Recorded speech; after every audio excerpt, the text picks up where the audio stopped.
Rich Dad, Poor Dad. What the rich teach their kids about money that the poor and middle class do not. By Robert T. Kiyosaki. To parents everywhere, a child's first and most important teachers, and to all those who educate, influence, and lead by example.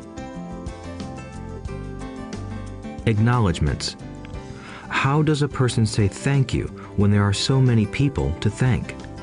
Obviously, this book is a thank you to my two fathers, who were powerful role models, and to my mom, who taught me love and kindness. The person most responsible for this book becoming a reality is my wife, Kim, my partner in marriage, business, and in life. She makes my life complete. Introduction. Rich Dad, Poor Dad. Having two dads offered me the choice of contrasting points of view, one of a rich man and one of a poor man. I had two fathers, a rich one and a poor one. One was highly educated and intelligent. He had a PhD and completed 4 years of undergraduate work in less than 2 years.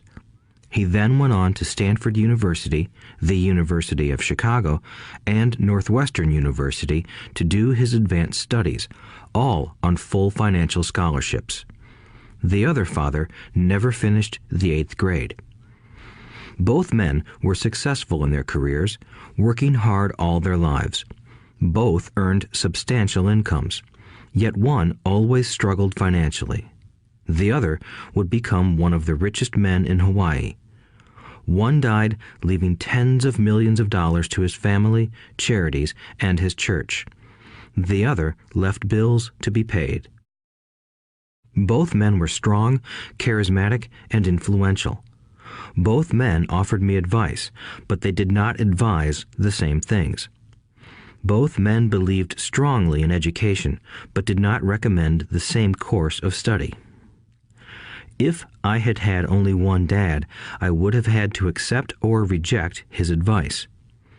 Having two dads offered me the choice of contrasting points of view, one of a rich man and one of a poor man.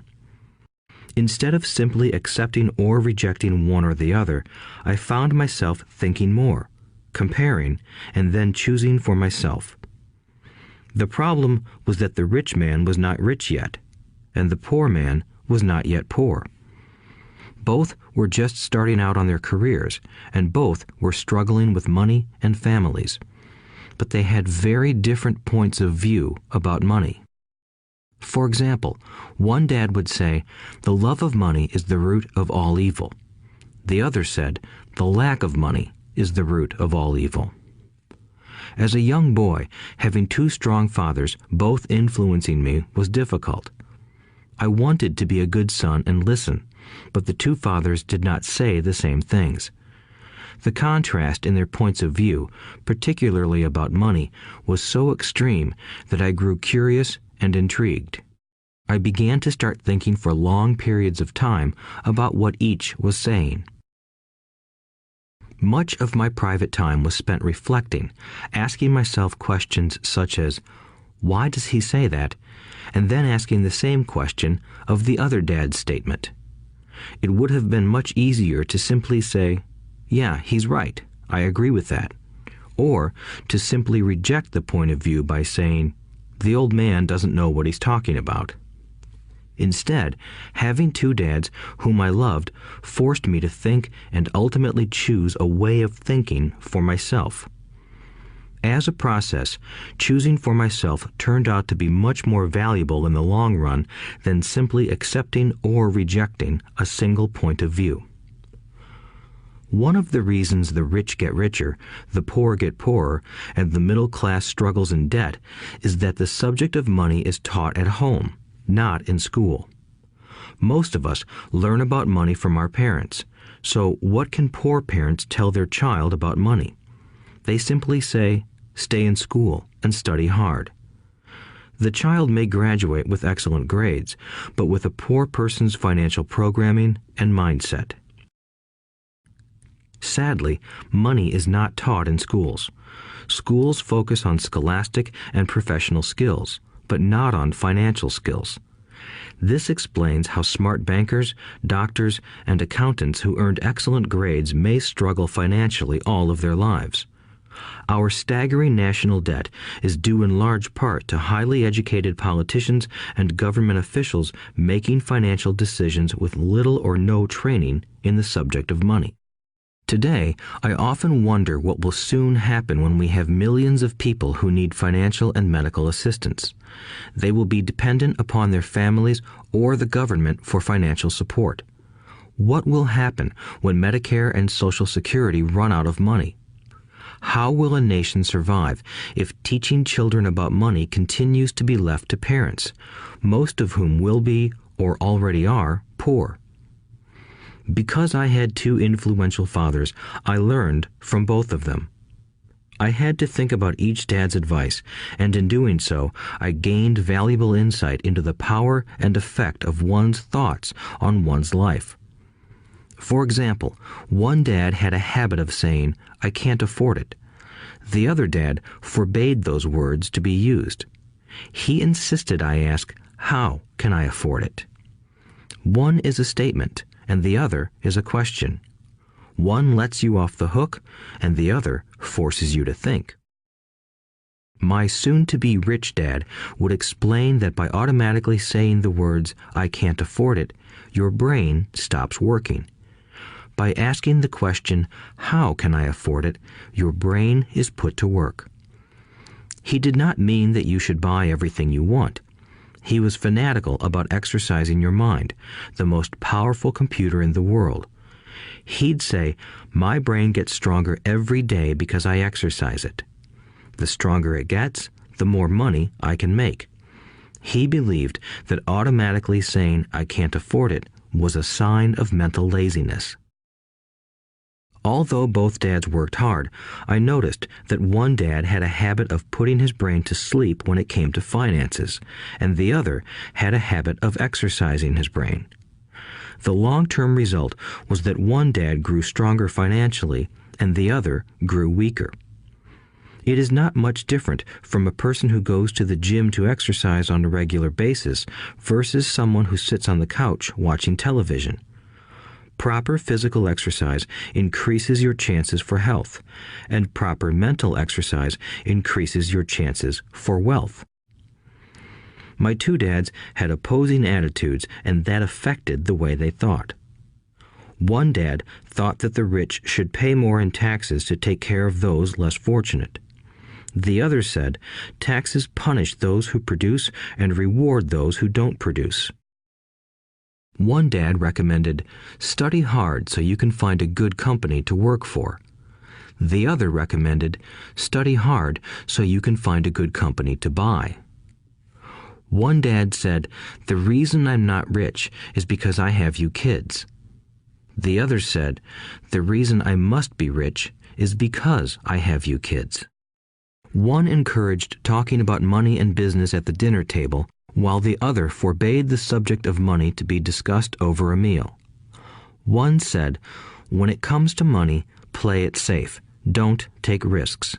The other said, learn to manage risk. One believed, our home is our largest investment and our greatest asset. The other believed, my house is a liability, and if your house is your largest investment, you're in trouble.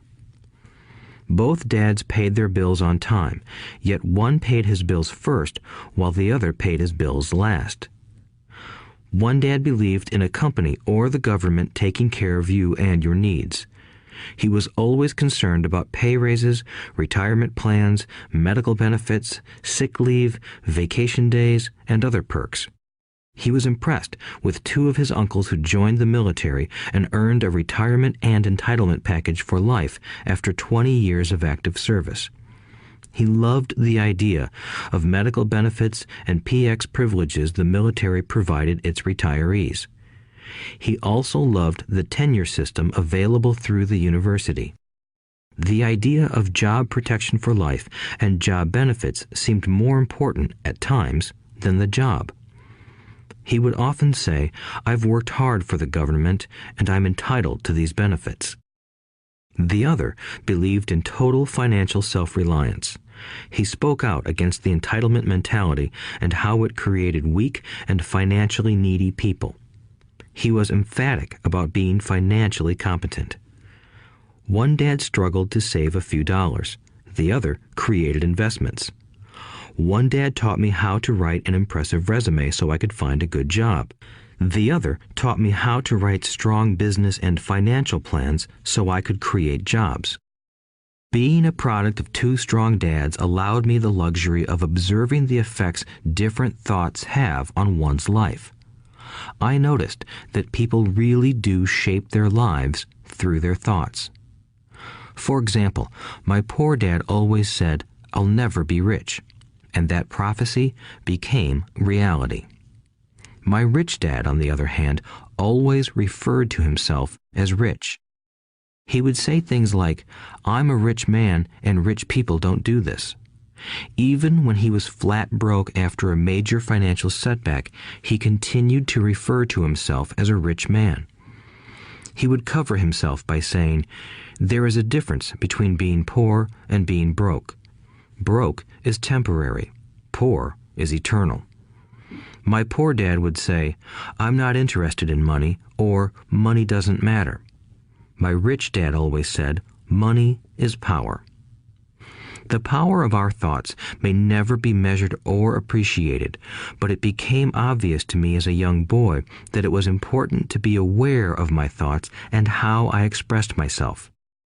I noticed that my poor dad was poor, not because of the amount of money he earned, which was significant, but because of his thoughts and actions. As a young boy having two fathers, I became acutely aware of being careful about which thoughts I chose to adopt as my own. Should I listen to my rich dad or to my poor dad? Although both men had tremendous respect for education and learning, they disagreed about what they thought was important to learn. One wanted me to study hard, earn a degree, and get a good job to earn money. He wanted me to study to become a professional, an attorney or an accountant, and to go to business school for my MBA. The other encouraged me to study to be rich, to understand how money works, and to learn how to have it work for me. "I don't work for money" were words he would repeat over and over. "Money works for me." At the age of 9, I decided to listen to and learn from my rich dad about money. In doing so, I chose not to listen to my poor dad, even though he was the one with all the college degrees. A lesson from Robert Frost. Robert Frost is my favorite poet. Although I love many of his poems, my favorite is "The Road Not Taken." I use its lesson almost daily. The road not taken. Two roads diverged in a yellow wood, and sorry I could not travel both. And be one traveler long I stood, and looked down one as far as I could, to where it bent in the undergrowth, then took the other as just as fair, and having perhaps the better claim, because it was grassy and wanted wear. Though as for that the passing there had worn them really about the same, and both that morning equally lay in leaves no step had trodden black. Oh, I kept the first for another day, yet knowing how way leads on to way, I doubted if I should ever come back. I shall be telling this with a sigh, somewhere ages and ages hence. Two roads diverged in a wood, and I took the one less traveled by, and that has made all the difference. And that has made all the difference. Over the years, I have often reflected upon Robert Frost's poem. Choosing not to listen to my highly educated dad's advice and attitude about money was a painful decision, but it was a decision that shaped the rest of my life. Once I made up my mind about whom to listen to, my education about money began. My rich dad taught me over a period of 30 years until I was 39 years old. He stopped once he realized that I knew and fully understood what he had been trying to drum into my often thick skull. Money is one form of power, But what is more powerful is financial education. Money comes and goes, but if you have the education about how money works, you gain power over it and can begin building wealth. The reason positive thinking alone does not work is because most people went to school and never learned how money works. So they spend their lives working for money. Because I was only 9 years old when I started, the lessons my rich dad taught me were simple. And when it was all said and done, there were only 6 main lessons, repeated over 30 years. This audiobook is about those 6 lessons, put as simply as possible, just as simply as my rich dad put forth those lessons to me. The lessons are meant not to be answers, but guideposts that will assist you and your children to grow wealthier no matter what happens in a world of increasing change and uncertainty. Chapter 1. Lesson 1. The rich don't work for money. The poor and the middle class work for money. The rich have money work for them. Dad, can you tell me how to get rich? My dad put down the evening paper. Why do you want to get rich, son? Because today Jimmy's mom drove up in their new Cadillac and they were going to their beach house for the weekend. He took 3 of his friends, but Mike and I weren't invited. They told us we weren't invited because we were poor kids. They did? My dad asked incredulously. Yeah, they did, I replied in a hurt tone. My dad silently shook his head, pushed his glasses up the bridge of his nose, and went back to reading the paper. I stood waiting for an answer. The year was 1956. I was 9 years old. By some twist of fate, I attended the same public school where the rich people sent their kids. We were primarily a sugar plantation town. The managers of the plantation and the other affluent people, such as doctors, business owners, and bankers, sent their children to this elementary school. After grade 6, their children were generally sent off to private schools. Because my family lived on one side of the street, I went to this school. Had I lived on the other side of the street, I would have gone to a different school with kids from families more like mine. After grade 6, these kids and I would go on to the public intermediate and high school. There was no private school for them or for me. My dad finally put down the paper. I could tell he was thinking. Well, son, he began slowly, if you want to be rich, you have to learn to make money. How do I make money? I asked. Well, use your head, son, he said, smiling. Even then, I knew that really meant, that's all I'm going to tell you, or, I don't know the answer, so don't embarrass me. A partnership is formed. The next morning, I told my best friend, Mike, what my dad had said. As best as I could tell, Mike and I were the only poor kids in this school. Mike was also in this school by a twist of fate. Someone had drawn a jog in the line for the school district, and we wound up in school with the rich kids. We weren't really poor, but we felt as if we were because all the other boys had new baseball gloves, new bicycles, new everything.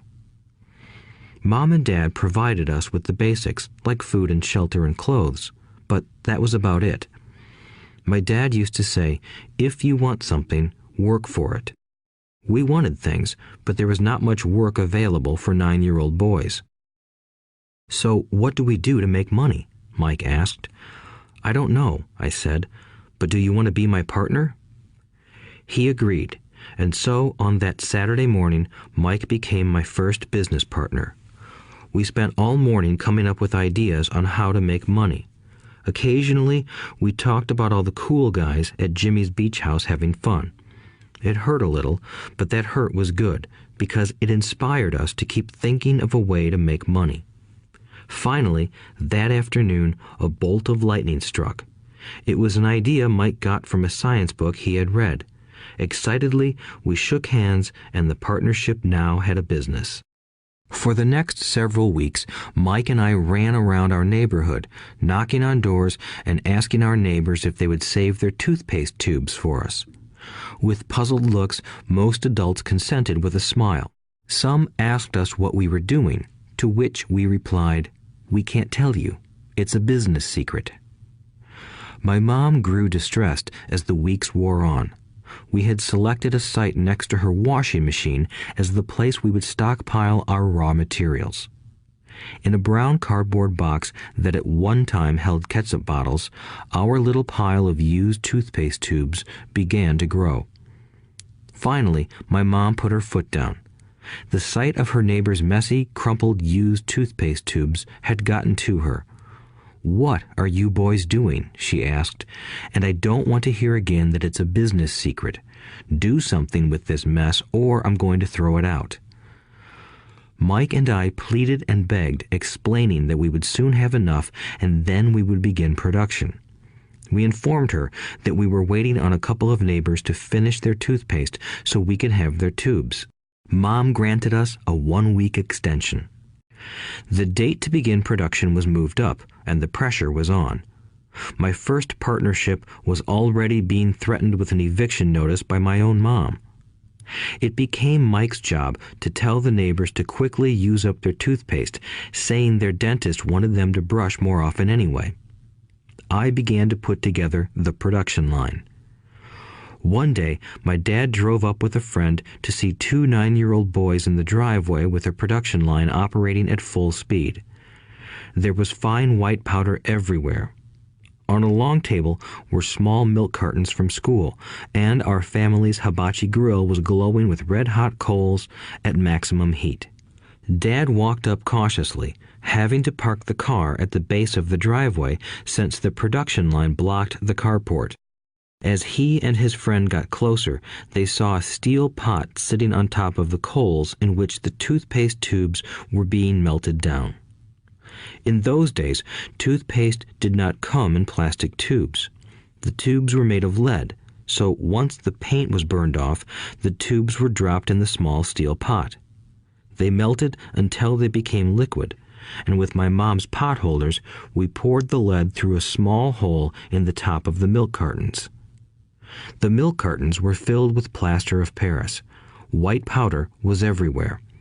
In my haste, I had knocked the bag over, and the entire area looked like it had been hit by a snowstorm. The milk cartons were the outer containers for plaster of Paris molds. My dad and his friend watched as we carefully poured the molten lead through a small hole in the top of the plaster of Paris cube. "Careful," my dad said. I nodded without looking up. Finally, once the pouring was through, I put the steel pot down and smiled at my dad. "What are you boys doing?" he asked with a cautious smile. "We're doing what you told me to do. We're going to be rich," I said. "Yup," said Mike, grinning and nodding his head. "We're partners." "And what is in those plaster molds?" my dad asked. "Watch," I said. "This should be a good batch." With a small hammer, I tapped at the seal that divided the cube in half. Cautiously, I pulled up the top half of the plaster mold, and a lead nickel fell out. "Oh my God," my dad said, "you're casting nickels out of lead." "That's right," Mike said. "We're doing as you told us to do. We're making money." My dad's friend turned and burst into laughter. My dad smiled and shook his head. Along with a fire and a box of spent toothpaste tubes, in front of him were 2 little boys covered with white dust, smiling from ear to ear. He asked us to put everything down and sit with him on the front step of our house. With a smile, he gently explained what the word counterfeiting meant. Our dreams were dashed. "You mean this is illegal?" asked Mike in a quivering voice. "Let them go," my dad's friend said. "They might be developing a natural talent." My dad glared at him. "Yes, it is illegal," my dad said gently, "but you boys have shown great creativity and original thought. Keep going. I'm really proud of you." Disappointed, Mike and I sat in silence for about 20 minutes before we began cleaning up our mess. The business was over on opening day. Sweeping the powder up, I looked at Mike and said, "I guess Jimmy and his friends are right. We are poor." My father was just leaving as I said that. "Boys, he said. "You're only poor if you give up.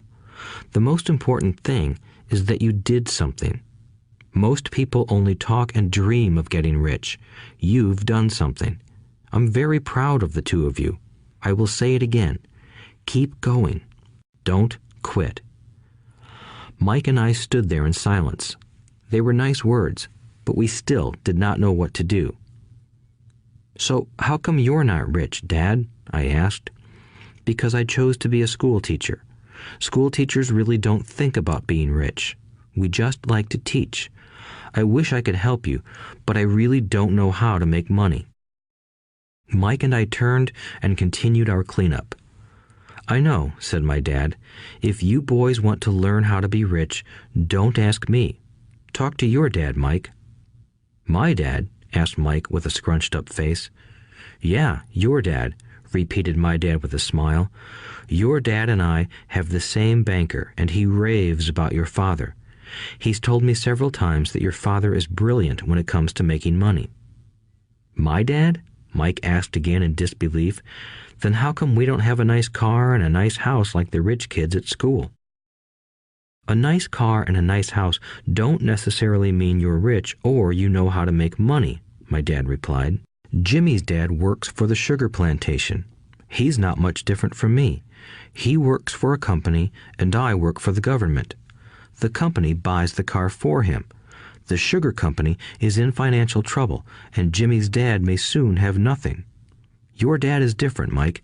He seems to be building an empire, and I suspect in a few years he will be a very rich man." With that, Mike and I got excited again. With new vigor, we began cleaning up the mess caused by our now defunct first business. As we were cleaning, we made plans for how and when to talk to Mike's dad. The problem was that Mike's dad worked long hours and often did not come home until late.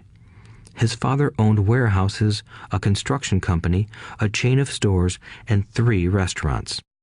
It was the restaurants that kept him out late. Mike caught the bus home after we had finished cleaning up. He was going to talk to his dad when he got home that night and ask him if he would teach us how to become rich. Mike promised to call as soon as he had talked to his dad, even if it was late.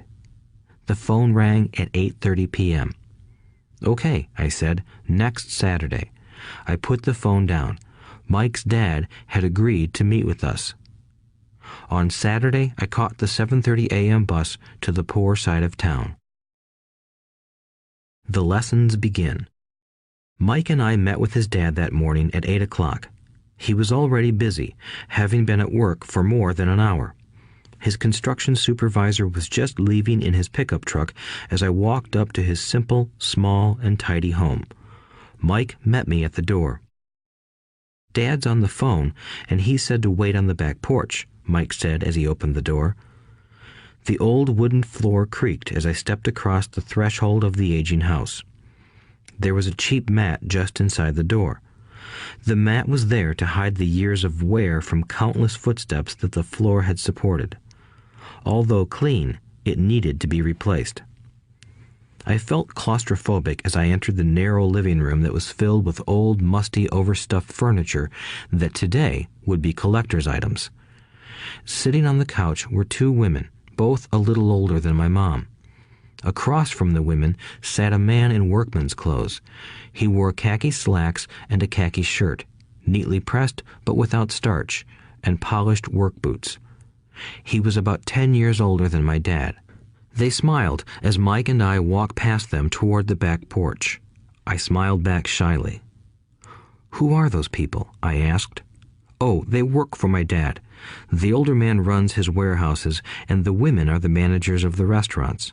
And as you arrived, you saw the construction supervisor who was working on a road project about 50 miles from here. His other supervisor, who was building a track of houses, left before you got here." "Does this go on all the time?" I asked. "Not always, but quite often," said Mike, smiling as he pulled up a chair to sit down next to me. "I asked my dad if he would teach us to make money," Mike said. "Oh, and what did he say to that?" I asked with cautious curiosity. Well, he had a funny look on his face at first, and then he said he would make us an offer. Oh, I said, rocking my chair back against the wall. I sat there, perched on two rear legs of the chair. Mike did the same thing. Do you know what the offer is? I asked. No, but we'll soon find out.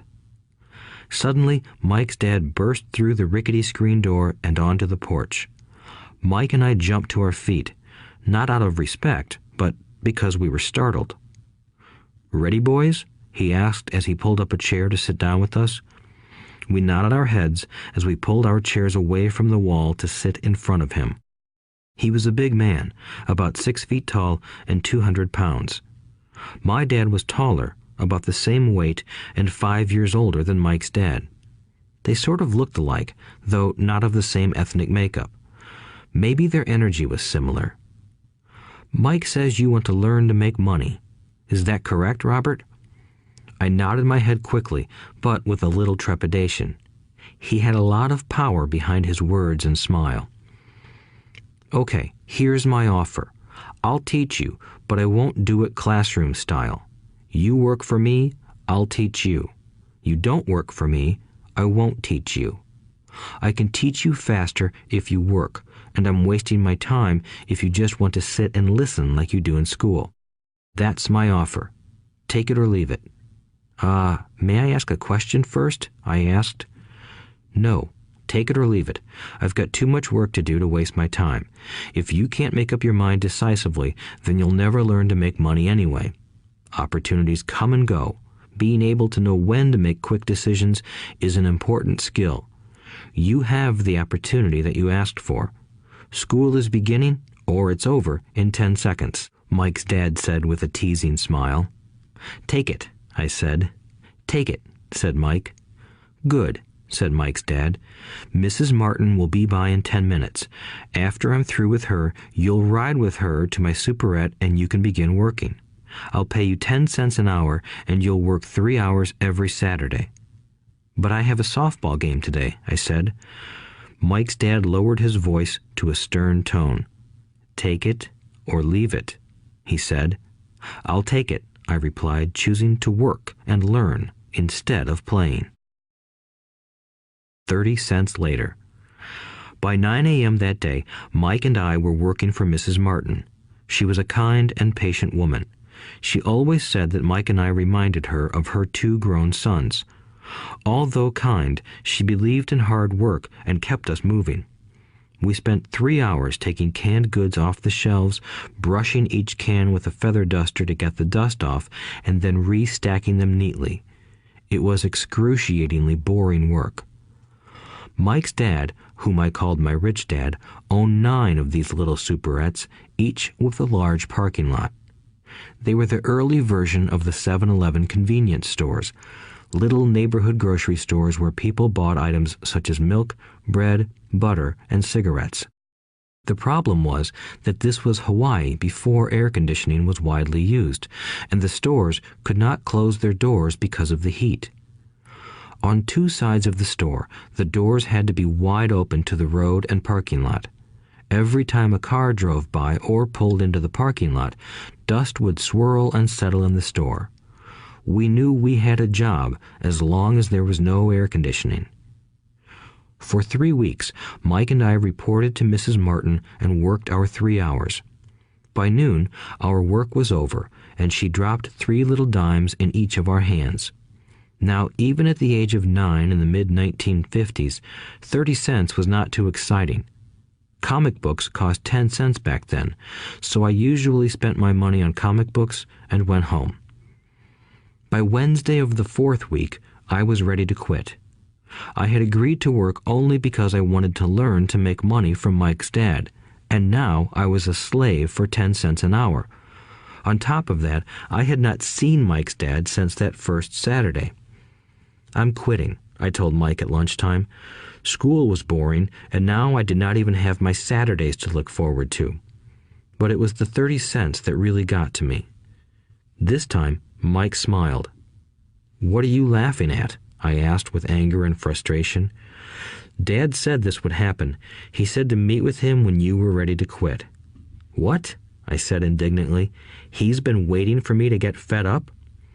Sort of, Mike said. Dad's kind of different. He doesn't teach like your dad. Your mom and dad lecture a lot. My dad is quiet and a man of few words.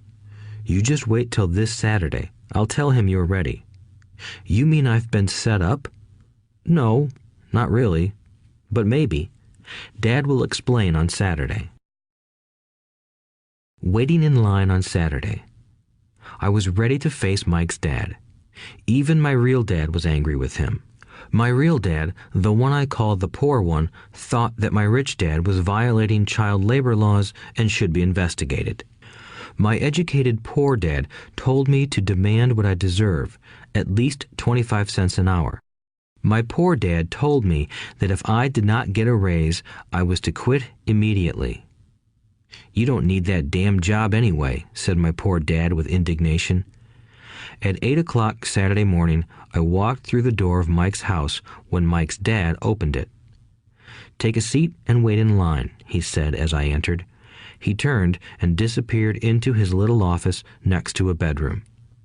I looked around the room and didn't see Mike anywhere. Feeling awkward, I cautiously sat down next to the same two women who were there 4 weeks earlier. They smiled and slid down the couch to make room for me. 45 minutes went by, and I was steaming. The two women had met with him and left 30 minutes earlier.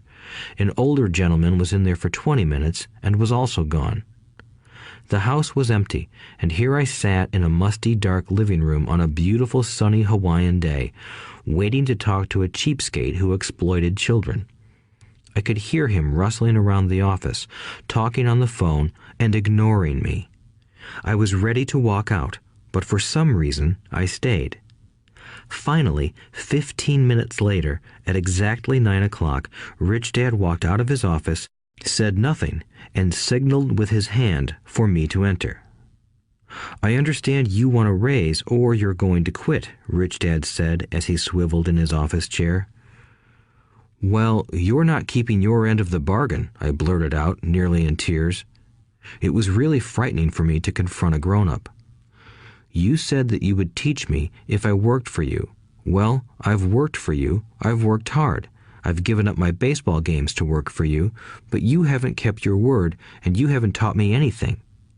You are a crook like everyone in town thinks you are. You're greedy. You want all the money and don't take care of your employees. You made me wait and don't show me any respect. I'm only a little boy, but I deserve to be treated better. Rich Dad rocked back in his swivel chair, hands up to his chin, and stared at me. Not bad, he said. In less than a month, you sound like most of my employees. What? I asked. Not understanding what he was saying, I continued with my grievance. I thought you were going to keep your end of the bargain and teach me. Instead, you want to torture me? That's cruel.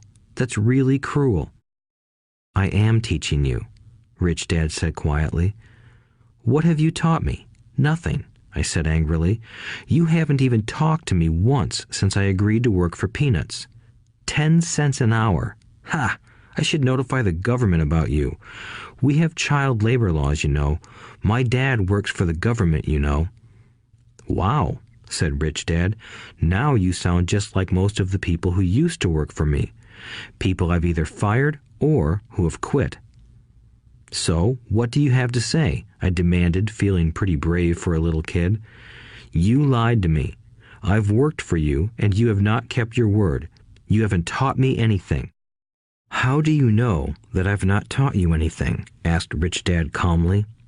Well, you've never talked to me. I've worked for 3 weeks, and you have not taught me anything, I said with a pout. Does teaching mean talking or a lecture? Rich Dad asked. Well, yes, I replied. That's how they teach you in school, he said, smiling. But that is not how life teaches you, and I would say that life is the best teacher of all. Most of the time, life does not talk to you. It just sort of pushes you around. Each push is life saying, wake up, there's something I want you to learn. What is this man talking about? I asked myself silently. Life pushing me around was life talking to me? Now I knew I had to quit my job. I was talking to someone who needed to be locked up. If you learn life's lessons, you will do well. If not, life will just continue to push you around. People do two things. Some just let life push them around. Others get angry and push back.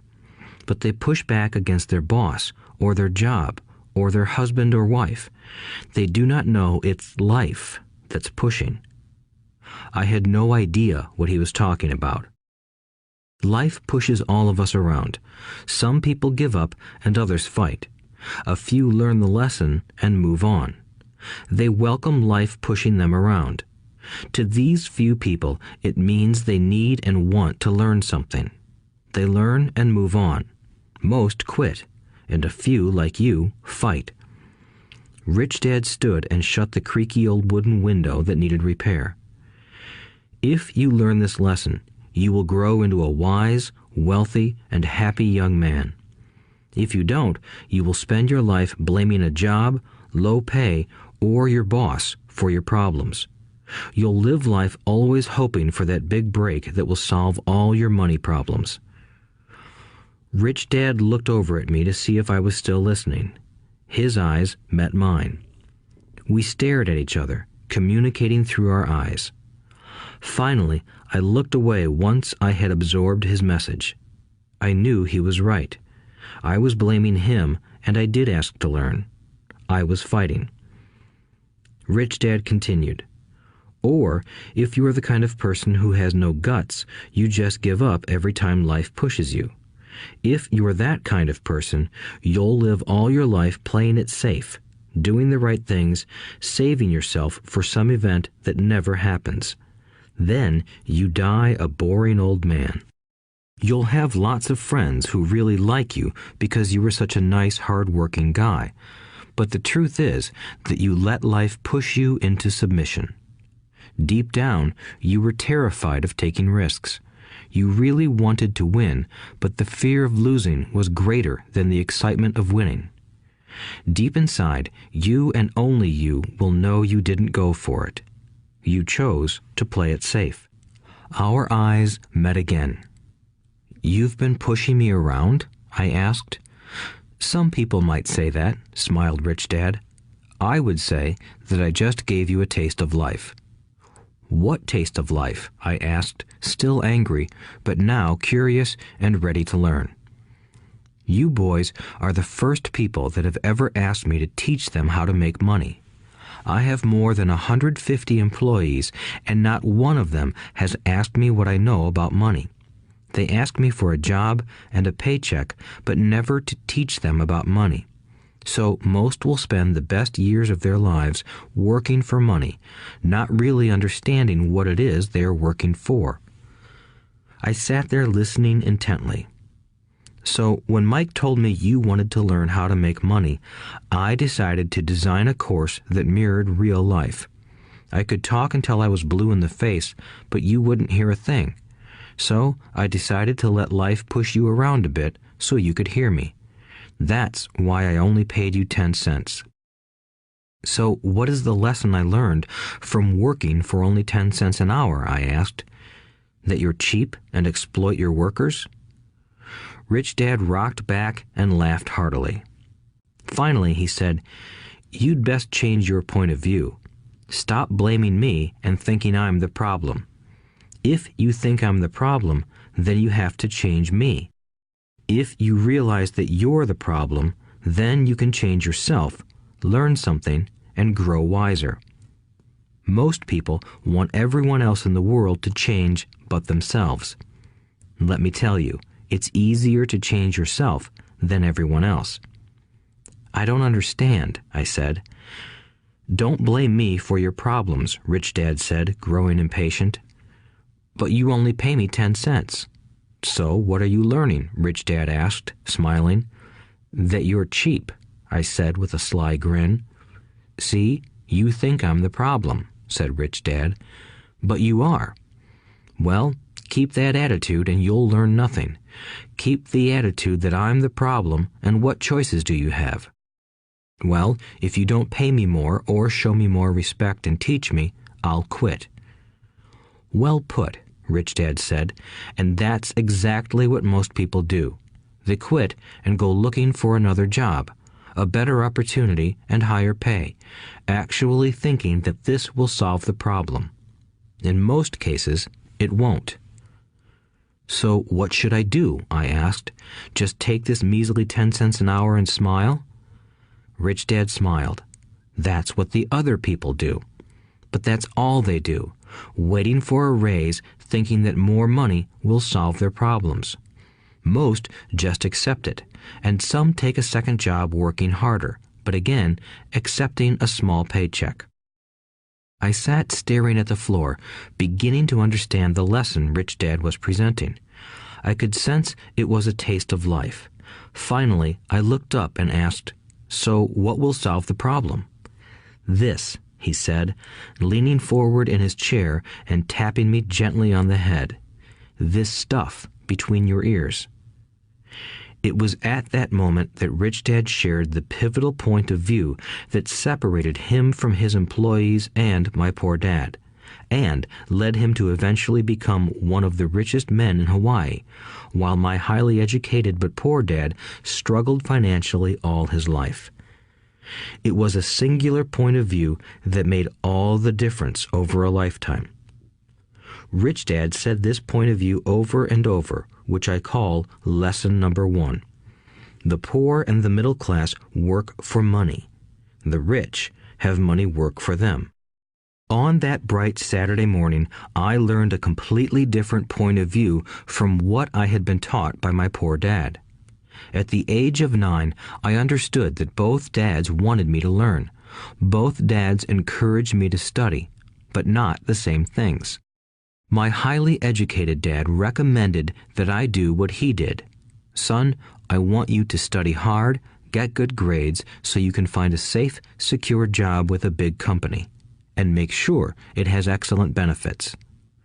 My rich dad wanted me to learn how money works so I could make it work for me. These lessons I would learn through life with his guidance, not because of a classroom. My rich dad continued my first lesson. "I'm glad you got angry about working for 10 cents an hour. If you hadn't got angry and had simply accepted it, I would have to tell you that I could not teach you. You see, true learning takes energy, passion, and a burning desire. Anger is a big part of that formula, for passion is anger and love combined.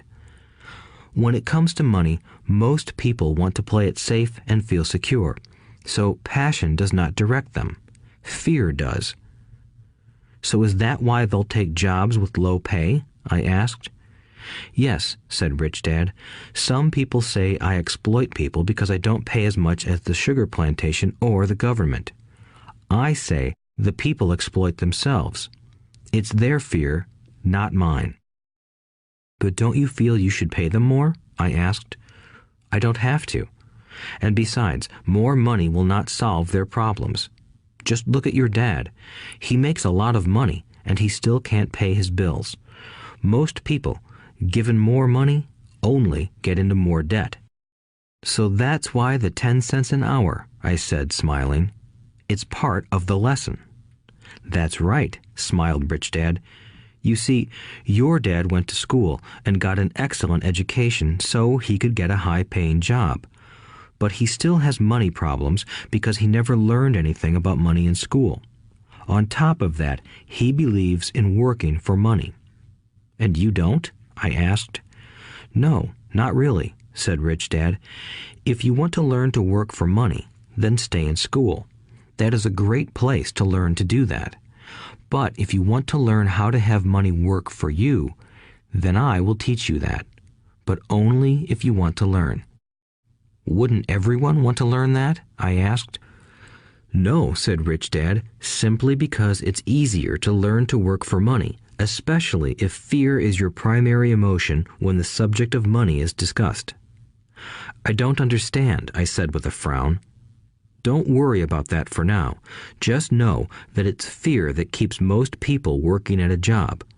The fear of not paying their bills, the fear of being fired, the fear of not having enough money, and the fear of starting over. That's the price of studying to learn a profession or trade and then working for money. Most people become a slave to money and then get angry at their boss. Learning to have money work for you is a completely different course of study? I asked. Absolutely, Rich Dad answered. Absolutely. We sat in the silence on that beautiful Hawaiian Saturday morning. My friends had just started their Little League baseball game, but for some reason I was now thankful I had decided to work for 10 cents an hour. I sensed that I was about to learn something my friends wouldn't learn in school. Ready to learn? Asked Rich Dad. Absolutely, I said with a grin. I have kept my promise. I've been teaching you from afar, my Rich Dad said. At 9 years old, you've gotten a taste of what it feels like to work for money. Just multiply your last month by 50 years, and you will have an idea of what most people spend their life doing. I don't understand, I said. How did you feel waiting in line to see me, once to get hired and once to ask for more money? Terrible, I said. If you choose to work for money, that is what life will be like, said Rich Dad. And how did you feel when Mrs. Martin dropped 3 dimes in your hand for 3 hours of work? I felt like it wasn't enough. It seemed like nothing. I was disappointed, I said. And that is how most employees feel when they look at their paychecks, especially after all the tax and other deductions are taken out. At least you got 100%. You mean most workers don't get paid everything? I asked with amazement. Heavens no, said Rich Dad. The government always takes its share first. How do they do that? I asked. Taxes, said Rich Dad. You're taxed when you earn. You're taxed when you spend. You're taxed when you save. You're taxed when you die. Why do people let the government do that to them? The rich don't, said Rich Dad with a smile. The poor and the middle class do. I'll bet you that I earn more than your dad, yet he pays more in taxes. How can that be? I asked. At my age, that made no sense to me. Why would someone let the government do that to them? Rich Dad rocked slowly and silently in his chair, just looking at me. Ready to learn? He asked. I nodded my head slowly. As I said, there is a lot to learn. Learning how to have money work for you is a lifetime study. Most people go to college for 4 years and their education ends. I already know that my study of money will continue over my lifetime, simply because the more I find out, the more I find out I need to know. Most people never study the subject. They go to work, get their paycheck, balance their checkbooks, and that's it. Then they wonder why they have money problems. They think that more money will solve the problem, and don't realize that it's their lack of financial education that is the problem. So my dad has tax problems because he doesn't understand money? I asked, confused. Look, said Rich Dad, taxes are just one small section on learning how to have money work for you. Today, I just wanted to find out if you still have the passion to learn about money. Most people don't. They want to go to school, learn a profession, have fun at their work, and earn lots of money. One day they wake up with big money problems, and then they can't stop working. That's the price of only knowing how to work for money instead of studying how to have money work for you. So, do you still have the passion to learn? Asked Rich Dad. I nodded my head. Good, said Rich Dad. Now get back to work. This time, I will pay you nothing. What? I asked in amazement. You heard me. Nothing. You will work the same 3 hours every Saturday, but this time you will not be paid 10 cents per hour. You said you wanted to learn to not work for money, so I'm not going to pay you anything. I couldn't believe what I was hearing. I've already had this conversation with Mike, and he's already working, dusting and stacking canned goods for free. You'd better hurry and get back there. That's not fair, I shouted. You've got to pay something. You said you wanted to learn. If you don't learn this now, you'll grow up to be like the two women and the older man sitting in my living room, working for money and hoping I don't fire them. Or, like your dad, earning lots of money only to be in debt up to his eyeballs, hoping more money will solve the problem. If that's what you want, I'll go back to our original deal of 10 cents an hour. Or you can do what most adults do. Complain that there is not enough pay, quit, and go looking for another job. But what do I do? I asked. Rich Dad tapped me on the head. Use this, he said. If you use it well, you will soon thank me for giving you an opportunity, and you will grow into a rich man. I stood there, still not believing what a raw deal I was handed. I came to ask for a raise, and somehow I was instead working for nothing. Rich Dad tapped me on the head again and said, "Use this. Now, get out of here and get back to work." Lesson number 1. The rich don't work for money. I didn't tell my poor dad I wasn't being paid. He wouldn't have understood, and I didn't want to try to explain something I didn't understand myself. For 3 more weeks, Mike and I worked 3 hours every Saturday for nothing. The work didn't bother me, and the routine got easier. But it was the missed baseball games and not being able to afford to buy a few comic books that got to me. Rich Dad stopped by at noon on the 3rd week. We heard his truck pull up in the parking lot and sputter when the engine was turned off. He entered the store and greeted Mrs. Martin with a hug. After finding out how things were going in the store, he reached into the ice cream freezer, pulled out 2 bars, paid for them, and signaled to Mike and me. "Let's go for a walk, boys." We crossed the street, dodging a few cars, and walked across a large grassy field where a few adults were playing softball. Sitting down at a lone picnic table, he handed Mike and me the treats. "How's it going, boys?" "Okay," Mike said. I nodded in agreement. "Learn anything yet?" Rich Dad asked. Mike and I looked at each other, shrugged our shoulders, and shook our heads in unison. Avoiding one of life's biggest traps. Well, you boys had better start thinking. You're staring at one of life's biggest lessons. If you learn it, you'll enjoy a life of great freedom and security. If you don't, you'll wind up like Mrs. Martin and most of the people playing softball in this park. They work very hard for little money, clinging to the illusion of job security and looking forward to a 3-week vacation each year and maybe a skimpy pension after 45 years of service. If that excites you, I'll give you a raise to 25 cents an hour. But these are good, hard-working people. Are you making fun of them? I demanded. A smile came over Rich Dad's face. Mrs. Martin is like a mother to me. I would never be that cruel. I may sound unkind because I'm doing my best to point something out to the two of you. I want to expand your point of view so you can see something most people never have the benefit of seeing because their vision is too narrow. Most people never see the trap they are in. Mike and I sat there, uncertain of his message. He sounded cruel, yet we could sense he was trying to drive home a point. With a smile, Rich Dad said, "Doesn't that 25 cents an hour sound good? Doesn't it make your heart beat a little faster?" I shook my head no, but it really did. 25 cents an hour would be big bucks to me. "Okay, I'll pay you $1 an hour," Rich Dad said, with a sly grin. Now my heart started to race. My brain was screaming, "Take it, take it." I could not believe what I was hearing. Still, I said nothing. "Okay, $2 an hour."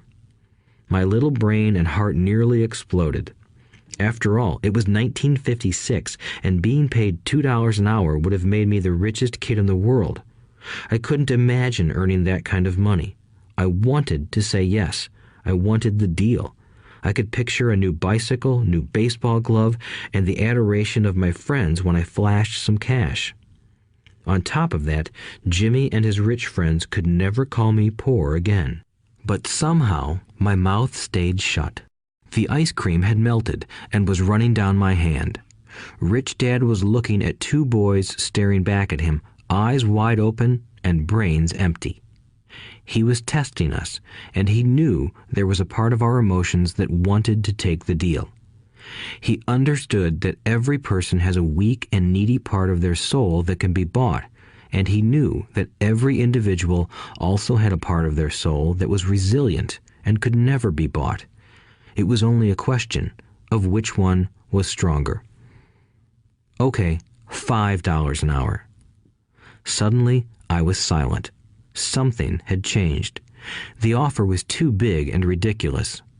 Not many grown-ups in 1956 made more than that, but quickly my temptation disappeared and calm set in. Slowly, I turned to my left to look at Mike. He looked back at me. The part of my soul that was weak and needy was silenced. The part of me that had no price took over. I knew Mike had gotten to that point too. "Good," said Rich Dad softly.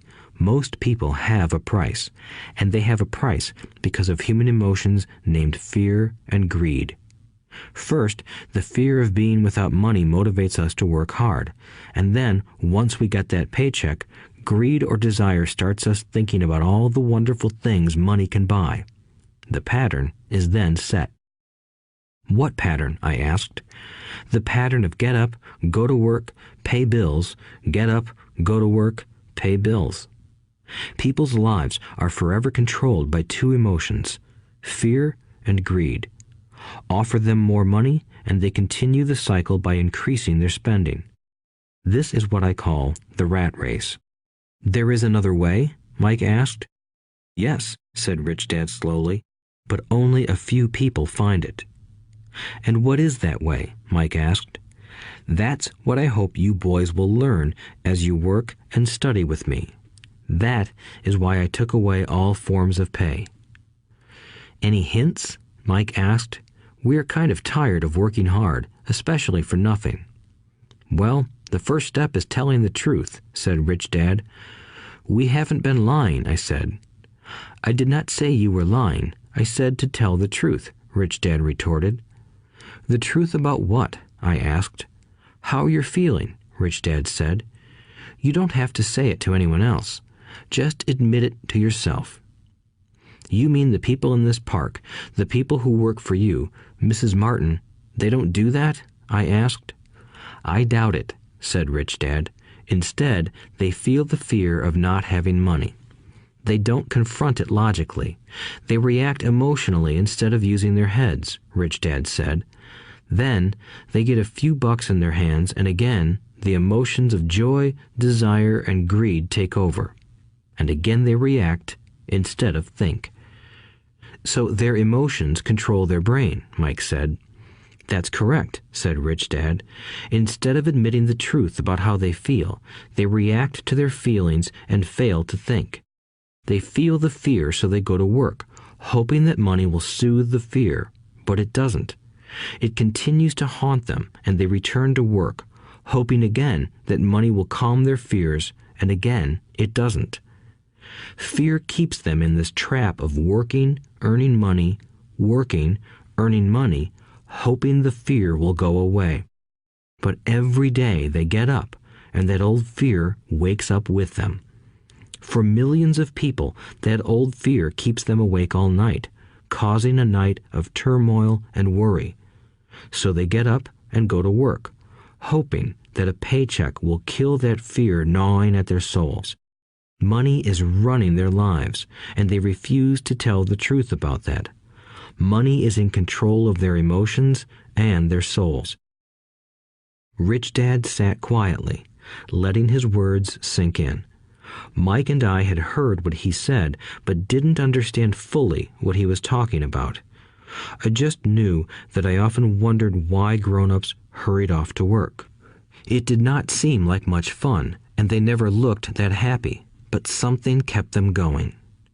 Realizing we had absorbed as much as possible of what he was talking about, Rich Dad said, "I want you boys to avoid that trap.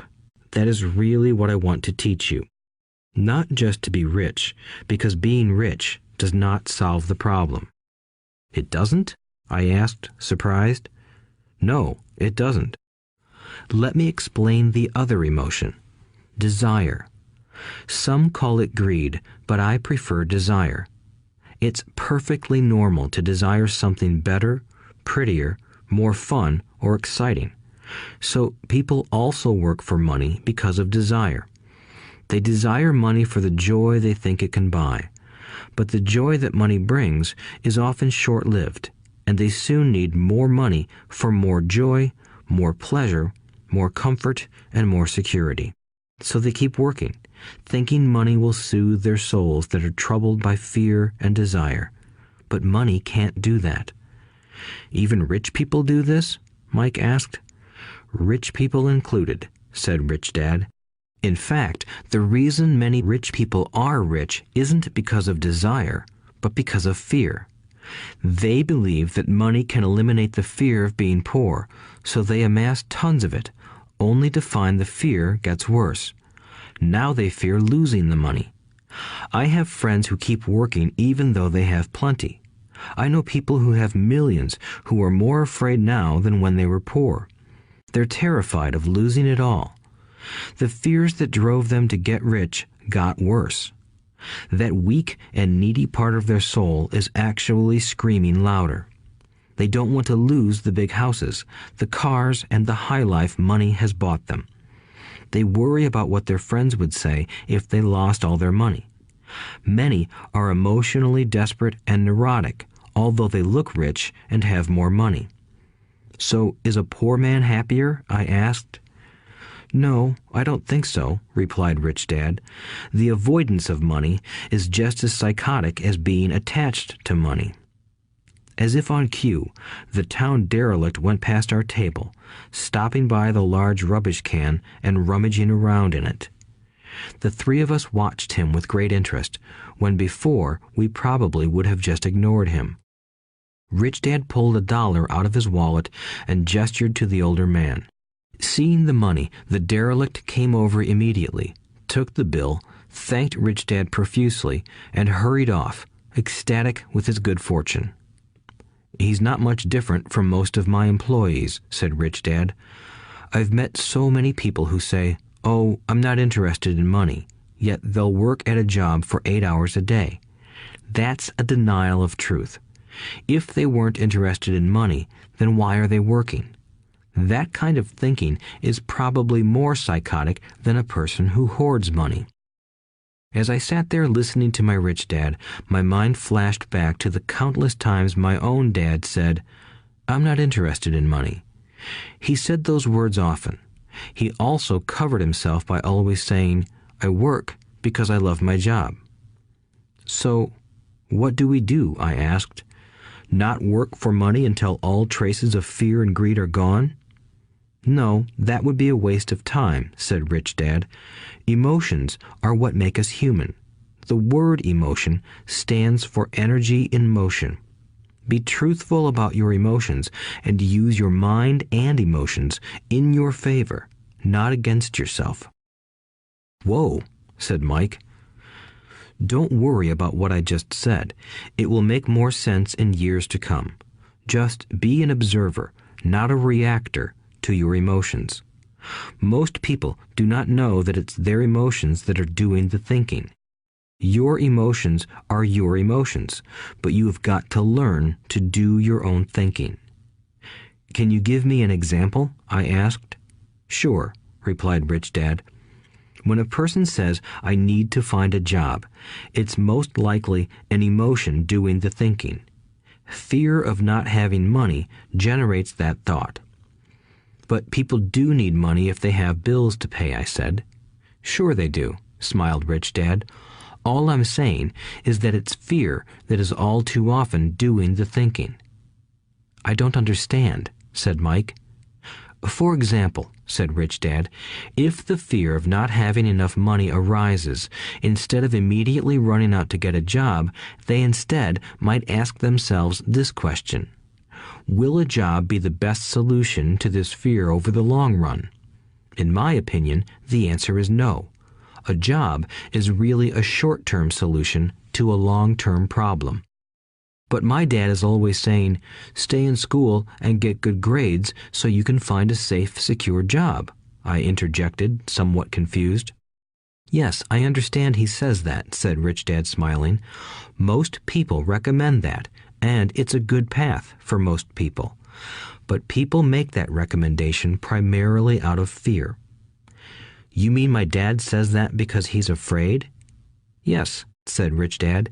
He's terrified that you won't earn enough money and won't fit into society. Don't get me wrong. He loves you and wants the best for you.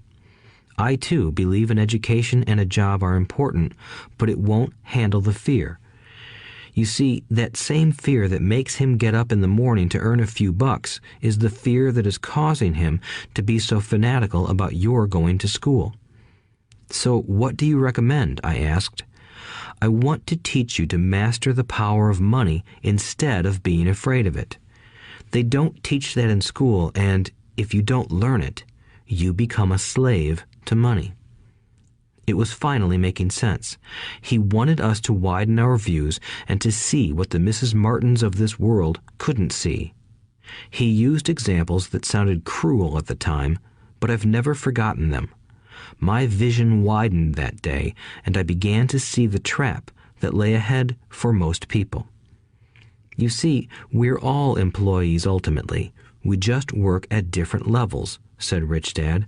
I just want you boys to have a chance to avoid the trap caused by those two emotions, fear and desire. Use them in your favor, not against you. That's what I want to teach you. I'm not interested in just teaching you to make a pile of money. That won't handle the fear or desire. If you don't first handle fear and desire, and you get rich, you'll only be a highly paid slave. So how do we avoid the trap? I asked. The main cause of poverty or financial struggle is fear and ignorance, not the economy or the government or the rich.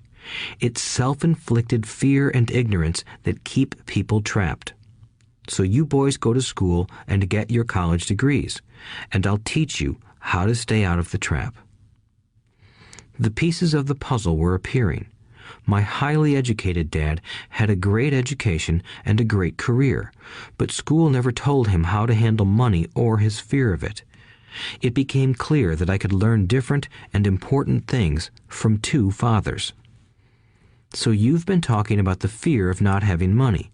How does the desire for money affect our thinking? Mike asked. How did you feel when I tempted you with a pay raise? Did you notice your desires rising? We nodded our heads. By not giving in to your emotions, you were able to delay your reactions and think. That is important. We will always have emotions of fear and greed. From here on in, it's imperative for you to use those emotions to your advantage, and for the long term to not let your emotions control your thinking. Most people use fear and greed against themselves. That's the start of ignorance. Most people live their lives chasing paychecks, pay raises, and job security because of the emotions of desire and fear, not really questioning where those emotion-driven thoughts are leading them. It's just like the picture of a donkey dragging a cart with its owner dangling a carrot just in front of its nose. The donkey's owner may be going where he wants to, but the donkey is chasing an illusion. Tomorrow, there will only be another carrot for the donkey. You mean the moment I pictured a new baseball glove, candy, and toys, that's like a carrot to a donkey? Mike asked. Yes, and as you get older, your toys get more expensive. A new car, a boat, and a big house to impress your friends, said Rich Dad with a smile. Fear pushes you out the door, and desire calls to you. That's the trap. So what's the answer? Mike asked. What intensifies fear and desire is ignorance. That is why rich people with lots of money often have more fear the richer they get. Money is the carrot, the illusion. If the donkey could see the whole picture, it might rethink its choice to chase the carrot. Rich Dad went on to explain that a human's life is a struggle between ignorance and illumination. He explained that once a person stops searching for information and self-knowledge, ignorance sets in. That struggle is a moment-to-moment decision to learn to open or close one's mind.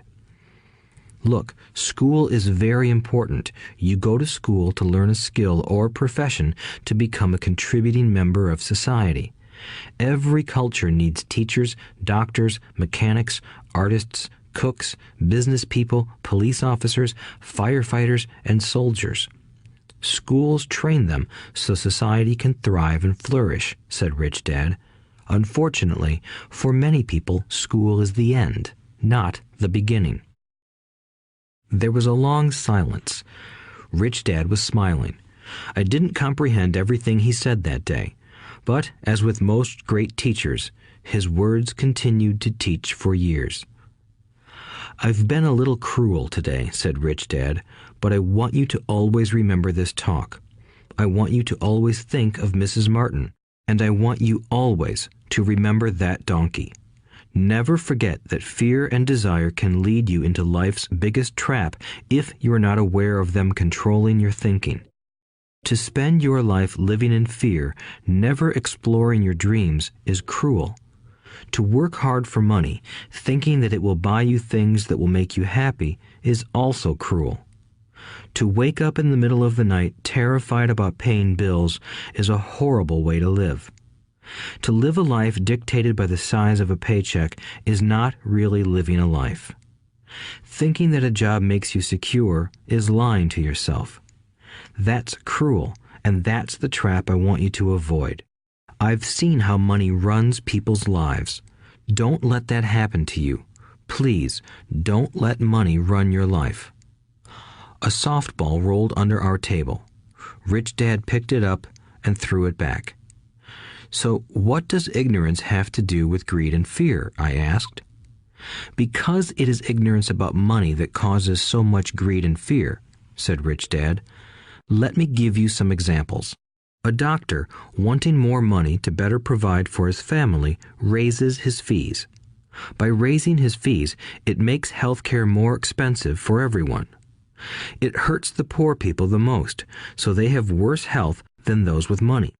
Because the doctors raise their fees, the attorneys raise their fees. Because the attorneys' fees have gone up, school teachers want a raise, which raises our taxes, and on and on and on. Soon, there will be such a horrifying gap between the rich and the poor that chaos will break out and another great civilization will collapse. History proves that great civilizations collapse when the gap between the haves and have-nots is too great. Sadly, America is on that same course because we haven't learned from history. We only memorize historical dates and names, not the lesson." "Aren't prices supposed to go up?" I asked. "In an educated society with a well-run government, prices should actually come down. Of course, that is often only true in theory. Prices go up because of greed and fear caused by ignorance.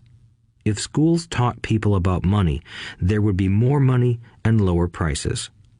But schools focus only on teaching people to work for money, not how to harness money's power."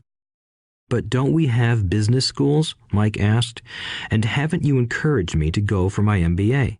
"Yes," said Rich Dad, "but all too often business schools train employees to become sophisticated bean counters. Heaven forbid a bean counter takes over a business. All they do is look at the numbers, fire people, and kill the business. I know this because I hire bean counters. All they think about is cutting costs and raising prices, which cause more problems. Bean counting is important. I wish more people knew it, but it, too, is not the whole picture," added Rich Dad angrily. "So, is there an answer?" asked Mike. "Yes," said Rich Dad. "Learn to use your emotions to think, not think with your emotions. When you boys mastered your emotions by agreeing to work for free, I knew there was hope. When you again resisted your emotions when I tempted you with more money, you were again learning to think in spite of being emotionally charged. That's the first step." "Why is that step so important?" I asked. "Well, that's up to you to find out. If you want to learn, I'll take you boys into the briar patch, a place almost everyone else avoids. If you go with me, you'll let go of the idea of working for money and instead learn to have money work for you." "And what will we get if we go with you? What if we agree to learn from you? What will we get?" I asked. "The same thing Brer Rabbit got," said Rich Dad, referring to the classic children's story. "Is there a briar patch?" I asked. "Yes," said Rich Dad. "The briar patch is our fear and greed. Confronting fear, weaknesses, and neediness by choosing our own thoughts is the way out." "Choosing our thoughts?" Mike asked, puzzled. "Yes, choosing what we think rather than reacting to our emotions. Instead of just getting up and going to work because not having the money to pay your bills is scaring you, ask yourself, is working harder at this the best solution to this problem? Most people are too afraid to rationally think things through and instead run out the door to a job they hate. The tar baby is in control. That's what I mean by choosing your thoughts." "And how do we do that?" Mike asked. "That's what I will teach you. I'll teach you to have a choice of thoughts rather than a knee-jerk reaction, like gulping down your morning coffee and running out the door. Remember what I said before. A job is only a short-term solution to a long-term problem. Most people have only one problem in mind, and it's short-term. It's the bills at the end of the month, the tar baby. Money controls their lives, or should I say the fear and ignorance about money controls it. So they do as their parents did. They get up every day and go work for money, not taking the time to ask the question, is there another way? Their emotions now control their thinking, not their heads. Can you tell the difference between emotions thinking and the head thinking? Mike asked. "Oh yes, I hear it all the time," said Rich Dad. "I hear things like, well, everyone has to work, or the rich are crooks, or I'll get another job, I deserve this raise, you can't push me around, or I like this job because it's secure. No one asks, is there something I'm missing here? Which would break through the emotional thought and give you time to think clearly." As we headed back to the store, Rich Dad explained that the rich really did make money. They did not work for it. He went on to explain that when Mike and I were casting 5-cent pieces out of lead, thinking we were making money, we were very close to thinking the way the rich think. The problem was that creating money is legal for the government and banks to do, but illegal for us to do. There are legal ways to create money from nothing, he told us. Rich Dad went on to explain that the rich know that money is an illusion, truly like the carrot for the donkey. It's only out of fear and greed that the illusion of money is held together by billions of people who believe that money is real. It's not. Money is really made up. It is only because of the illusion of confidence and the ignorance of the masses that this house of cards stands.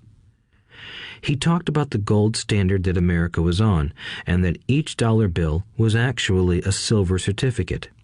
What concerned him was the rumor that we would someday go off the gold standard and our dollars would no longer be backed by something tangible. If that happens, boys, all hell will break loose. The poor, the middle class, and the ignorant will have their lives ruined simply because they will continue to believe that money is real and that the company they work for, or the government, will look after them. We really did not understand what he was saying that day, but over the years, it made more and more sense. Seeing what others miss. As he climbed into his pickup truck outside his convenience store, Rich Dad said, "Keep working, boys, but the sooner you forget about needing a paycheck, the easier your adult life will be. Keep using your brain, work for free, and soon your mind will show you ways of making money far beyond what I could ever pay you. You will see things that other people never see. Most people never see these opportunities because they're looking for money and security, so that's all they get. The moment you see one opportunity, you'll see them for the rest of your life. The moment you do that, I'll teach you something else. Learn this, and you'll avoid one of life's biggest traps. Mike and I picked up our things from the store and waved goodbye to Mrs. Martin. We went back to the park, to the same picnic bench, and spent several more hours thinking and talking. We spent the next week at school thinking and talking too. For 2 more weeks, we kept thinking, talking, and working for free. At the end of the second Saturday, I was again saying goodbye to Mrs. Martin and looking at the comic book stand with a longing gaze. The hard thing about not even getting 30 cents every Saturday was that I didn't have any money to buy comic books. Suddenly, as Mrs. Martin said goodbye to Mike and me, I saw her do something I'd never seen her do before. Mrs. Martin was cutting the front page of the comic book in half. She kept the top half of the comic book cover and threw the rest of the book into a large cardboard box.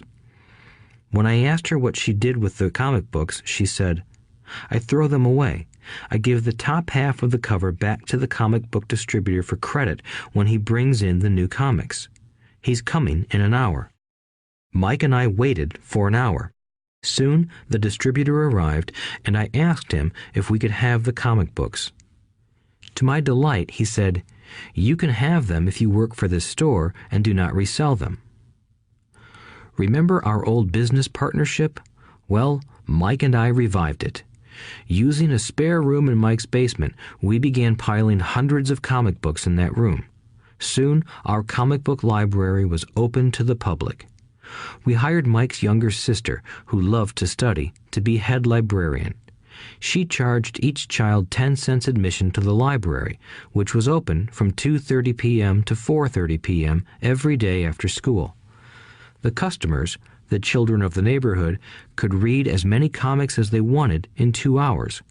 It was a bargain for them since a comic cost 10 cents each, and they could read 5 or 6 in 2 hours.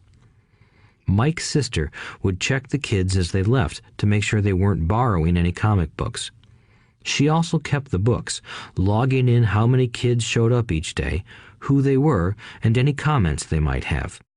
Mike and I averaged $9.50 per week over a 3-month period. We paid his sister $1 a week and allowed her to read the comics for free, which she rarely did since she was always studying. Mike and I kept our agreement by working in the store every Saturday and collecting all the comic books from the different stores. We kept our agreement to the distributor by not selling any comic books. We burned them once they got too tattered. We tried opening a branch office, but we could never quite find someone as trustworthy and dedicated as Mike's sister. At an early age, we found out how hard it was to find good staff. 3 months after the library first opened, a fight broke out in the room. Some bullies from another neighborhood pushed their way in, and Mike's dad suggested we shut down the business. So our comic book business shut down, and we stopped working on Saturdays at the convenience store. But Rich Dad was excited because he had new things he wanted to teach us. He was happy because we had learned our first lessons so well. We learned to make money work for us. By not getting paid for our work at the store, we were forced to use our imaginations to identify an opportunity to make money. By starting our own business, the comic book library, we were in control of our own finances, not dependent on an employer. The best part was that our business generated money for us even when we weren't physically there. Our money worked for us. Instead of paying us money, Rich Dad had given us so much more.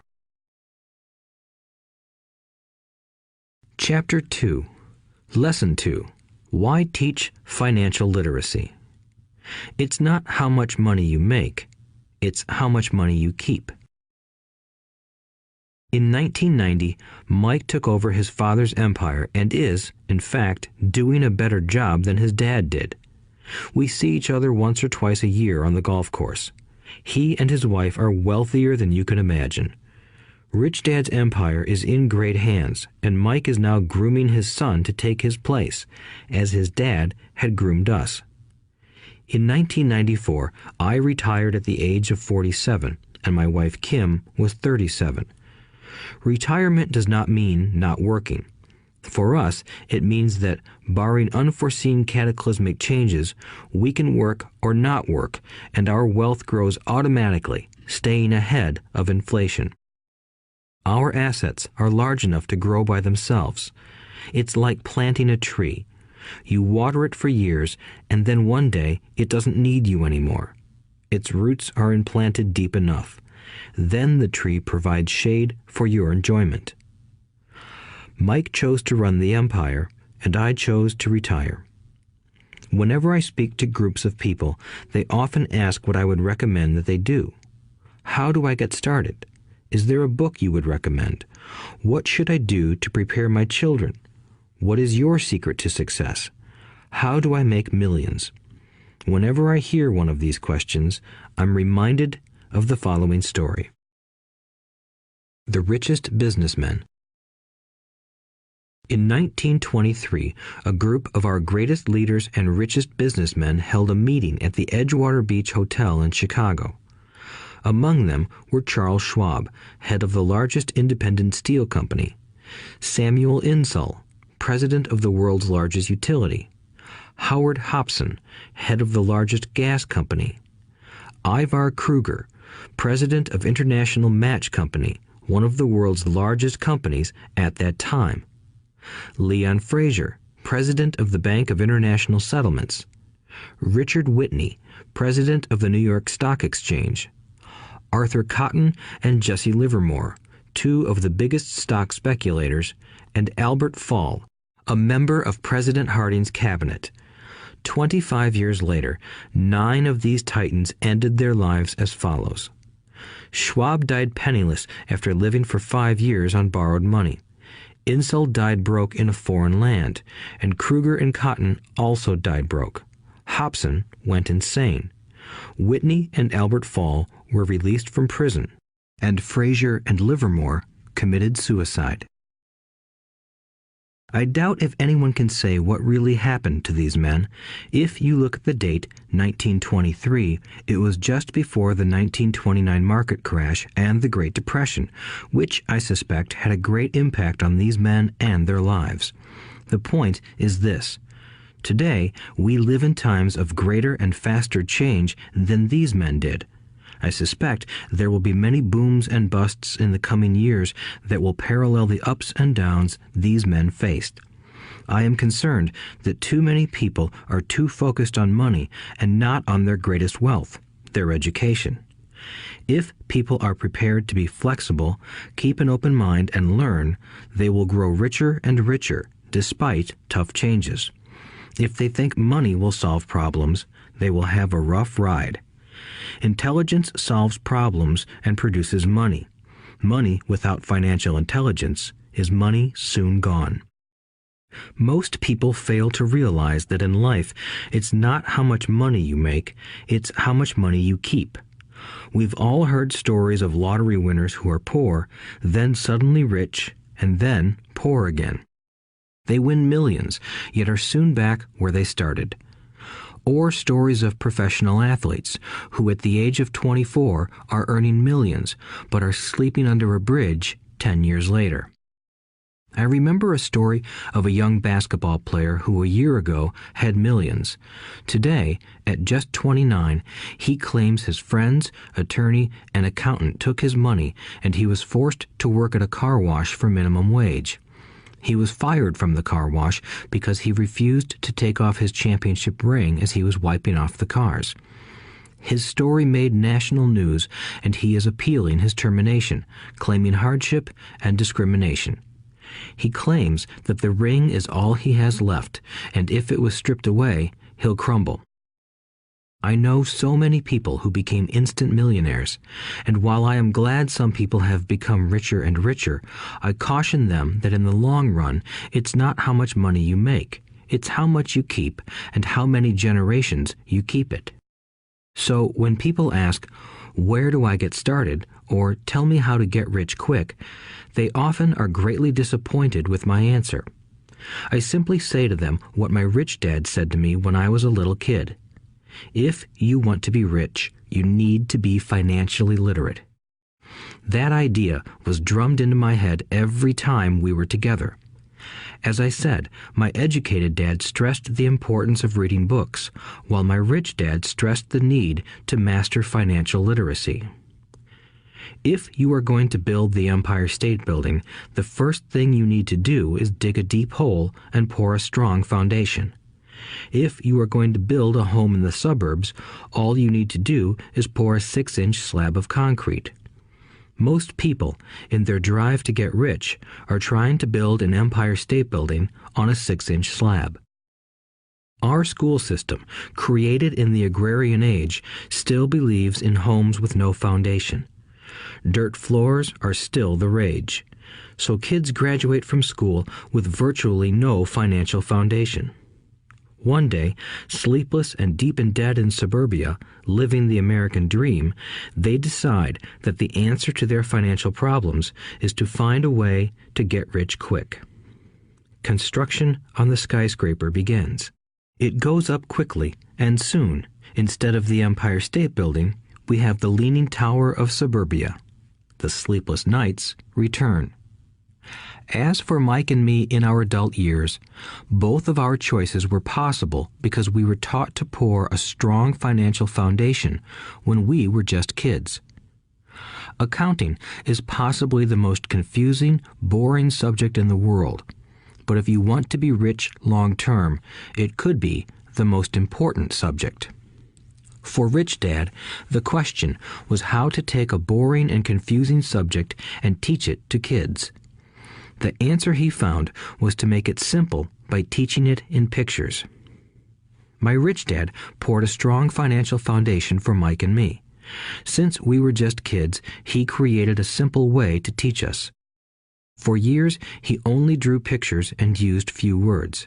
Mike and I understood the simple drawings, the jargon, the movement of money, and then in later years, Rich Dad began adding numbers. Today, Mike has gone on to master much more complex and sophisticated accounting analysis because he had to in order to run his empire. I am not as sophisticated because my empire is smaller, yet we come from the same simple foundation. Over the following pages, we will discuss those same simple line drawings Mike's dad created for us. Though basic, those drawings helped guide two little boys in building great sums of wealth on a solid and deep foundation. Rule number 1. You must know the difference between an asset and a liability, and buy assets. If you want to be rich, this is all you need to know. It is rule number 1. It is the only rule.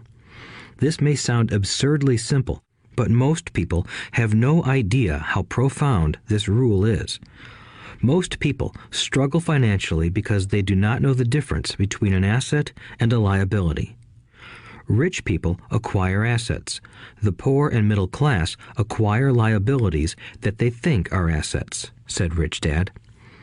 When Rich Dad explained this to Mike and me, we thought he was kidding. Here we were, nearly teenagers, and waiting for the secret to getting rich. And this was his answer. It was so simple that we stopped for a long time to think about it. "What is an asset?" asked Mike. "Don't worry right now," said Rich Dad. "Just let the idea sink in. If you can comprehend the simplicity, your life will have a plan and be financially easy. It is simple. That is why the idea is missed." "You mean all we need to know is what an asset is, acquire them, and we'll be rich?" I asked. Rich Dad nodded his head. "It's that simple." "If it's that simple, how come everyone is not rich?" I asked. Rich Dad smiled. "Because people do not know the difference between an asset and a liability." I remember asking, how could adults be so misguided? If it is that simple, if it is that important, why would everyone not want to find out? It took Rich Dad only a few minutes to explain what assets and liabilities were. As an adult, I have difficulty explaining it to other adults. The simplicity of the idea escapes them because they have been educated differently. They were taught by other educated professionals, such as bankers, accountants, real estate agents, financial planners, and so forth. The difficulty comes in asking adults to unlearn or become children again. An intelligent adult often feels it is demeaning to pay attention to simplistic definitions. Rich Dad believed in the KISS principle. Keep it simple, stupid, or keep it super simple. So he kept it simple for us, and that made our financial foundation strong. So what causes the confusion? How could something so simple be so screwed up? Why would someone buy an asset that was really a liability? The answer is found in basic education. We focus on the word literacy and not financial literacy. What defines something to be an asset or a liability are not words. In fact, if you really want to be confused, look up the words asset and liability in the dictionary. I know the definition may sound good to a trained accountant, but for the average person, it makes no sense. But we adults are often too proud to admit that something does not make sense. To us young boys, Rich Dad said, "What defines an asset are not words, but numbers. And if you can't read the numbers, you can't tell an asset from a hole in the ground." In accounting, Rich Dad would say, it's not the numbers, but what the numbers are telling you. It's just like words. It's not the words, but the story the words are telling you. If you want to be rich, you've got to read and understand numbers. If I heard that once, I heard it 1,000 times from my rich dad. And I also heard the rich acquire assets and the poor and middle class acquire liabilities. Here is how to tell the difference between an asset and a liability. Most accountants and financial professionals do not agree with the definitions, but these simple drawings were the start of strong financial foundations for two young boys. An asset is something that puts money in my pocket. A liability is something that takes money out of my pocket. This is really all you need to know. If you want to be rich, simply spend your life buying assets. If you want to be poor or middle class, spend your life buying liabilities. Illiteracy, both in words and numbers, is the foundation of financial struggle. If people are having difficulties financially, there is something that they don't understand, either in words or numbers. The rich are rich because they are more literate in different areas than people who struggle financially. So if you want to be rich and maintain your wealth, it's important to be financially literate in words as well as numbers. Numbers alone mean little, just as words out of context mean little. It's the story that counts. In financial reporting, reading numbers is looking for the plot, the story of where the cash is flowing. In 80% of most families, the financial story paints a picture of hard work to get ahead. However, this effort is for naught because they spend their lives buying liabilities instead of assets. Everyone has living expenses, the need for food, shelter, and clothing. It is the cash flow that tells the story of how a person handles their money. The reason I started with the story of the richest men in America is to illustrate the flaw in believing that money will solve all problems. That is why I cringe whenever I hear people ask me how to get rich quicker or where they should start. I often hear, "I'm in debt, so I need to make more money." But more money will often not solve the problem. In fact, it may compound the problem. Money often makes obvious our tragic human flaws, putting a spotlight on what we don't know. That is why, all too often, a person who comes into a sudden windfall of cash, let's say an inheritance, a pay raise, or lottery winnings, soon returns to the same financial mess, if not worse than the mess they were in before. Money only accentuates the cash flow pattern running in your head. If your pattern is to spend everything you get, most likely an increase in cash will just result in an increase in spending. Thus the saying, "A fool and his money is one big party." I have said many times that we go to school to gain scholastic and professional skills, both of which are important. We learn to make money with our professional skills. In the 1960s, when I was in high school, if someone did well academically, people assumed this bright student would go on to be a medical doctor because it was the profession with the promise of the greatest financial reward. Today, doctors face financial challenges I wouldn't wish on my worst enemy. Insurance companies taking control of the business, managed health care, government intervention, and malpractice suits. Today, kids want to be famous athletes, movie stars, rock stars, beauty queens, or CEOs because that is where the fame, money, and prestige are. That is the reason it is so hard to motivate kids in school today. They know that professional success is no longer solely linked to academic success, as it once was.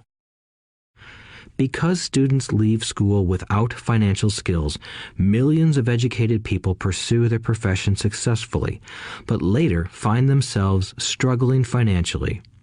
They work harder, but don't get ahead.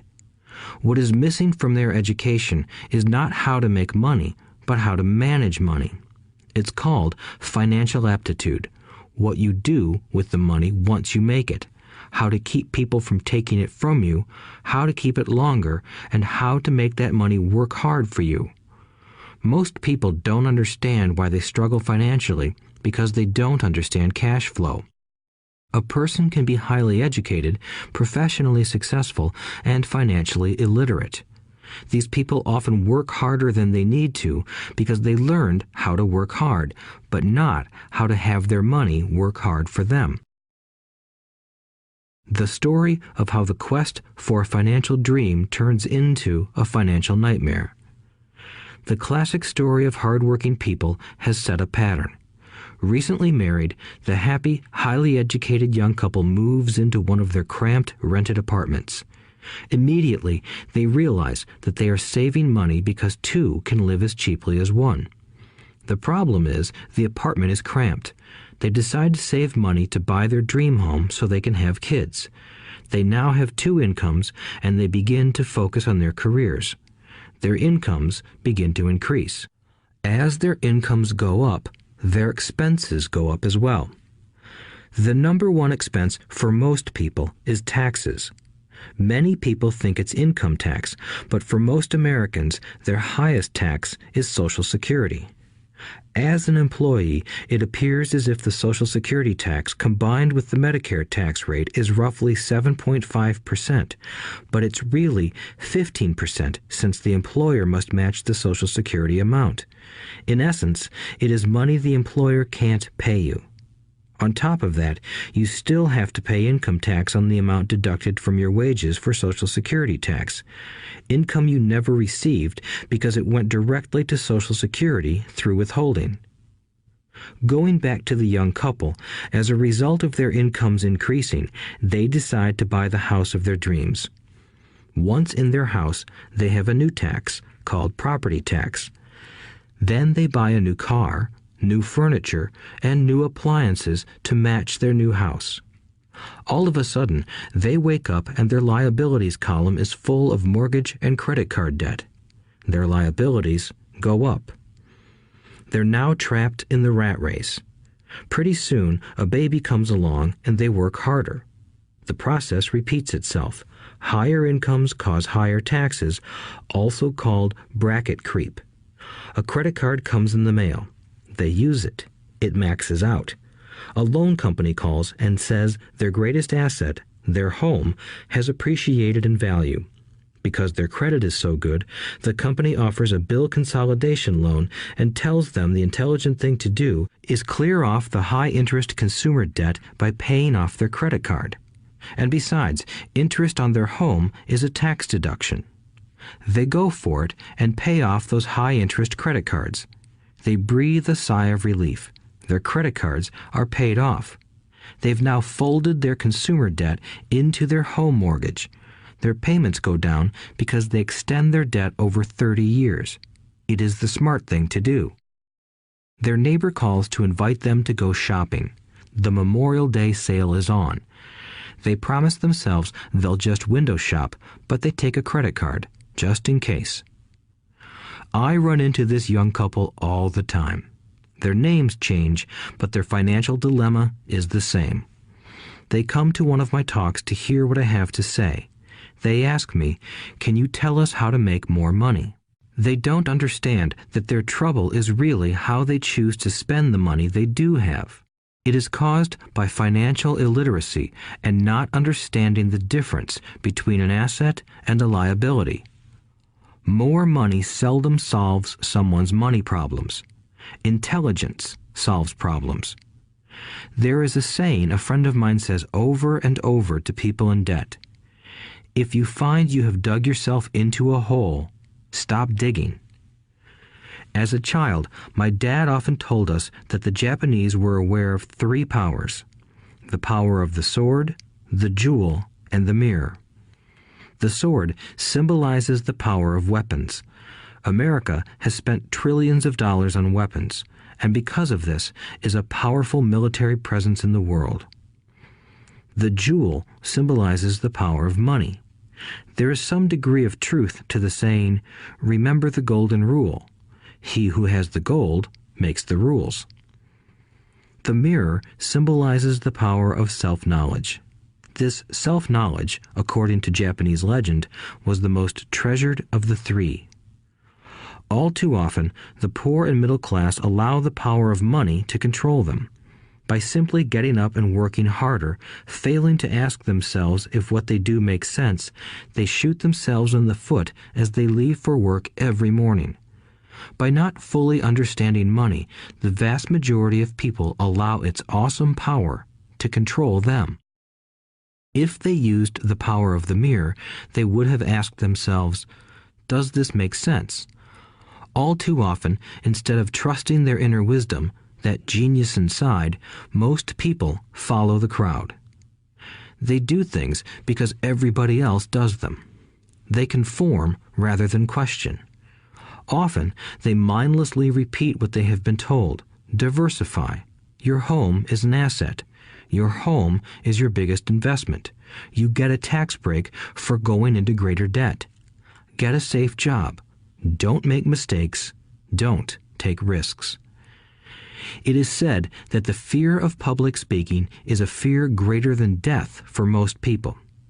According to psychiatrists, the fear of public speaking is caused by the fear of ostracism, the fear of standing out, the fear of criticism, the fear of ridicule, and the fear of being an outcast. The fear of being different prevents most people from seeking new ways to solve their problems. That is why my educated dad said the Japanese valued the power of the mirror the most, for it is only when we look into it that we find truth. Fear is the main reason that people say, "Play it safe." That goes for anything, be it sports, relationships, careers, or money. It is that same fear, the fear of ostracism, that causes people to conform to, and not question, commonly accepted opinions or popular trends. Your home is an asset. Get a bill consolidation loan and get out of debt. Work harder. It's a promotion. Someday I'll be a vice president. Save money. When I get a raise, I'll buy us a bigger house. Mutual funds are safe. Many financial problems are caused by trying to keep up with the Joneses. Occasionally, we all need to look in the mirror and be true to our inner wisdom rather than our fears. By the time Mike and I were 16 years old, we began to have problems in school. We were not bad kids. We just began to separate from the crowd. We worked for Mike's dad after school and on weekends. Mike and I often spent hours after work just sitting at a table with his dad while he held meetings with his bankers, attorneys, accountants, brokers, investors, managers, and employees. Here was a man who had left school at 13 who was now directing, instructing, ordering, and asking questions of educated people. They came at his beck and call and cringed when he didn't approve of them. Here was a man who had not gone along with the crowd. He was a man who did his own thinking and detested the words, "We have to do it this way because that's the way everyone else does it." He also hated the word can't. If you wanted him to do something, just say, "I don't think you can do it." Mike and I learned more sitting in on his meetings than we did in all our years of school, college included. Mike's dad was not book smart, but he was financially educated and successful as a result. He told us over and over again, an intelligent person hires people who are more intelligent than he is. So Mike and I had the benefit of spending hours listening to and learning from intelligent people. But because of this, Mike and I couldn't go along with the standard dogma our teachers preached, and that caused problems. Whenever the teacher said, "If you don't get good grades, you won't do well in the real world," Mike and I just raised our eyebrows. When we were told to follow set procedures and not deviate from the rules, we could see how school discouraged creativity. We started to understand why our rich dad told us that schools were designed to produce good employees instead of employers. Occasionally, Mike or I would ask our teachers how what we studied was applicable to the real world, or why we never studied money and how it worked. To the latter question, we often got the answer that money was not important, that if we excelled in our education, the money would follow. The more we knew about the power of money, the more distant we grew from the teachers and our classmates. My highly educated dad never pressured me about my grades, but we did begin to argue about money. By the time I was 16, I probably had a far better foundation with money than both my parents. I could keep books, I listened to tax accountants, corporate attorneys, bankers, real estate brokers, investors, and so forth. By contrast, my dad talked to other teachers. One day, my dad told me that our home was his greatest investment. A not-too-pleasant argument took place when I showed him why I thought a house was not a good investment. I showed him the ancillary expenses that went along with owning the home. A bigger home meant bigger expenses, and the cash flow kept going out through the expense column. Today, people still challenge me on the idea of a house not being an asset. I know that for many people, it is their dream as well as their largest investment. And owning your own home is better than nothing. I simply offer an alternative way of looking at this popular dogma. If my wife and I were to buy a bigger, flashier house, we realize it wouldn't be an asset. It would be a liability since it would take money out of our pocket. So here is the argument I put forth. I really don't expect most people to agree with it because your home is an emotional thing, and when it comes to money, high emotions tend to lower financial intelligence. I know from personal experience that money has a way of making every decision emotional. 1. When it comes to houses, most people work all their lives paying for a home they never own. In other words, most people buy a new house every few years, each time incurring a new 30-year loan to pay off the previous one. 2. Even though people receive a tax deduction for interest on mortgage payments, they pay for all their other expenses with after-tax dollars, even after they pay off their mortgage. 3. My wife's parents were shocked when the property taxes on their home increased to $1,000 a month. This was after they had retired, so the increase put a strain on their retirement budget and they felt forced to move. 4. Houses do not always go up in value. I have friends who owe $1 million for a home that today would sell for far less. 5. The greatest losses of all are those from missed opportunities. If all your money is tied up in your house, you may be forced to work harder because your money continues blowing out of the expense column instead of adding to the asset column, the classic middle-class cash flow pattern. If a young couple would put more money into their asset column early on, their later years would be easier. Their assets would have grown and would be available to help cover expenses. All too often, a house only serves as a vehicle for incurring a home equity loan to pay for mounting expenses. In summary, the end result in making a decision to own a house that is too expensive in lieu of starting an investment portfolio impacts an individual in at least the following 3 ways. 1. Loss of time during which other assets could have grown in value. 2. Loss of additional capital which could have been invested instead of paying for high maintenance expenses related directly to the home. 3. Loss of education. Too often, people count their house and savings and retirement plans as all they have in their asset column. Because they have no money to invest, they simply don't invest. This costs them investment experience. Most never become what the investment world calls a sophisticated investor. And the best investments are usually first sold to sophisticated investors, who then turn around and sell them to the people playing it safe. I am not saying don't buy a house. What I'm saying is that you should understand the difference between an asset and a liability. When I want a bigger house, I first buy assets that will generate the cash flow to pay for the house. My educated dad's personal financial statement best demonstrates the life of someone caught in the rat race. His expenses match his income, never allowing him enough left over to invest in assets. As a result, his liabilities are larger than his assets. Why the rich get richer. A review of my rich dad's financial statement shows why the rich get richer. The asset column generates more than enough income to cover expenses, with the balance reinvested into the asset column.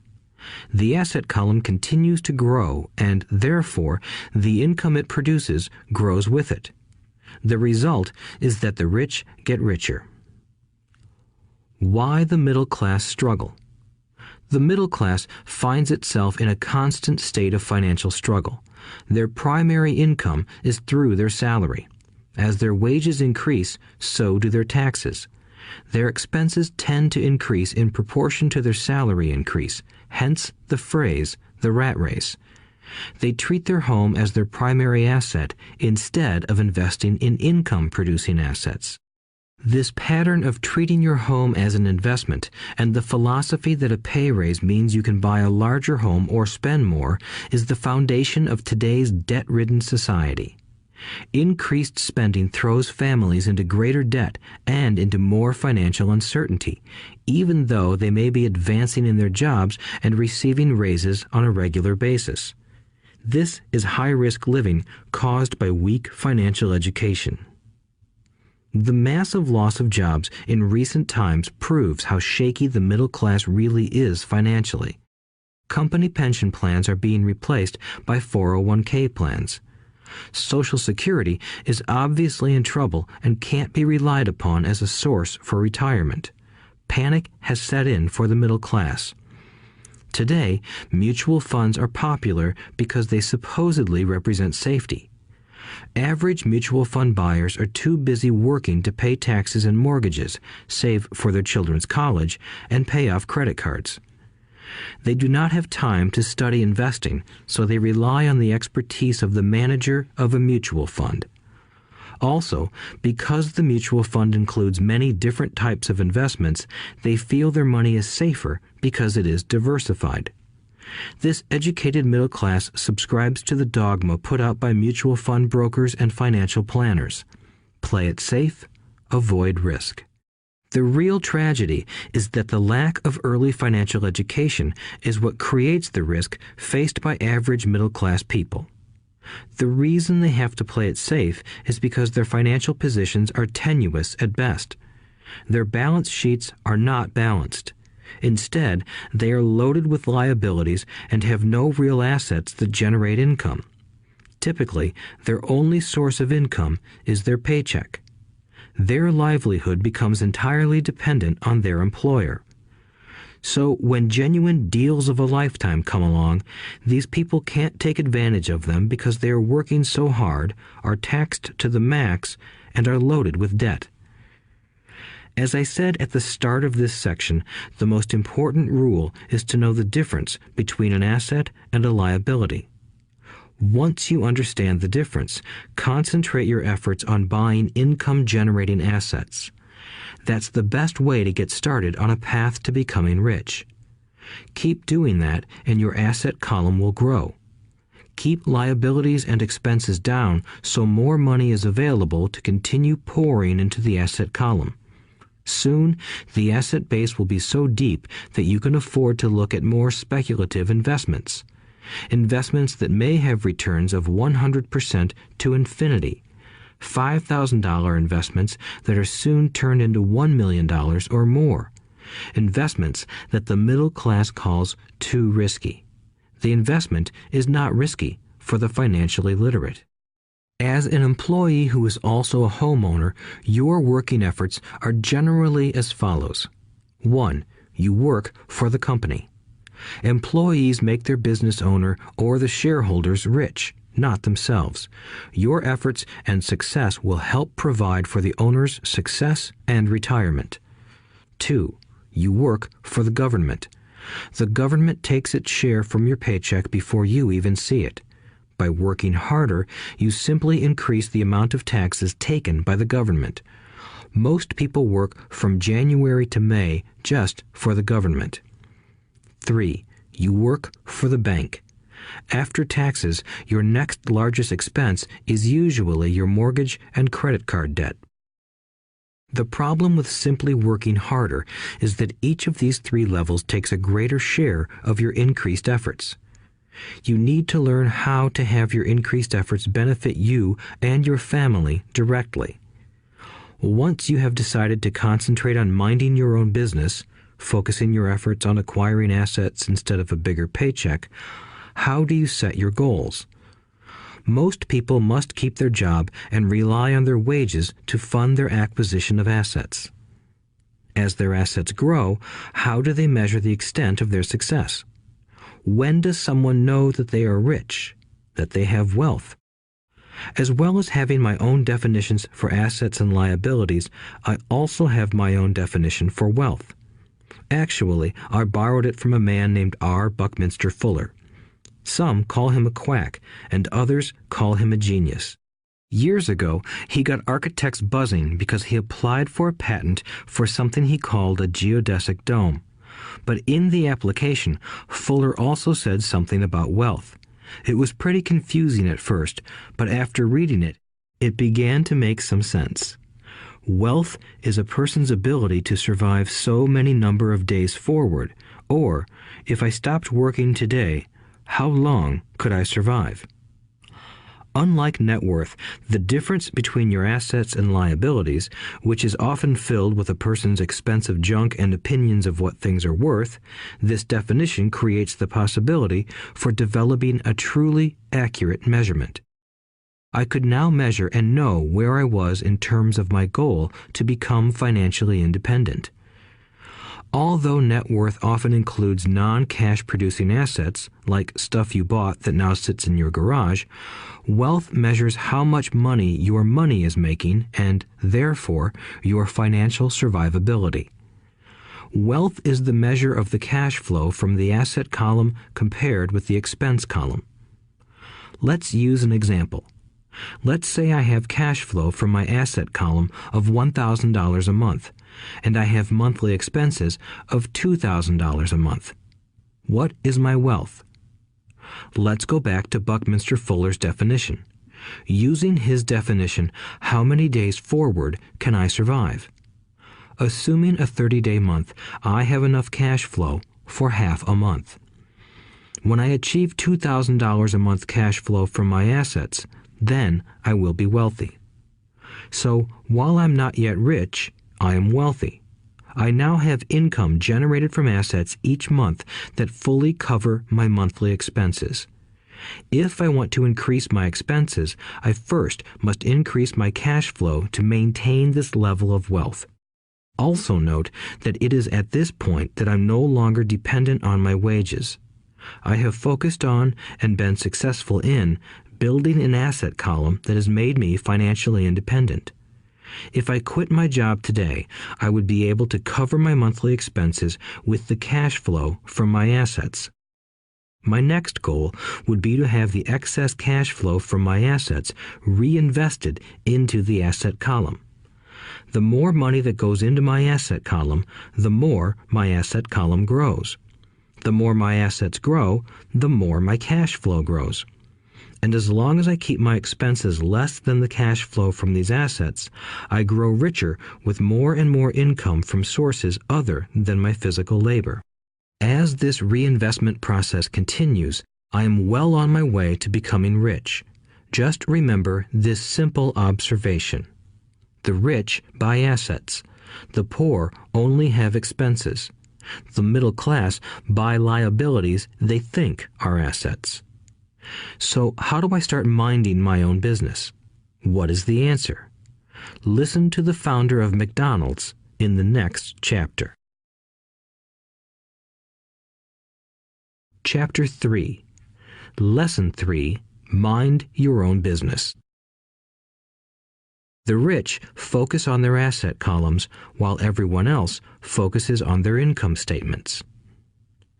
In 1974, Ray Kroc, the founder of McDonald's, was asked to speak to the MBA class at the University of Texas at Austin. A friend of mine was a student in that MBA class. After a powerful and inspiring talk, the class adjourned and the students asked Ray if he would join them at their favorite hangout to have a few beers. Ray graciously accepted. "What business am I in?" Ray asked once the group had all their beers in hand. Everyone laughed, my friend said. Most of the MBA students thought Ray was just fooling around. No one answered, so Ray asked again. "What business do you think I'm in?" The students laughed again, and finally one brave soul yelled out, "Ray, who in the world doesn't know that you're in the hamburger business?" Ray chuckled. "That's what I thought you would say." He paused and then quickly added, "Ladies and gentlemen, I'm not in the hamburger business. My business is real estate." As my friend tells the story, Ray spent a good amount of time explaining his viewpoint. In his business plan, Ray knew that the primary business focus was to sell hamburger franchises, but what he never lost sight of was the location of each franchise. He knew that the land and its location were the most significant factors in the success of each franchise. Basically, the person who bought the franchise was also buying the real estate under the franchise for Ray Kroc's organization. Today, McDonald's is the largest single owner of real estate in the world, owning even more than the Catholic Church. McDonald's owns some of the most valuable intersections and street corners in America and around the globe. My friend considers this as one of the most important lessons in his life. Today, he owns car washes, but his business is the real estate under those car washes. The previous chapter presented that most people work for everyone but themselves. They work first for the owners of the company, then for the government through taxes, and finally for the bank that owns their mortgage. When I was a young boy, we did not have a McDonald's nearby. Yet my rich dad was responsible for teaching Mike and me the same lesson that Ray Kroc talked about at the University of Texas. It is secret number 3 of the rich. The secret is mind your own business. Financial struggle is often directly the result of people working all their lives for someone else. Many people will simply have nothing at the end of their working days to show for their efforts. Our current educational system focuses on preparing today's youth to get good jobs by developing scholastic skills. Their lives will revolve around their wages or, as described earlier, their income column. Many will study further to become engineers, scientists, cooks, police officers, artists, writers, and so on. These professional skills allow them to enter the workforce and work for money. But there is a big difference between your profession and your business. Often I ask people, "What is your business?" And they will say, "Oh, I'm a banker." Then I ask them if they own the bank, and they usually respond, "No, I work there." In that instance, they have confused their profession with their business. Their profession may be a banker, but they still need their own business. A problem with school is that you often become what you study. So if you study cooking, you become a chef. If you study the law, you become an attorney. And a study of auto mechanics makes you a mechanic. The mistake in becoming what you study is that too many people forget to mind their own business. They spend their lives minding someone else's business and making that person rich. To become financially secure, a person needs to mind their own business. Your business revolves around your asset column, not your income column. As stated earlier, the number one rule is to know the difference between an asset and a liability and to buy assets. The rich focus on their asset columns, while everyone else focuses on their income statements. That is why we hear so often, "I need a raise. If only I had a promotion. I am going back to school to get more training so I can get a better job. I am going to work overtime. Maybe I can get a second job." In some circles, these are sensible ideas, but you are still not minding your own business. These ideas all still focus on the income column and will only help a person become more financially secure if the additional money is used to purchase income-generating assets. The primary reason the majority of the poor and middle class are fiscally conservative, which means I can't afford to take risks, is that they have no financial foundation. They have to cling to their jobs and play it safe. When downsizing became the in thing to do, millions of workers found out their largest so-called asset, their home, was eating them alive. Their asset was costing them money every month. Their car, another asset, was eating them alive. The golf clubs in the garage that cost $1,000 were not worth $1,000 anymore. Without job security, they had nothing to fall back on. What they thought were assets could not help them survive in a time of financial crisis.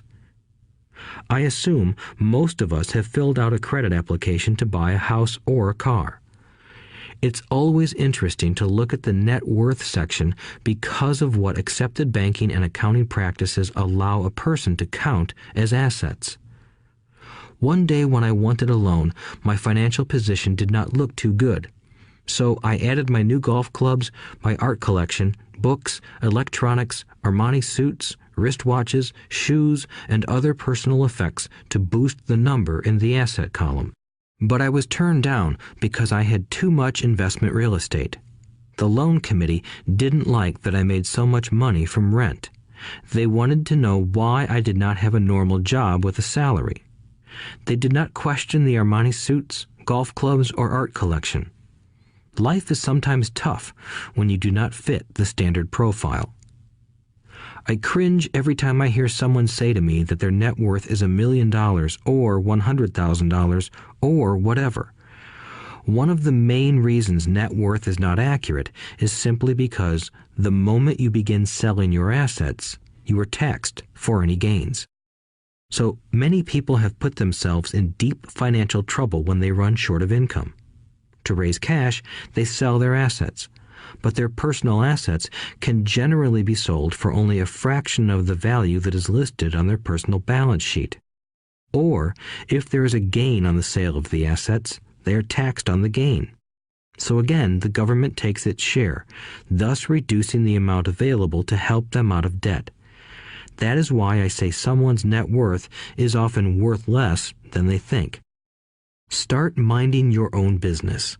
Keep your daytime job, but start buying real assets, not liabilities or personal effects that have no real value once you get them home. A new car loses nearly 25% of the price you pay for it the moment you drive it off the lot. It is not a true asset even if your banker lets you list it as one. My $400 new titanium driver was worth $150 the moment I teed off. Keep expenses low. reduce liabilities, and diligently build a base of solid assets. For young people who have not yet left home, it is important for parents to teach them the difference between an asset and a liability.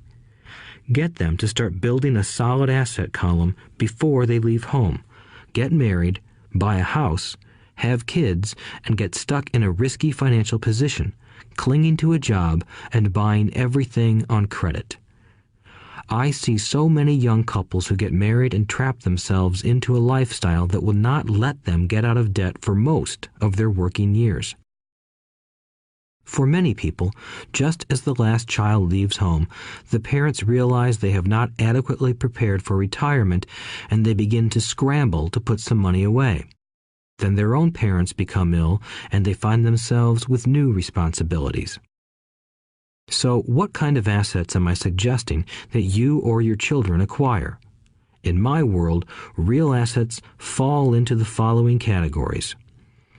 Businesses that do not require my presence. I own them, but they are managed or run by other people.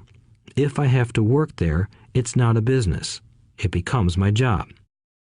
Stocks, bonds, income-generating real estate, notes, IOUs, royalties from intellectual property such as music, scripts, and patents. Anything else that has value, produces income, or appreciates, and has a ready market. As a young boy, my educated dad encouraged me to find a safe job, but my rich dad encouraged me to begin acquiring assets that I loved. If you don't love it, you won't take care of it. I collect real estate simply because I love buildings and land. I love shopping for them, and I could look at them all day long. When problems arise, the problems aren't so bad that it changes my love for real estate. For people who hate real estate, they shouldn't buy it. I also love stocks of small companies, especially startups, because I am an entrepreneur, not a corporate person. In my early years, I worked in large organizations such as Standard Oil of California, the U.S. Marine Corps, and Xerox Corporation. I enjoyed my time with those organizations and have fond memories, but I know deep down I am not a company man. I like starting companies, not running them. So my stock buys are usually of small companies. Sometimes I even start the company and take it public. Fortunes are made in new stock issues, and I love the game. Many people are afraid of small cap companies and call them risky, and they are. But that risk is diminished if you love what the investment is, understand it, and know the game. With small companies, my investment strategy is to be out of the stock in a year. On the other hand, my real estate strategy is to start small and keep trading up for bigger properties, and, therefore, delay paying taxes on the gain. This allows the value to increase dramatically. I generally hold real estate less than 7 years. For years, even while I was with the Marine Corps and Xerox, I did what my rich dad recommended. I kept my day job, but I still minded my own business. I was active in my asset column trading real estate and small stocks. Rich Dad always stressed the importance of financial literacy. The better I was at understanding the accounting and cash management, the better I would be at analyzing investments and eventually starting and building my own company. I don't encourage anyone to start a company unless they really want to. Knowing what I know about running a company, I wouldn't wish that task on anyone. There are times when people can't find employment and starting a company seems like the best solution. But the odds are against success. 9 out of 10 companies fail in 5 years. Of those that survive the first 5 years, 9 out of every 10 of those eventually fail as well. So only if you really have the desire to own your own company do I recommend it.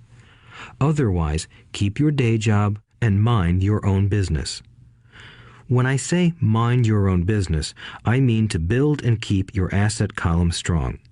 Once a dollar goes into it, never let it come out. Think of it this way. Once a dollar goes into your asset column, it becomes your employee. The best thing about money is that it works 24 hours a day and can work for generations. Keep your day job, Be a great hard-working employee, but keep building that asset column. As your cash flow grows, you can indulge in some luxuries. An important distinction is that rich people buy luxuries last, while the poor and middle class tend to buy luxuries first.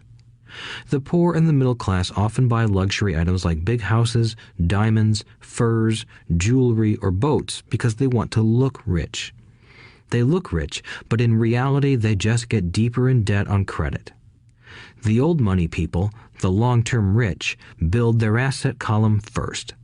Then the income generated from the asset column buys their luxuries. The poor and middle class buy luxuries with their own sweat, blood, and children's inheritance. A true luxury is a reward for investing in and developing a real asset. For example, when my wife Kim and I had extra money coming from our apartment houses, she went out and bought her Mercedes. It didn't take any extra work or risk on her part because the apartment house bought the car. She did, however, have to wait 4 years while the real estate investment portfolio grew and began generating enough extra cash flow to pay for the car. But the luxury, the Mercedes, was a true reward because she proved she knew how to grow her asset column. That car now means a lot more to her than simply another pretty car. It means she used her financial intelligence to afford it.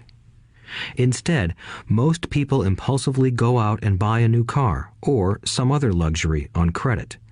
They may feel bored and just want a new toy. Buying a luxury on credit often causes a person to eventually resent that luxury because the debt becomes a financial burden. After you've taken the time and invested in and built your own business, you are now ready to learn the biggest secret of the rich, the secret that puts the rich way ahead of the pack. Chapter 4. Lesson 4. The History of Taxes and the Power of Corporations. My rich dad just played the game smart, and he did it through corporations, the biggest secret of the rich. I remember in school being told the story of Robin Hood and his merry men. My teacher thought it was a wonderful story of a romantic hero who robbed from the rich and gave to the poor. My rich dad did not see Robin Hood as a hero. He called Robin Hood a crook. Robin Hood may be long gone, but his followers live on. I often still hear people say, "Why don't the rich pay for it?" Or, "The rich should pay more in taxes and give it to the poor." It is this Robin Hood fantasy, or taking from the rich to give to the poor, that has caused the most pain for the poor and the middle class. The reason the middle class is so heavily taxed is because of the Robin Hood ideal. The reality is that the rich are not taxed. It's the middle class who pays for the poor, especially the educated, upper-income middle class. Again, to understand fully how things happen, we need to look at the history of taxes. Although my highly educated dad was an expert on the history of education, my rich dad fashioned himself an expert on the history of taxes. Rich Dad explained to Mike and me that originally in England and America, there were no taxes. Occasionally, there were temporary taxes levied in order to pay for wars. The king or the president would put the word out and ask everyone to chip in. Taxes were levied in Britain for the fight against Napoleon from 1799 to 1816, and in America to pay for the Civil War from 1861 to 1865. In 1874, England made income tax a permanent levy on its citizens. In 1913, an income tax became permanent in the United States with the adoption of the 16th Amendment to the U.S. Constitution. At one time, Americans were anti-tax. It had been the tax on tea that led to the famous Tea Party in Boston Harbor, an incident that helped ignite the Revolutionary War. It took approximately 50 years in both England and the United States to sell the idea of a regular income tax. What these historical dates fail to reveal is that both of these taxes were initially levied against only the rich. It was this point that Rich Dad wanted Mike and me to understand. He explained that the idea of taxes was made popular and accepted by the majority by telling the poor and the middle class that taxes were created only to punish the rich. This is how the masses voted for the law, and it became constitutionally legal. Although it was intended to punish the rich, in reality it wound up punishing the very people who voted for it, the poor and middle class. Once government got a taste of money, its appetite grew, said Rich Dad. Your dad and I are exactly opposite. He's a government bureaucrat, and I am a capitalist. We get paid, and our success is measured on opposite behaviors. He gets paid to spend money and hire people. The more he spends and the more people he hires, the larger his organization becomes. In the government, a large organization is a respected organization. On the other hand, within my organization, the fewer people I hire and the less money I spend, the more I am respected by my investors. That's why I don't like government people. They have different objectives than most business people. As the government grows, more and more tax dollars are needed to support it. My educated dad sincerely believed that government should help people. He loved John F. Kennedy and especially the idea of the Peace Corps.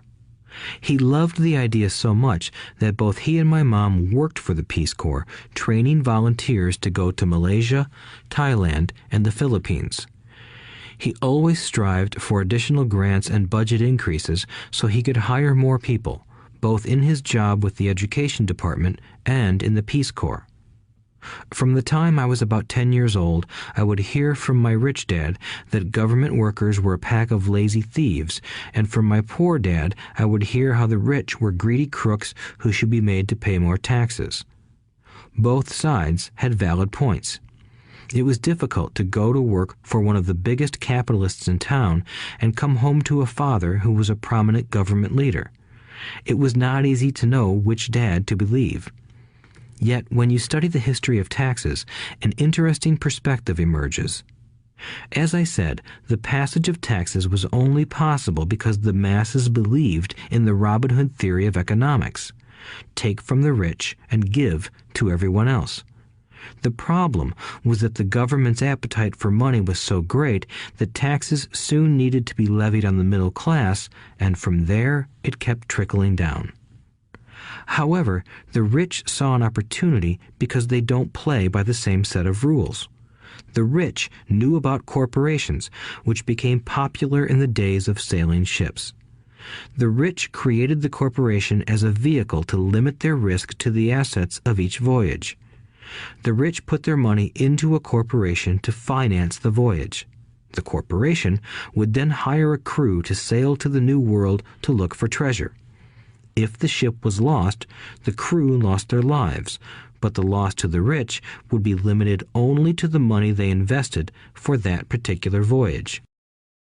It is the knowledge of the legal corporate structure that really gives the rich a vast advantage over the poor and middle class. Having two fathers teaching me, one a socialist and the other a capitalist, I quickly began to realize that the philosophy of the capitalist made more financial sense to me. It seemed to me that the socialists ultimately penalized themselves due to their lack of financial education. No matter what the take from the rich crowd came up with, the rich always found a way to outsmart them. That is how taxes were eventually levied on the middle class. The rich outsmarted the intellectuals solely because they understood the power of money, a subject not taught in schools. How did the rich outsmart the intellectuals? Once the take from the rich tax was passed, cash started flowing into government coffers. Initially, people were happy. Money was handed out to government workers and the rich. It went to government workers in the form of jobs and pensions, and it went to the rich via their factories receiving government contracts. The government received a large pool of money, but the problem was the fiscal management of that money. The government ideal is to avoid having excess money. If you fail to spend your allotted funds, you risk losing it in the next budget. You would certainly not be recognized for being efficient. Business people, on the other hand, are rewarded for having excess money and are applauded for their efficiency. As this cycle of growing government spending continued, the demand for money increased, and the tax the rich idea was adjusted to include lower income levels down to the very people who voted it in, the poor and the middle class. True capitalists used their financial knowledge to simply find an escape. They headed back to the protection of a corporation. But what many people who have never formed a corporation don't know is that a corporation is not really a thing. A corporation is merely a file folder with some legal documents in it, sitting in some attorney's office and registered with a state government agency. It's not a big building or a factory or a group of people. A corporation is merely a legal document that creates a legal body without a soul. Using it, the wealth of the rich was once again protected. It was popular because the income tax rate of a corporation is less than the individual income tax rates. In addition, certain expenses could be paid by a corporation with pre-tax dollars. This war between the haves and have-nots has raged for hundreds of years. The battle is waged whenever and wherever laws are made, and it will go on forever. The problem is that the people who lose are the uninformed, the ones who get up every day and diligently go to work and pay taxes. If they only understood the way the rich play the game, they could play it too. Then they would be on their way to their own financial independence. This is why I cringe every time I hear a parent advise their children to go to school so they can find a safe, secure job. An employee with a safe, secure job without financial aptitude has no escape. Average Americans today work 5 to 6 months for the government just to cover their taxes. In my opinion, that is simply too long. The harder you work, the more you pay the government. That is why I believe that the idea of take from the rich backfired on the very people who voted it in. Every time people try to punish the rich don't simply comply. They react. They have the money, power, and intent to change things. They don't just sit there and voluntarily pay more taxes. Instead, they search for ways to minimize their tax burden. They hire smart attorneys and accountants and persuade politicians to change laws or create legal loopholes. They use their resources to effect change. The tax code of the United States also allows other ways to reduce taxes. Most of these vehicles are available to anyone, but it is the rich who find them because they are minding their own business.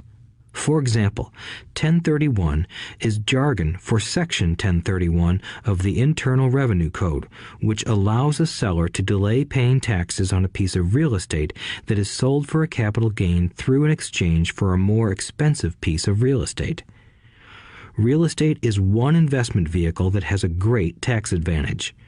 As long as you keep trading up in value, you will not be taxed on the gains until you liquidate. People who don't take advantage of these legal tax savings are missing a great opportunity to build their asset columns. The poor and middle class don't have the same resources. They sit there and let the government's needles enter their arm and allow the blood donation to begin. Today, I am constantly shocked at the number of people who pay more taxes or take fewer deductions simply because they are afraid of the government. I have friends who have had their businesses shut down and destroyed, only to find out it was a mistake on the part of the government. I realize all that, but the price of working from January to May is a high price to pay for that intimidation. My poor dad never fought back. My rich dad didn't either. He just played the game smarter, and he did it through corporations, the biggest secret of the rich. You may remember the first lesson I learned from my rich dad. I was a little boy of 9 who had to sit and wait for him to choose to talk to me. I sat in his office waiting for him to get to me. He was ignoring me on purpose. He wanted me to recognize his power and to desire to have that power for myself one day. During all the years I studied and learned from him, he always reminded me that knowledge is power. and with money comes great power that requires the right knowledge to keep it and make it multiply. Without that knowledge, the world pushes you around. Rich Dad constantly reminded Mike and me that the biggest bully was not the boss or the supervisor, but the tax man. The tax man will always take more if you let him. The first lesson of having money work for you, as opposed to you working for money, is all about power. If you work for money, you give the power to your employer. If money works for you, you keep the power and control it.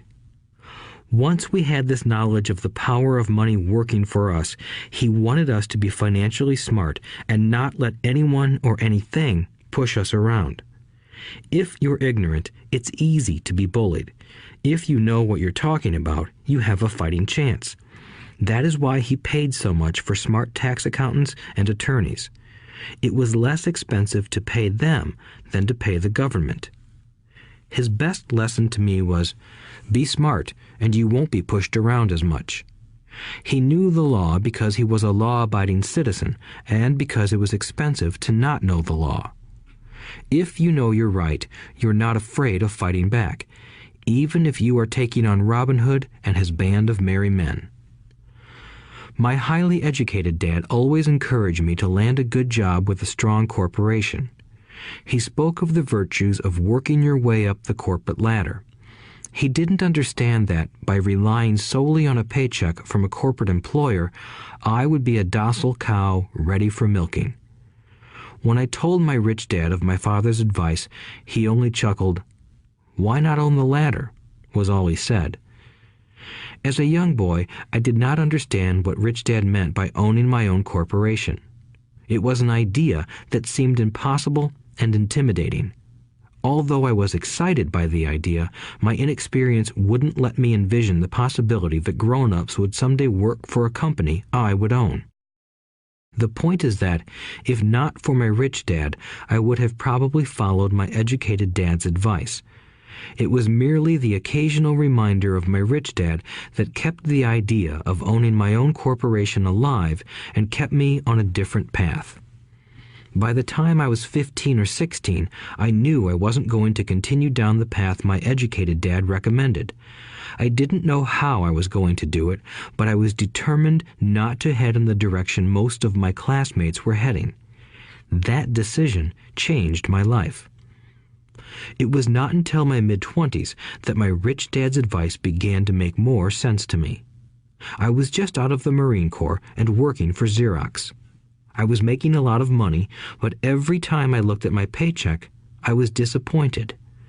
The deductions were so large, and the more I worked, the greater they became. As I became more successful, my bosses talked about promotions and raises. It was flattering, but I could hear my rich dad asking in my ear, "Who are you working for? Who are you making rich?" In 1974, while still an employee for Xerox, I formed my first corporation and began minding my own business. There were already a few assets in my asset column, but now I was determined to focus on making it bigger. Those paychecks, with all the deductions, made all the years of my rich dad's advice make total sense. I could see the future if I followed my educated dad's advice. Many employers feel that advising their workers to mind their own business is bad for business. But for me, focusing on my own business and developing assets made me a better employee because I now had a purpose. I came in early and worked diligently, amassing as much money as possible so I could invest in real estate. Hawaii was just set to boom, and there were fortunes to be made. The more I realized that we were in the beginning stages of a boom, the more Xerox machines I sold. The more I sold, the more money I made, and, of course, the more deductions came out of my paycheck. It was inspiring. I wanted out of the employee trap so badly that I worked even harder so I could invest more. By 1978, I was consistently one of the top 5 salespeople at the company. I badly wanted out of the rat race. In less than 3 years, I was making more in my real estate holding corporation than I was making at Xerox, and the money I was making in my asset column in my own corporation was money working for me, not me pounding on doors selling copiers. My rich dad's advice made much more sense. Soon, the cash flow from my properties were so strong that my company bought me my first Porsche. My fellow Xerox salespeople thought I was spending my commissions. I wasn't. I was investing my commissions in assets. My money was working hard to make more money. Each dollar in my asset column was a great employee, working hard to make more employees and buy the boss a new Porsche with before-tax dollars. I began to work harder for Xerox.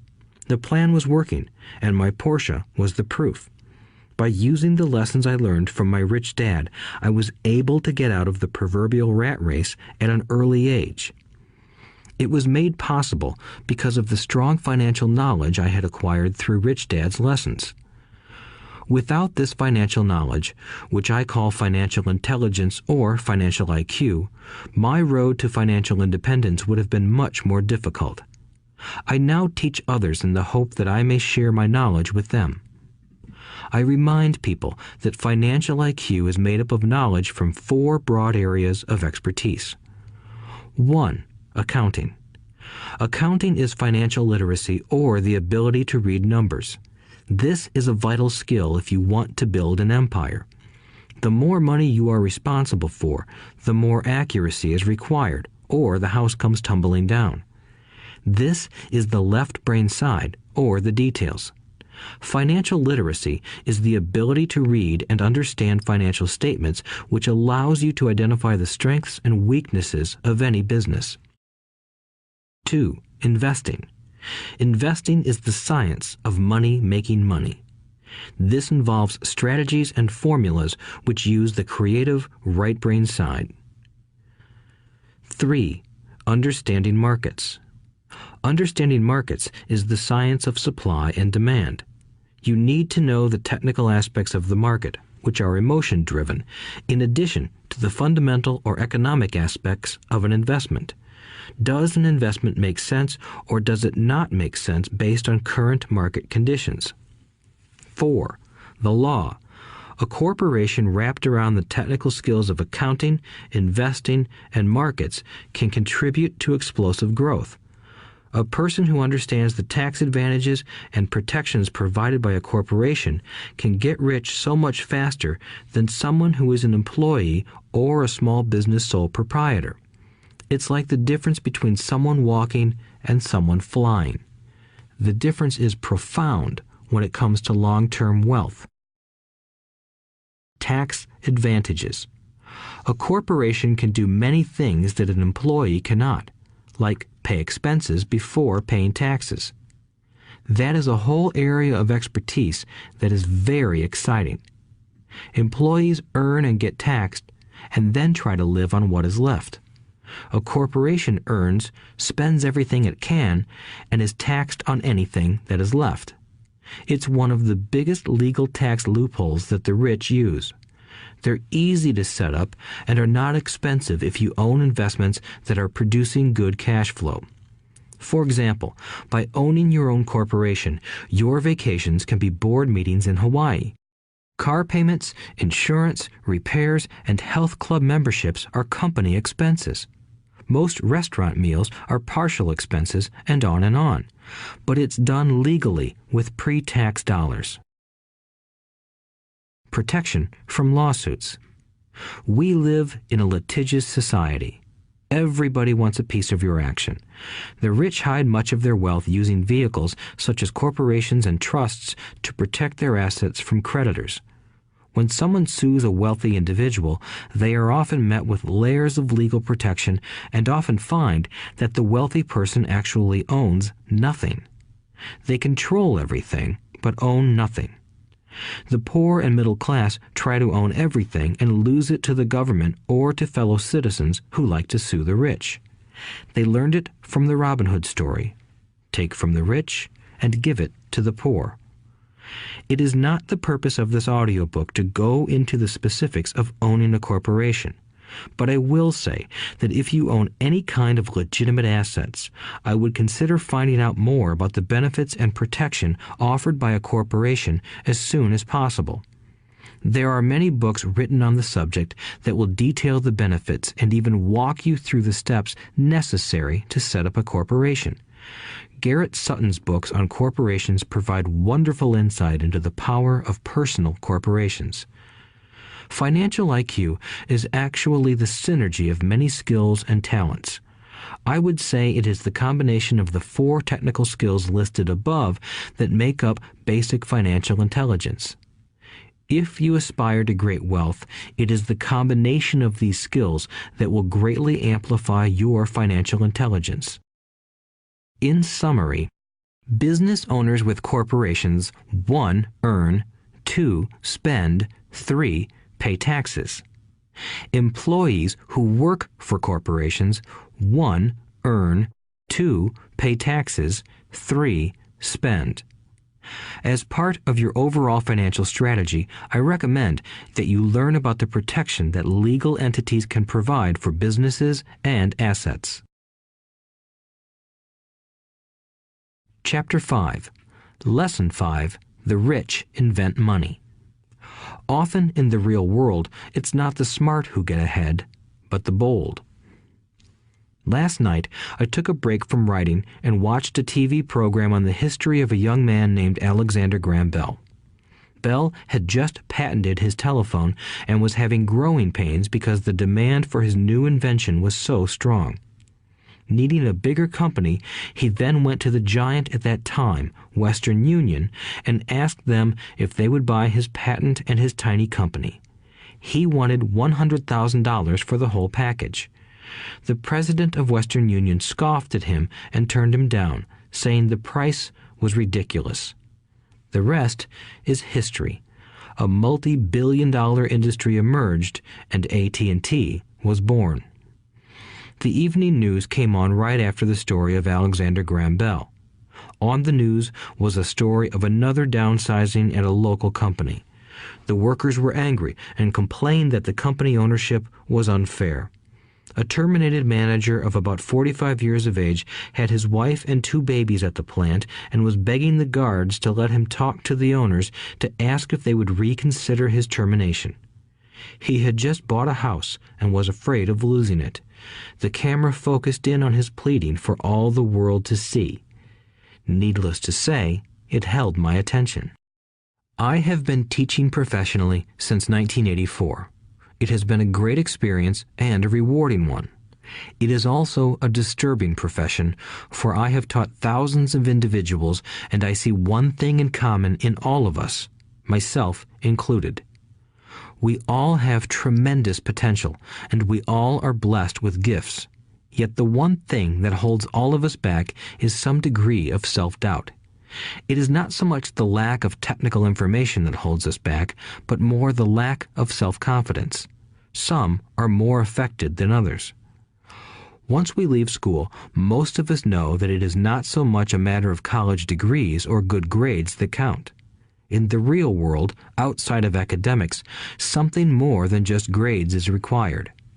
I have heard it called many things: guts, chutzpah, balls, audacity, bravado, cunning, daring, tenacity, and brilliance. This factor, whatever it is labeled, ultimately decides one's future much more than school grades do. Inside each of us is one of these brave, brilliant, and daring characters. There is also the flip side of that character, people who could get down on their knees and beg if necessary. After a year in Vietnam as a Marine Corps pilot, I got to know both of those characters inside of me intimately. One is not better than the other. Yet, as a teacher, I recognized that it was excessive fear and self-doubt that were the greatest detractors of personal genius. It broke my heart to see students know the answers, yet lack the courage to act on the answer. Often in the real world, it's not the smart who get ahead, but the bold. In my personal experience, your financial genius requires both technical knowledge as well as courage. If fear is too strong, the genius is suppressed. In my classes, I strongly urge students to learn to take risks, to be bold, and to let their genius convert that fear into power and brilliance. It works for some and just terrifies others. I have come to realize that for most people, when it comes to the subject of money, they would rather play it safe. I have had to field questions such as, why take risks? Why should I bother developing my financial IQ? Why should I become financially literate? And I answer, just to have more options. There are huge changes up ahead. In the coming years, there will be more people just like the young inventor Alexander Graham Bell. There will be 100 people like Bill Gates and hugely successful companies like Microsoft created every year all over the world. And there will also be many more bankruptcies, layoffs, and downsizings. So why bother developing your financial IQ? No one can answer that but you. Yet I can tell you why I myself do it. I do it because it is the most exciting time to be alive. I'd rather be welcoming change than dreading change. I'd rather be excited about making millions than worrying about not getting a raise. This period we are in now is a most exciting time, unprecedented in our world's history.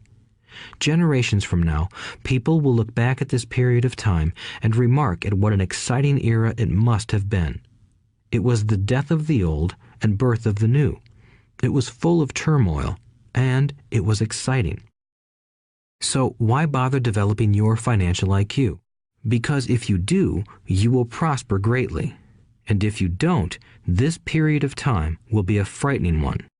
It will be a time of watching some people move boldly forward while others cling to worn-out life preservers. Land was wealth 300 years ago, so the person who owned the land owned the wealth. Later, wealth was in factories and production, and America rose to dominance. The industrialist owned the wealth. Today, wealth is in information, and the person who has the most timely information owns the wealth. The problem is that information flies around the world at the speed of light. The new wealth cannot be contained by boundaries and borders as land and factories were. The changes will be faster and more dramatic. There will be a dramatic increase in the number of new multimillionaires. There also will be those who are left behind.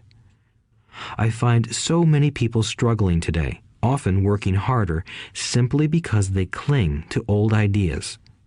They want things to be the way they were, and they resist change. I know people who are losing their jobs or their houses, and they blame technology or the economy or their boss. Sadly, they fail to realize that they might be the problem. Old ideas are their biggest liability. It is a liability simply because they fail to realize that while that idea or way of doing something was an asset yesterday, yesterday is gone. One afternoon, I was teaching how to invest using a board game I had invented, Cash Flow, as a teaching tool. A friend had brought someone along to attend the class. This friend of a friend was recently divorced, had been badly burned in the divorce settlement, and was now searching for some answers. Her friend thought the class might help. The game was designed to help people learn how money works. In playing the game, they learn about the interaction of the income statement with the balance sheet. They learn how cash flows between the two and how the road to wealth is through striving to increase your monthly cash flow from the asset column to the point that it exceeds your monthly expenses. Once you accomplish this, you are able to get out of the rat race and out onto the fast track. As I have said, some people hate the game, some love it, and others miss the point. This woman missed a valuable opportunity to learn something. In the opening round, she drew a doodad card with the boat on it. At first, she was happy. "Oh, I've got a boat." Then, as her friend tried to explain how the numbers worked on her income statement and balance sheet, she got frustrated because she had never liked math.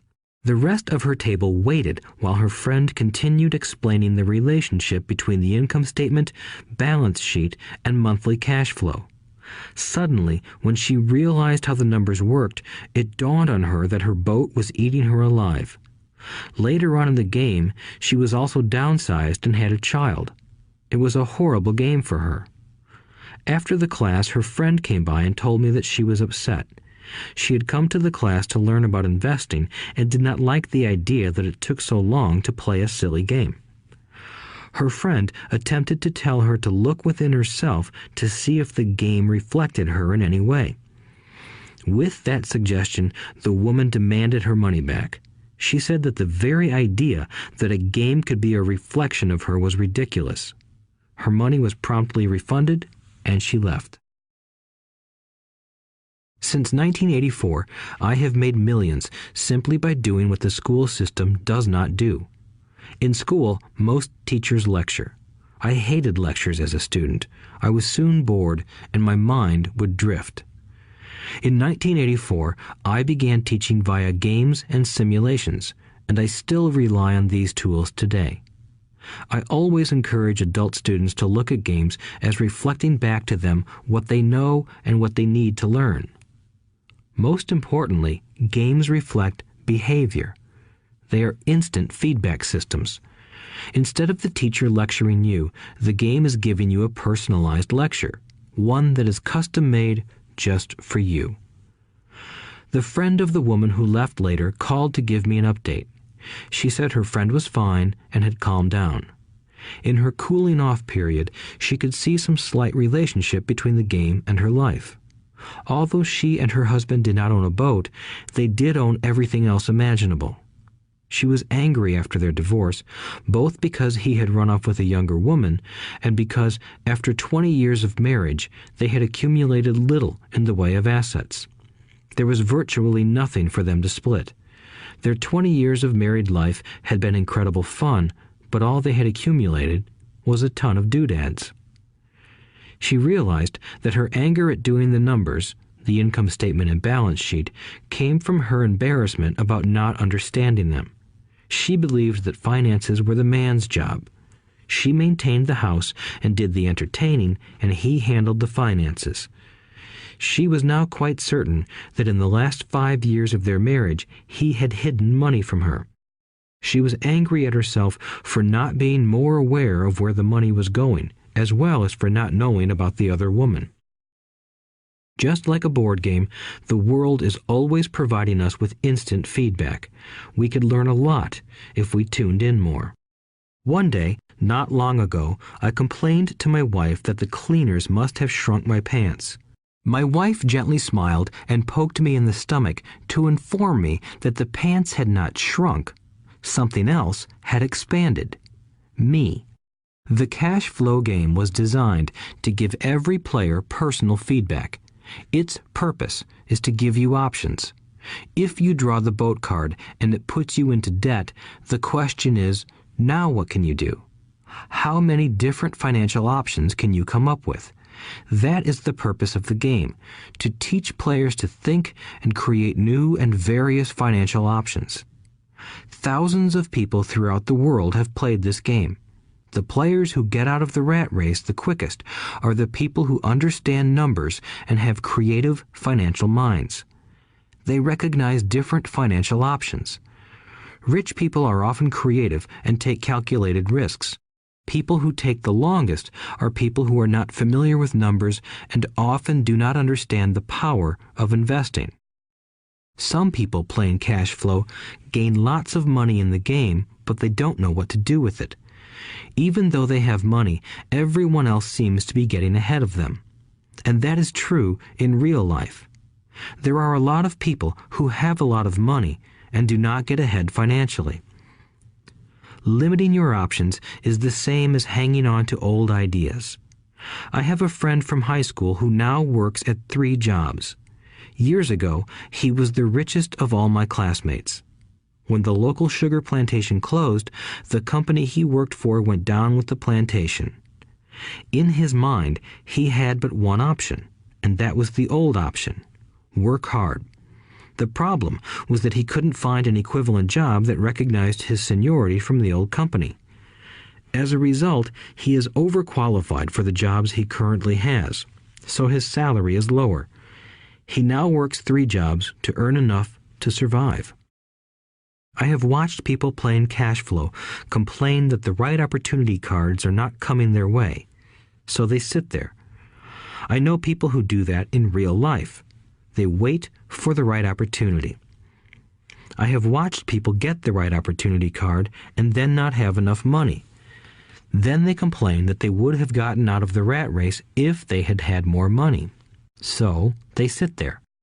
I know people in real life who do that also. They see all the great deals, but they have no money. And I have seen people pull a great opportunity card, read it out loud, and have no idea that it is a great opportunity.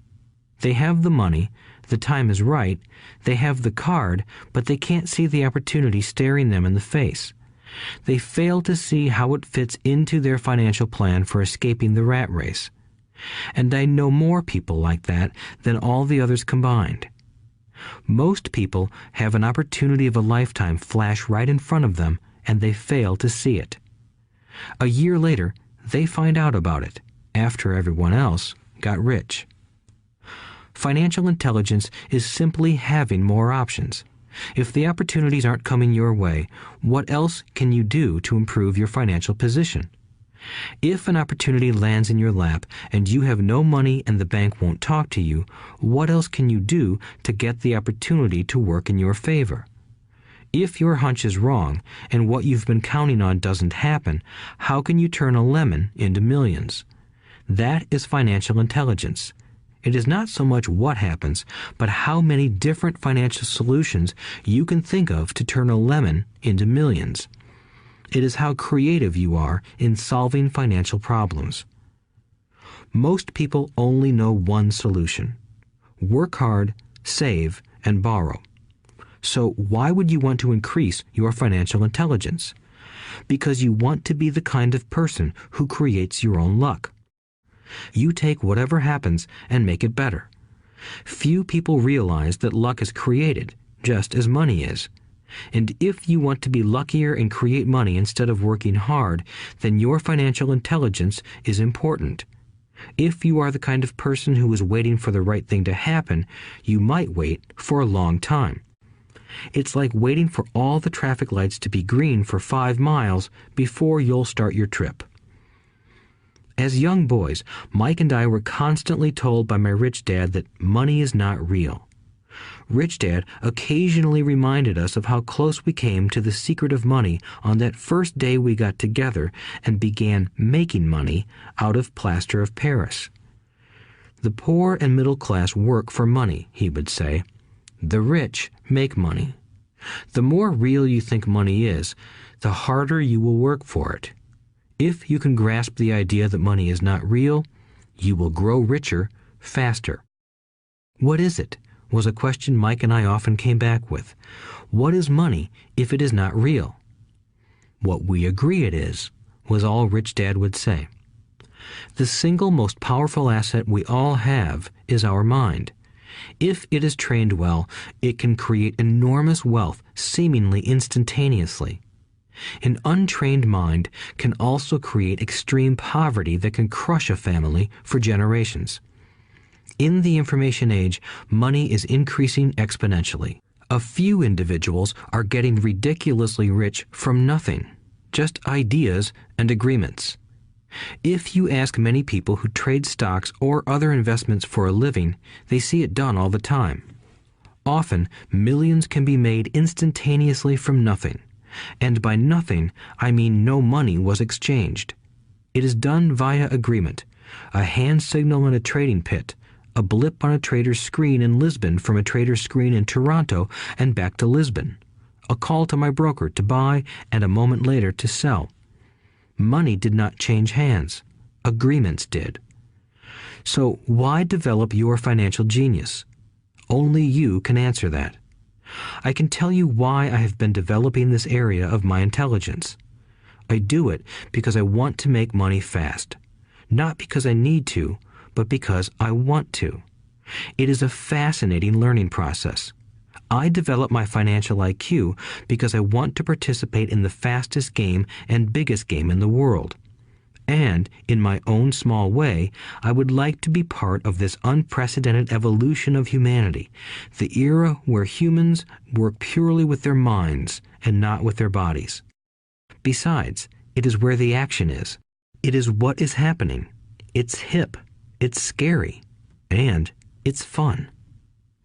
That is why I invest in my financial intelligence, developing the most powerful asset I have. I want to be with people moving boldly forward. I do not want to be with those left behind. I will give you a simple example of creating money. In the early 1990s, the economy of Phoenix, Arizona was horrible. I was watching a TV show when a financial planner came on and began forecasting doom and gloom. His advice was to save money. Put $100 away every month, he said. In 40 years, you will be a multimillionaire. Well, putting money away every month is a sound idea. It is one option, the option most people subscribe to. The problem is this. It blinds the person to what is really going on. It causes them to miss major opportunities for much more significant growth of their money. The world is passing them by. As I said, the economy was terrible at that time. For investors, this is the perfect market condition. A chunk of my money was in the stock market and in apartment houses. I was short of cash. Because people were giving properties away, I was buying. I was not saving money. I was investing. Kim and I had more than $1 million in cash working in a market that was rising fast. It was the best opportunity to invest. The economy was terrible. I just could not pass up these small deals. Houses that were once $100,000 were now $75,000. But instead of shopping with local real estate agents, I began shopping at the bankruptcy attorney's office or the courthouse steps. In these shopping places, a $75,000 house could sometimes be bought for $20,000 or less. For $2,000, which was loaned to me from a friend for 90 days for $200, I gave an attorney a cashier's check as a down payment. While the acquisition was being processed, I ran an ad advertising a $75,000 house for only $60,000 and no money down. The phone rang hard and heavy. Prospective buyers were screened, and once the property was legally mine, all the prospective buyers were allowed to look at the house. It was a feeding frenzy. The house sold in a few minutes. I asked for a $2,500 processing fee, which they gladly handed over, and the escrow and title company took over from there. I returned the $2,000 to my friend with an additional $200. He was happy, the home buyer was happy, the attorney was happy, and I was happy. I had sold a house for $60,000 that cost me $20,000. The $40,000 was created from money in my asset column in the form of a promissory note from the buyer. Total working time, 5 hours. So, now that you are on your way to becoming more financially literate and skilled at reading numbers, I will tell you why this is an example of money being invented. During this depressed market, Kim and I were able to do 6 of these simple transactions in our spare time. While the bulk of our money was in larger properties and the stock market, we were able to create more than $190,000 in assets, notes at 10% interest, in those 6 buy, create, and sell transactions. That comes to approximately $19,000 a year income, much of it sheltered through our private corporation. Much of that $19,000 a year goes to pay for our company cars, gas, trips, insurance, dinners with clients, and other things. By the time the government gets a chance to tax that income, it's been spent on legally allowed pre-tax expenses. This was a simple example of how money is invented, created, and protected using financial intelligence. Ask yourself, how long would it take to save $190,000? Would the bank pay you 10% interest on your money? And the promissory note is good for 30 years. I hope they never pay me the $190,000. I have to pay a tax if they pay me the principal, and besides, $19,000 paid over 30 years is a little over $500,000 in income. I have people ask what happens if the person doesn't pay. That does happen, and it's good news. That $60,000 home could be taken back and resold for $70,000 and another $2,500 collected as a loan processing fee. It would still be a zero-down transaction in the mind of the new buyer, and the process would go on. The first time I sold the house, I paid back the $2,000, so technically I have no money in the transaction. My return on investment, ROI, is infinity. It's an example of no money making a lot of money. In the second transaction, when resold, I would have put $2,000 in my pocket and re-extended the loan to 30 years. What would my ROI be if I got paid money to make money? I do not know, but it sure beats saving $100 a month, which actually starts out as $150 because it's after-tax income for 40 years earning low interest. And again, you're taxed on the interest. That is not too intelligent. It may be safe, but it's not smart. A few years later, as the Phoenix real estate market strengthened, those houses we sold for $60,000 became worth $110,000. Foreclosure opportunities were still available, but became rare. It cost a valuable asset, my time, to go out looking for them. Thousands of buyers were looking for the few available deals. The market had changed. It was time to move on and look for other opportunities to put in the asset column. You cannot do that here. That is against the law. You're lying.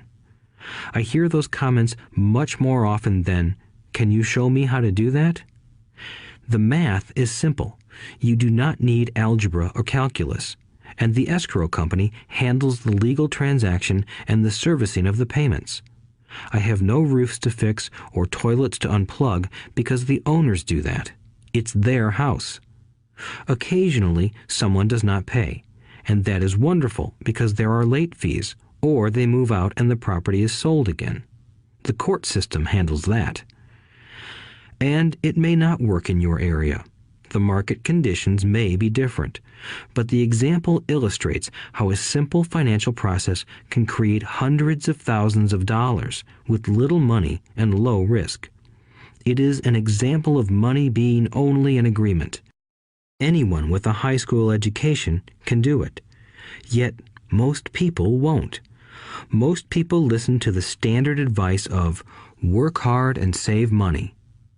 For about 30 hours of work, approximately $190,000 was created in the asset column, and no taxes were paid. Which one sounds harder to you? 1. Work hard, pay 50% in taxes, save what is left, your savings, then earn 5%, which is also taxed. Or 2. Take the time to develop your financial intelligence, harness the power of your brain and the asset column. If you use option number 1, be sure to factor in how much time it takes you to save $190,000. Time is one of your greatest assets. Now, you may understand why I silently shake my head when I hear parents say, "My child is doing well in school and receiving a good education." It may be good, but is it adequate? I know the above investment strategy is a small one. It is used to illustrate how small can grow into big. Again, my success reflects the importance of a strong financial foundation, which starts with a strong financial education. I have said it before, but it's worth repeating. Financial intelligence is made up of these 4 main technical skills. 1. Accounting. Accounting is financial literacy, or the ability to read numbers. This is a vital skill if you want to build businesses or investments. 2. Investing. Investing is the science of money making money. 3. Understanding markets. Understanding markets is the science of supply and demand. Alexander Graham Bell gave the market what it wanted. So did Bill Gates. A $75,000 house offered for $60,000 that cost $20,000 was also the result of seizing an opportunity created by the market. Somebody was buying, and someone was selling. 4. The law. The law is the awareness of accounting, corporate, state, and federal regulations. I recommend playing by the rules. It is this basic foundation, or the combination of these skills, that is needed to be successful in the pursuit of wealth, whether it be through the buying of small homes, apartment buildings, companies, stocks, bonds, precious metals, baseball cards, or the like. A few years later, the real estate market rebounded and everyone else was getting in. The stock market was booming and everyone was getting in. The U.S. economy was getting back on its feet.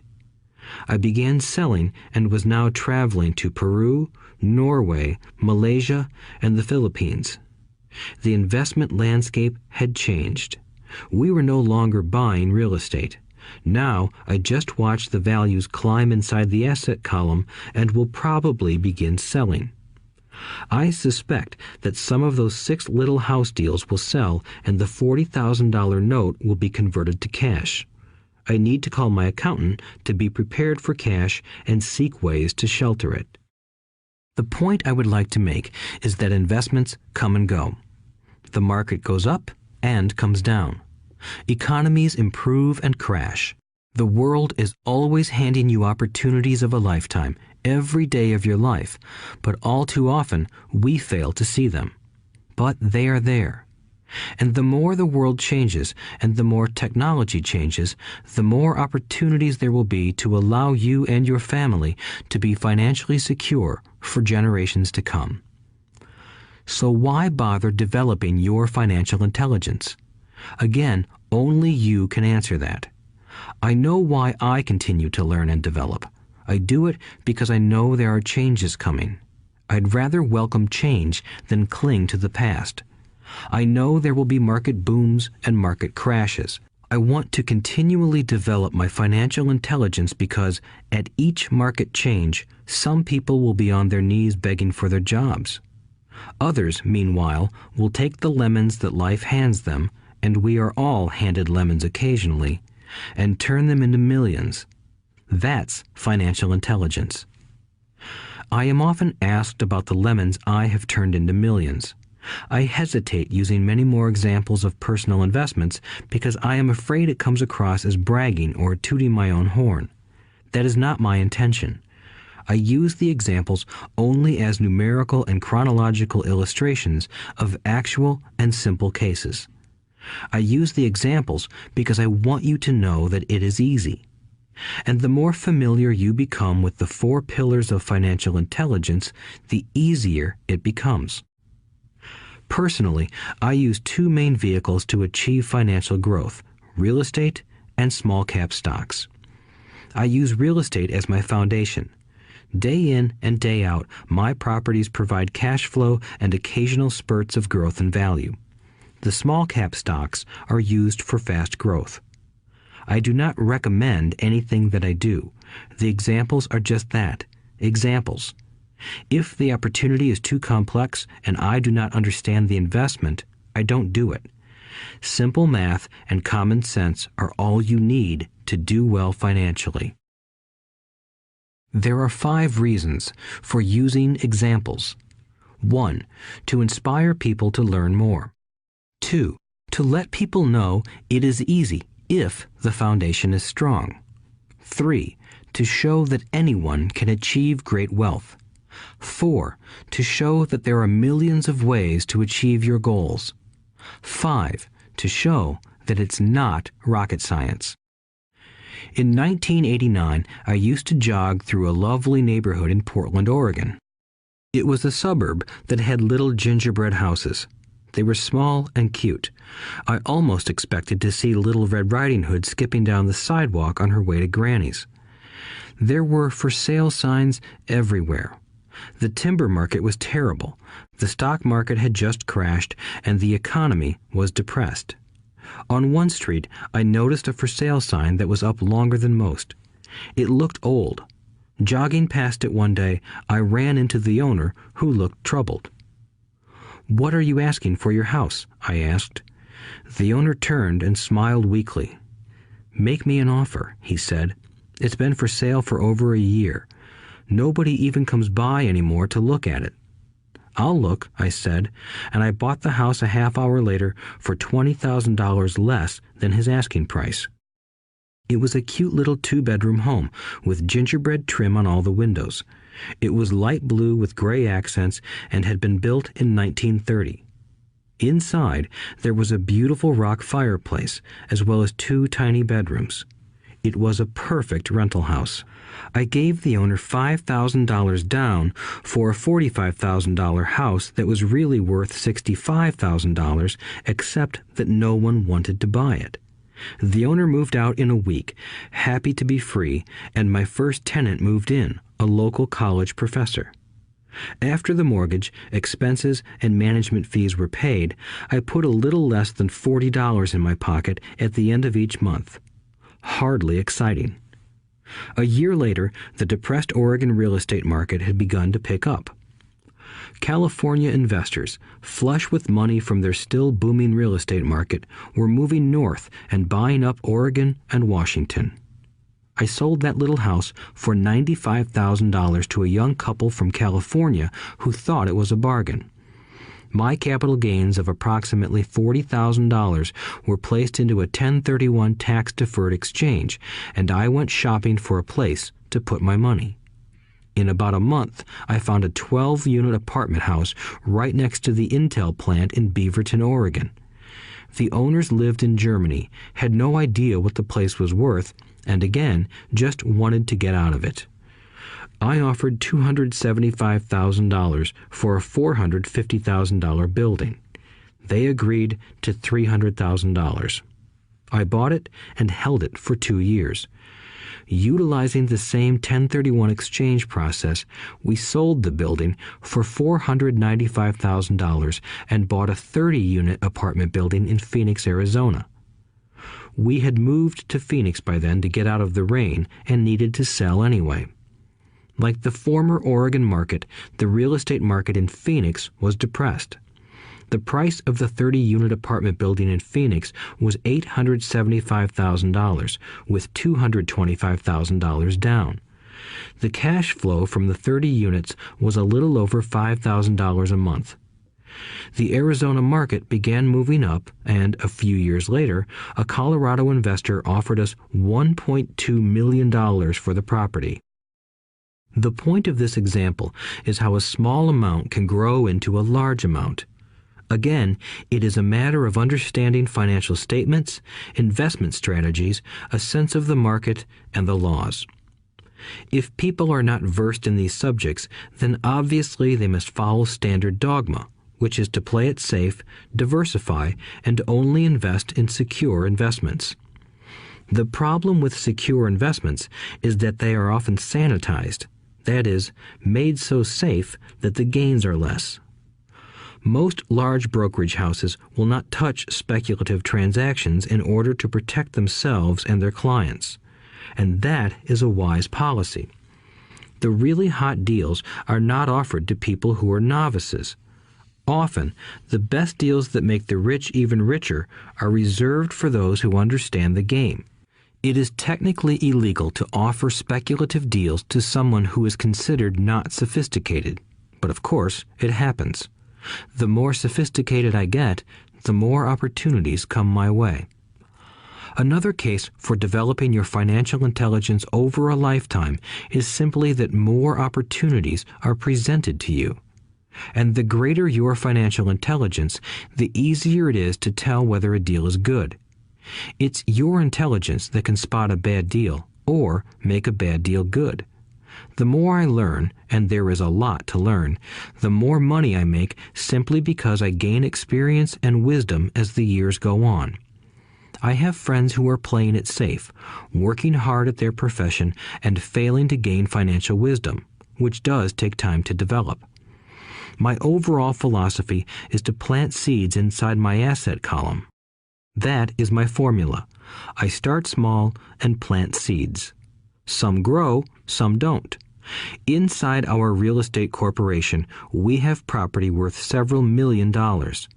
It is our own right, or real estate investment trust. The point I'm making is that most of those millions started out as little $5,000 to $10,000 investments. All of those down payments were fortunate to catch a fast-rising market and increase tax-free. We traded in and out several times over a number of years. We also own a stock portfolio, surrounded by a corporation that Kim and I call our personal mutual fund. We have friends who deal specifically with investors like us who have extra money each month to invest. We buy high-risk, speculative private companies that are just about to go public on a stock exchange in the United States or Canada. An example of how fast gains can be made are 100,000 shares purchased for 25 cents each before the company goes public. 6 months later, the company is listed, and the 100,000 shares now are worth $2 each. If the company is well managed, the price keeps going up, and the stock may go to $20 or more per share. There are years when our $25,000 has gone to $1 million in less than a year. It is not gambling if you know what you're doing. It is gambling if you're just throwing money into a deal and praying.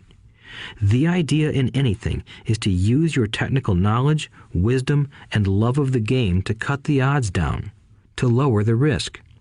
Of course, there is always risk. It is financial intelligence that improves the odds. Thus, what is risky for one person is less risky to someone else. That is the primary reason I constantly encourage people to invest more in their financial education than in stocks, real estate, or other markets.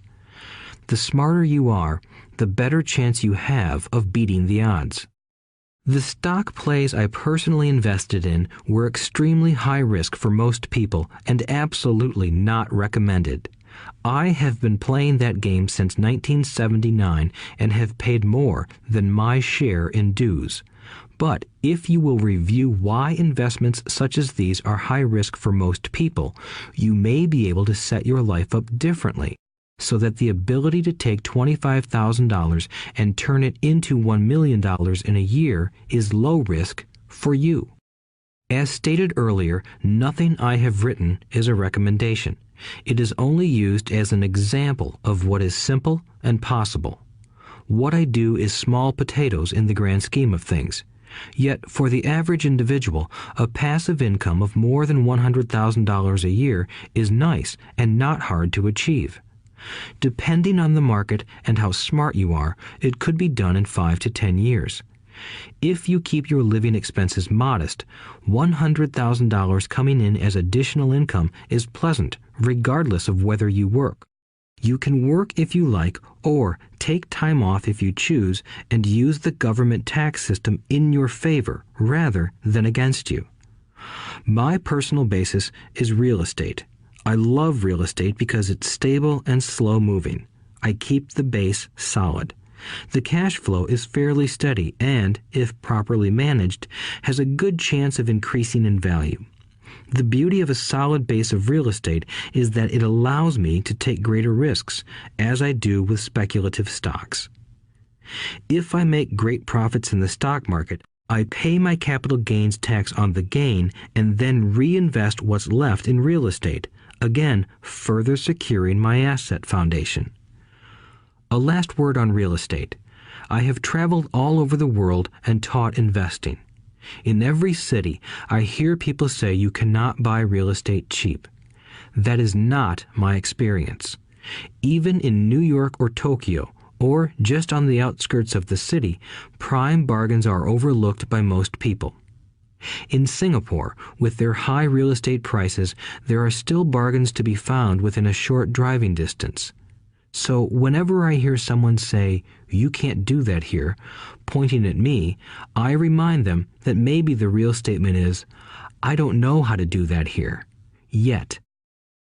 Great opportunities are not seen with your eyes. They are seen with your mind. Most people never get wealthy simply because they are not trained financially to recognize opportunities right in front of them. I am often asked, how do I start? In the final chapter of this audiobook, I offer 10 steps that I followed on the road to my financial freedom. But always remember to have fun. When you learn the rules and the vocabulary of investing and begin to build your asset column, I think you'll find that it's as fun a game as you've ever played. Sometimes you win, and sometimes you learn. But have fun. Most people never win because they're more afraid of losing. That is why I found school so silly. In school, we learn that mistakes are bad, and we are punished for making them. Yet if you look at the way humans are designed to learn, we learn by making mistakes. We learn to walk by falling down. If we never fell down, we would never walk. The same is true for learning to ride a bike. I still have scars on my knees, but today I can ride a bike without thinking. The same is true for getting rich. Unfortunately, the main reason most people are not rich is because they are terrified of losing. Winners are not afraid of losing, but losers are. Failure is part of the process of success. People who avoid failure also avoid success. I look at money much like my game of tennis. I play hard, make mistakes, correct, make more mistakes, correct, and I get better. If I lose the game, I reach across the net, shake my opponent's hand, smile, and say, "See you next Saturday." There are two kinds of investors. One, the first and most common type is a person who buys a packaged investment. They call a retail outlet, such as a real estate company, a stockbroker, or a financial planner, and they buy something. It could be a mutual fund, a right, a stock, or bond. It is a clean and simple way of investing. An analogy would be a shopper who goes to a computer store and buys a computer right off the shelf. 2. The second type is an investor who creates investments. This investor usually assembles a deal in the same way a person who buys components builds a computer. I do not know the first thing about putting components of a computer together, but I do know how to put pieces of opportunities together, or know people who know how. It is this second type of investor who is the more professional investor. Sometimes it may take years for all the pieces to come together. And sometimes they never do. It is this second type of investor that my rich dad encouraged me to be. It is important to learn how to put the pieces together, because that is where the huge wins reside, and sometimes some huge losses if the tide goes against you. If you want to be the second type of investor, you need to develop 3 main skills. These skills are in addition to those required to become financially intelligent. 1. Find an opportunity that everyone else missed. You see with your mind what others miss with their eyes. For example, a friend bought this run-down old house. It was spooky to look at. Everyone wondered why he bought it. What he saw that we did not was that the house came with 4 extra empty lots. He discovered that after going to the title company. After buying the house, he tore the house down and sold the 5 lots to a builder for 3 times what he paid for the entire package. He made $75,000 for 2 months of work. It's not a lot of money, but it sure beats minimum wage, and it's not technically difficult. 2. Raise money. The average person only goes to the bank. This second type of investor needs to know how to raise capital, and there are many ways that don't require a bank. To get started, I learned how to buy houses without a bank. It was the learned skill of raising money more than the houses themselves that was priceless. All too often, I hear people say, "The bank won't lend me money," or "I don't have the money to buy it." If you want to be a Type 2 investor, you need to learn how to do that which stops most people. In other words, a majority of people let their lack of money stop them from making a deal. If you can avoid that obstacle, you will be millions ahead of those who don't learn those skills. There have been many times I have bought a house, a stock, or an apartment building without a penny in the bank. I once bought an apartment house for $1.2 million. I did what is called tying it up with a written contract between seller and buyer. I then raised the $100,000 deposit, which bought me 90 days to raise the rest of the money. Why did I do it? Simply because I knew it was worth $2 million. I never raised the money. Instead, the person who put up the $100,000 gave me $50,000 for finding the deal, took over my position, and I walked away. Total working time? 3 days. Again, it's what you know more than what you buy. Investing is not buying. It's more a case of knowing. 3. Organize smart people. Intelligent people are those who work with or hire a person who is more intelligent than they are. When you need advice, make sure you choose your advisor wisely. There is a lot to learn, but the rewards can be astronomical. If you do not want to learn those skills, then being a Type 1 investor is highly recommended. It is what you know that is your greatest wealth. It is what you do not know that is your greatest risk. There is always risk, so learn to manage risk instead of avoiding it. Chapter 6. Lesson 6. Work to learn. Don't work for money. Job security meant everything to my educated dad. Learning meant everything to my rich dad. A few years ago, I granted an interview with a newspaper in Singapore. The young female reporter was on time, and the interview got underway immediately. We sat in the lobby of a luxurious hotel, sipping coffee and discussing the purpose of my visit to Singapore. I was to share the platform with Zig Ziglar. He was speaking on motivation, and I was speaking on the secrets of the rich. Someday, I would like to be a best-selling author like you, she said. I had seen some of the articles she had written for the paper, and I was impressed. She had a tough, clear style of writing. Her articles held a reader's interest. You have a great style, I said in reply. What holds you back from achieving your dream? My work does not seem to go anywhere, she said quietly. Everyone says that my novels are excellent, but nothing happens. So I keep my job with the paper. At least it pays the bills. Do you have any suggestions? Yes, I do, I said brightly. A friend of mine here in Singapore runs a school that trains people to sell. He runs sales training courses for many of the top corporations here in Singapore, and I think attending one of his courses would greatly enhance your career. She stiffened. Are you saying I should go to school to learn to sell? I nodded. You aren't serious, are you? Again, I nodded. What is wrong with that? I was now backpedaling. She was offended by something, and now I was wishing I had not said anything. In my attempt to be helpful, I found myself defending my suggestion. I have a master's degree in English literature. Why would I go to school to learn to be a salesperson? I am a professional. I went to school to be trained in a profession so I would not have to be a salesperson. I hate salespeople. All they want is money. So tell me why I should study sales. She was packing her briefcase. The interview was over. On the coffee table sat a copy of an earlier best-selling book I wrote. I picked it up as well as the notes she had jotted down on her legal pad. Do you see this? I said, pointing to her notes. She looked down at her notes. What? She said, confused. Again, I pointed deliberately to her notes. On her pad she had written, Robert Kiyosaki, best-selling author. It says best-selling author, not best writing author, I said quietly. Her eyes widened. I am a terrible writer, I said. You are a great writer. I went to sales school.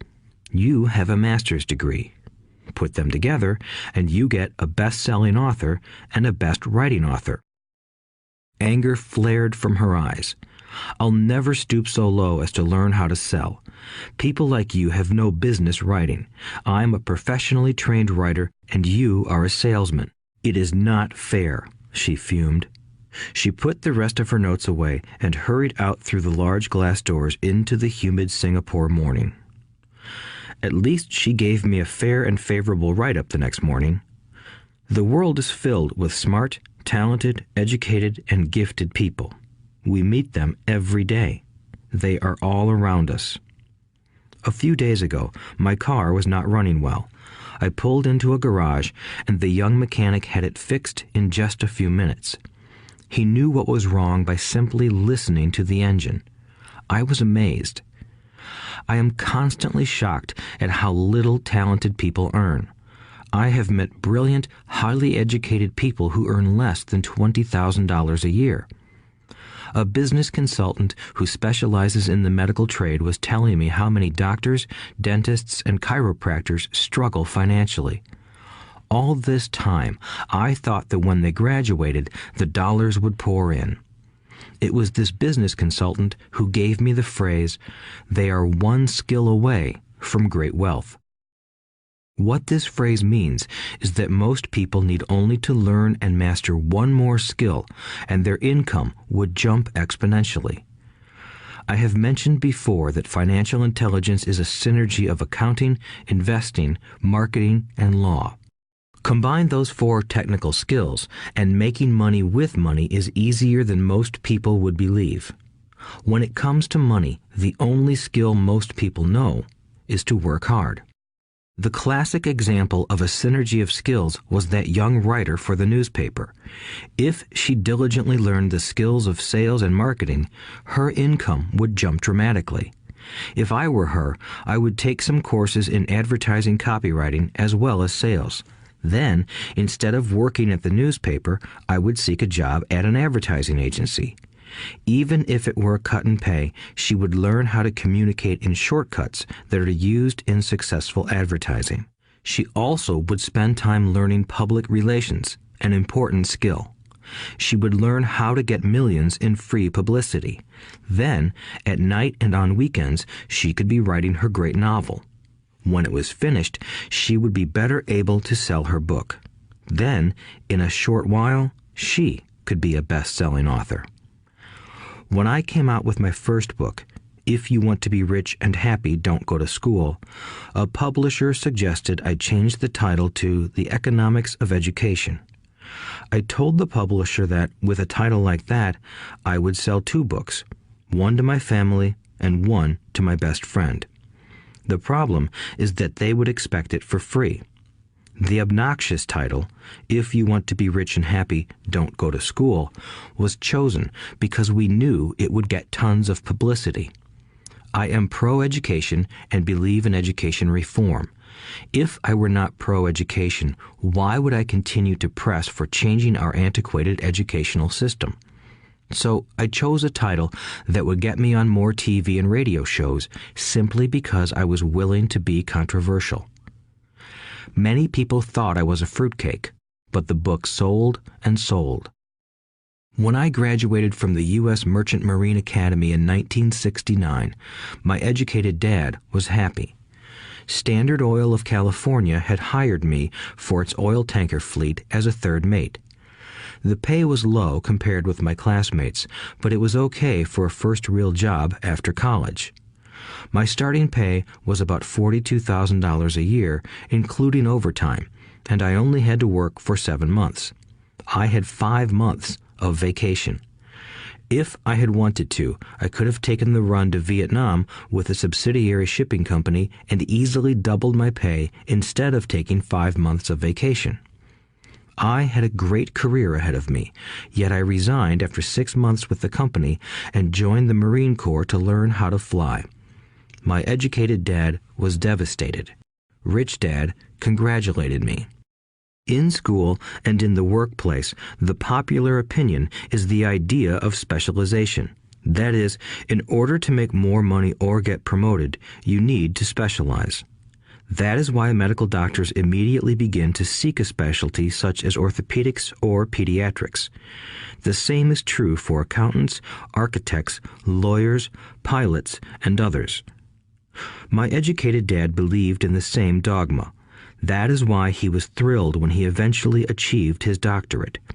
He often admitted that schools reward people who study more and more about less and less. Rich Dad encouraged me to do exactly the opposite.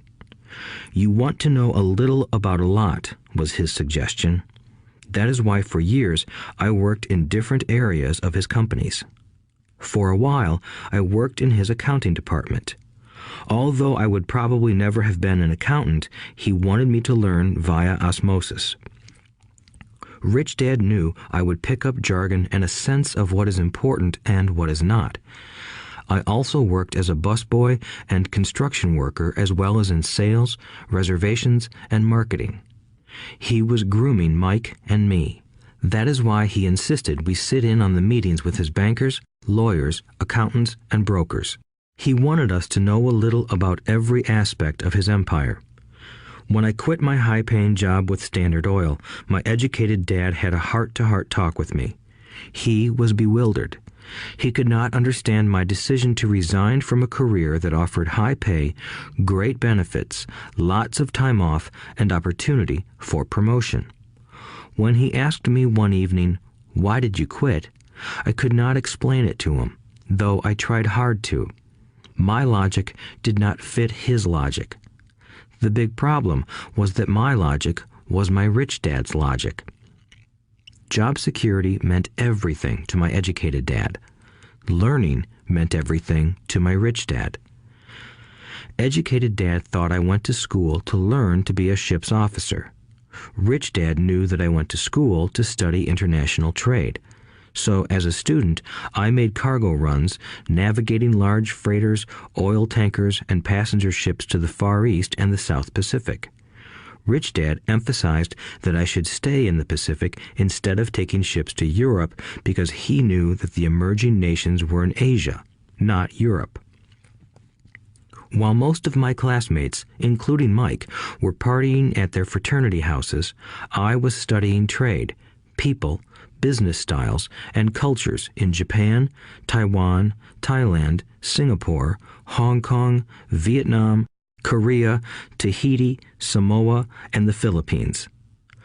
I was partying also, but it was not in any frat house. I grew up rapidly. Educated Dad just could not understand why I decided to quit and join the Marine Corps. I told him I wanted to learn to fly, but really I wanted to learn to lead troops. Rich Dad explained to me that the hardest part of running a company is managing people. He had spent 3 years in the Army. My educated dad was draft exempt. Rich Dad valued learning to lead men into dangerous situations. Leadership is what you need to learn next, he said. If you are not a good leader, you'll get shot in the back, just like they do in business.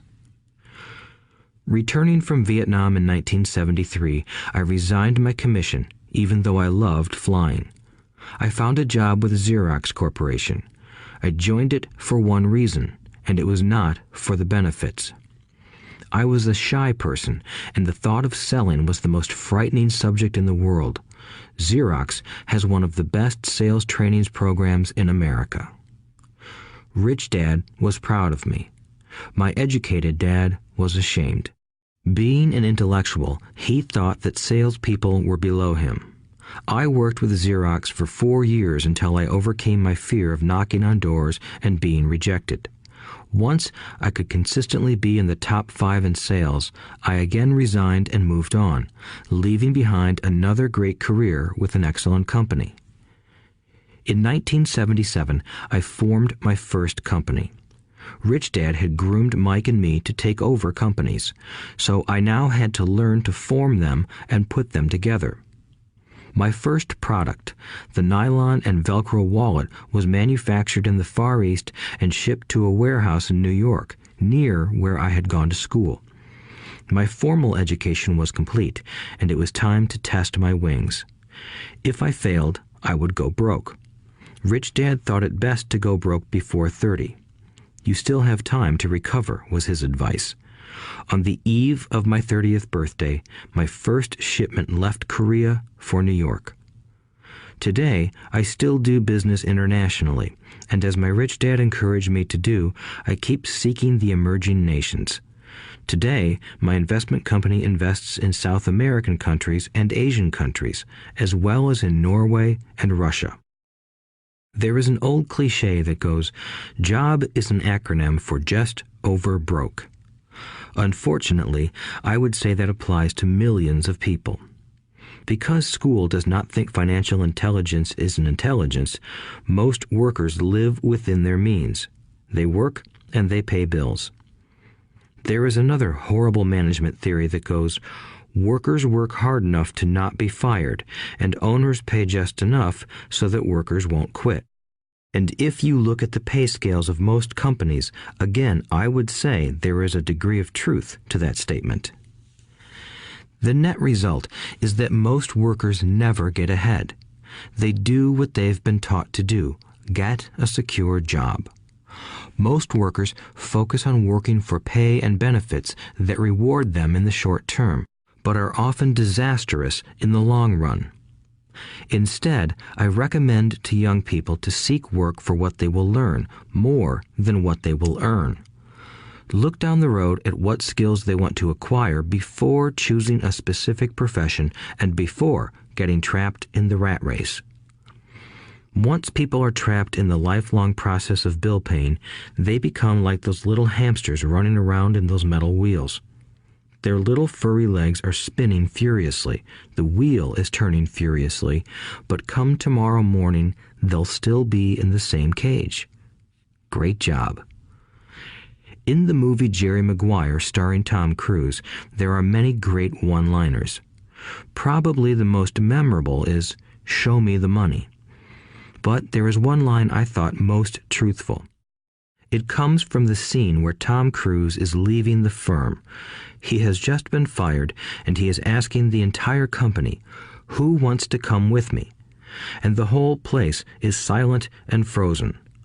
Only one woman speaks up and says, "I'd like to, but I'm due for a promotion in 3 months." That statement is probably the most truthful statement in the whole movie. It is the type of statement that people use to keep themselves busy, working away to pay bills. I know my educated dad looked forward to his pay raise every year, and every year he was disappointed.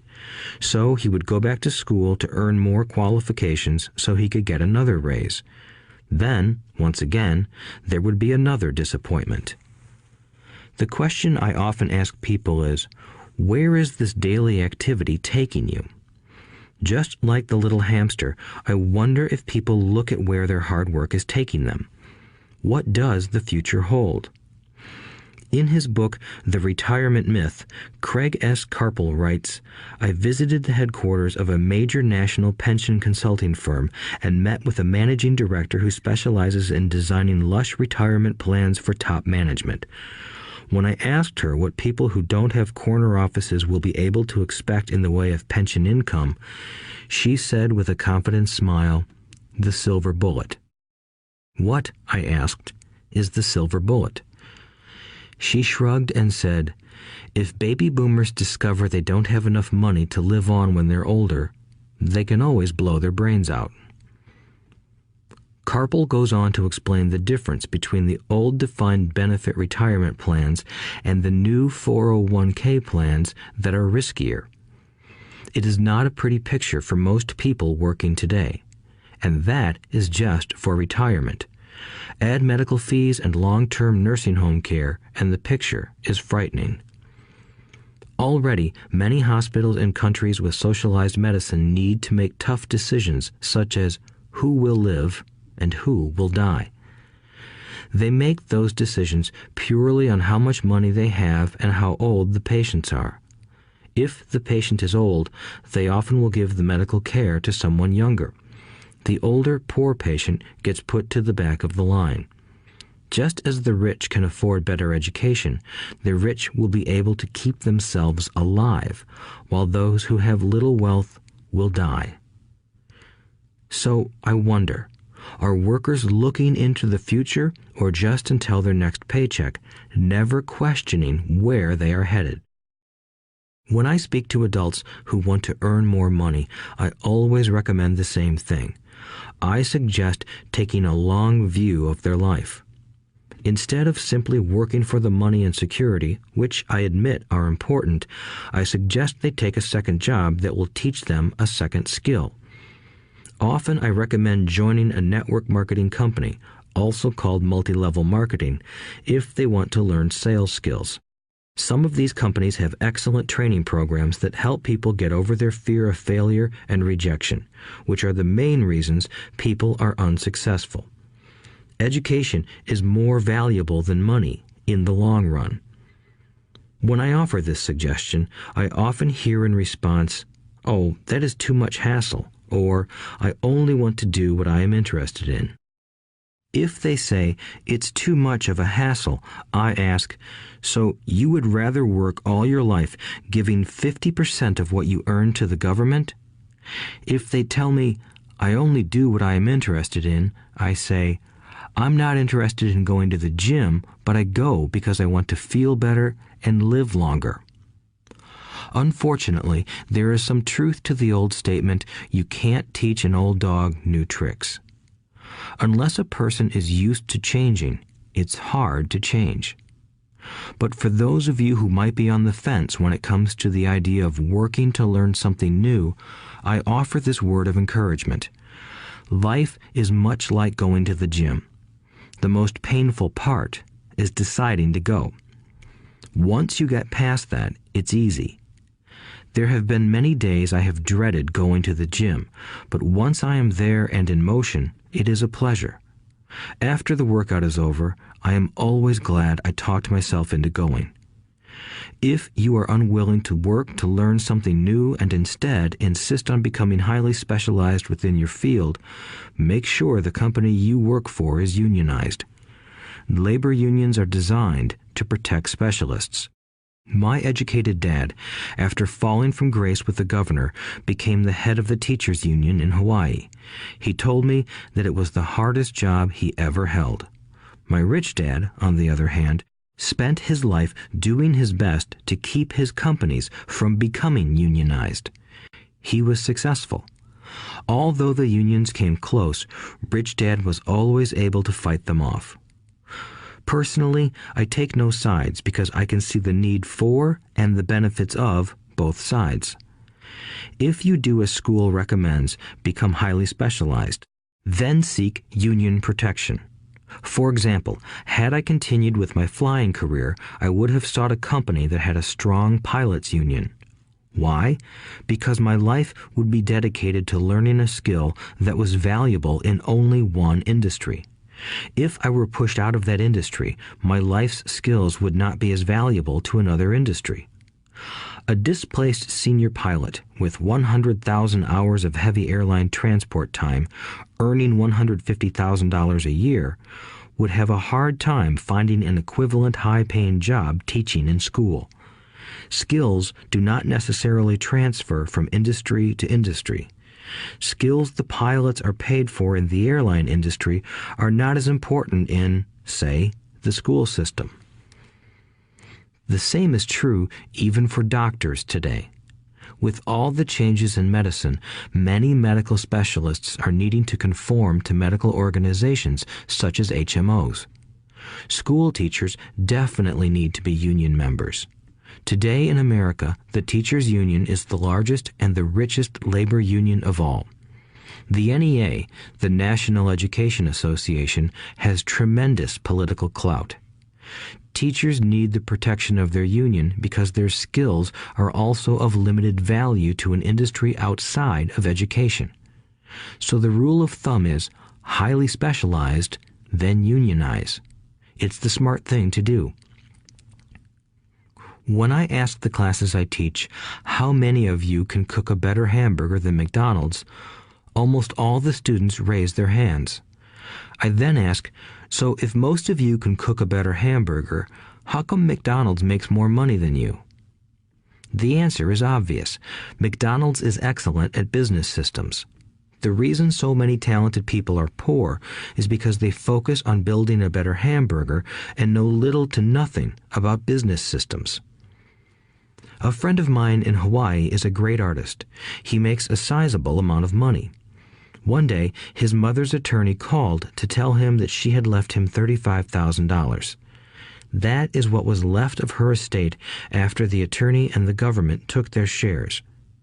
Immediately, he saw an opportunity to increase his business by using some of this money to advertise. 2 months later, his first 4-color full-page ad appeared in an expensive magazine that targeted the very rich. The ad ran for 3 months. He received no replies from the ad, and all of his inheritance is now gone. He now wants to sue the magazine for misrepresentation. This is a common case of someone who can build a beautiful hamburger but knows little about business. When I asked him what he learned, his only reply was, "Advertising salespeople are crooks." I then asked him if he would be willing to take a course in sales and a course in direct marketing. His reply, "I don't have the time, and I don't want to waste my money." The world is filled with talented poor people. All too often, they're poor or struggle financially or earn less than they are capable of, not because of what they know, but because of what they do not know. They focus on perfecting their skills at building a better hamburger rather than the skills of selling and delivering the hamburger. Maybe McDonald's does not make the best hamburger, but they are the best at selling and delivering a basic average burger. Poor Dad wanted me to specialize. That was his view on how to be paid more. Even after being told by the governor of Hawaii that he could no longer work in state government, my educated dad continued to encourage me to get specialized. Educated Dad then took up the cause of the teachers' union, campaigning for further protection and benefits for these highly skilled and educated professionals. We argued often, but I know he never agreed that over-specialization is what caused the need for union protection. He never understood that the more specialized you become, the more you are trapped and dependent on that specialty. Rich Dad advised that Mike and I groom ourselves. Many corporations do the same thing. They find a young, bright student just out of business school and begin grooming that person to someday take over the company. So these bright young employees do not specialize in one department. They are moved from department to department to learn all the aspects of business systems. The rich often groom their children or the children of others. By doing so, their children gain an overall knowledge of the operations of the business and how the various departments interrelate. For the World War II generation, it was considered bad to skip from company to company. Today, it is considered smart. Since people will skip from company to company rather than seek greater specialization in skills, why not seek to learn more than to earn? In the short term, it may earn you less, but it will pay dividends in the long term. The main management skills needed for success are 1. Management of cash flow, 2. Management of systems, 3. Management of people. The most important specialized skills are sales and marketing. The ability to sell, to communicate to another human being, be it a customer, employee, boss, spouse, or child, is the base skill of personal success. Communication skills such as writing, speaking, and negotiating are crucial to a life of success. These are skills I work on constantly, attending courses or buying educational resources to expand my knowledge. As I have mentioned, my educated dad worked harder and harder the more competent he became. He also became more trapped the more specialized he got. Although his salary went up, his choices diminished. Soon after he was locked out of government work, he found out how vulnerable he really was professionally. It is like professional athletes who suddenly are injured or are too old to play. Their once high-paying position is gone, and they have limited skills to fall back on. I think that is why my educated dad sided so much with the unions after that. He realized how much a union would have benefited him. Rich Dad encouraged Mike and me to know a little about a lot. He encouraged us to work with people smarter than we were and to bring smart people together to work as a team. Today, it would be called a synergy of professional specialties. Today, I meet ex-school teachers earning hundreds of thousands of dollars a year. They earn that much because they have specialized skills in their field as well as other skills.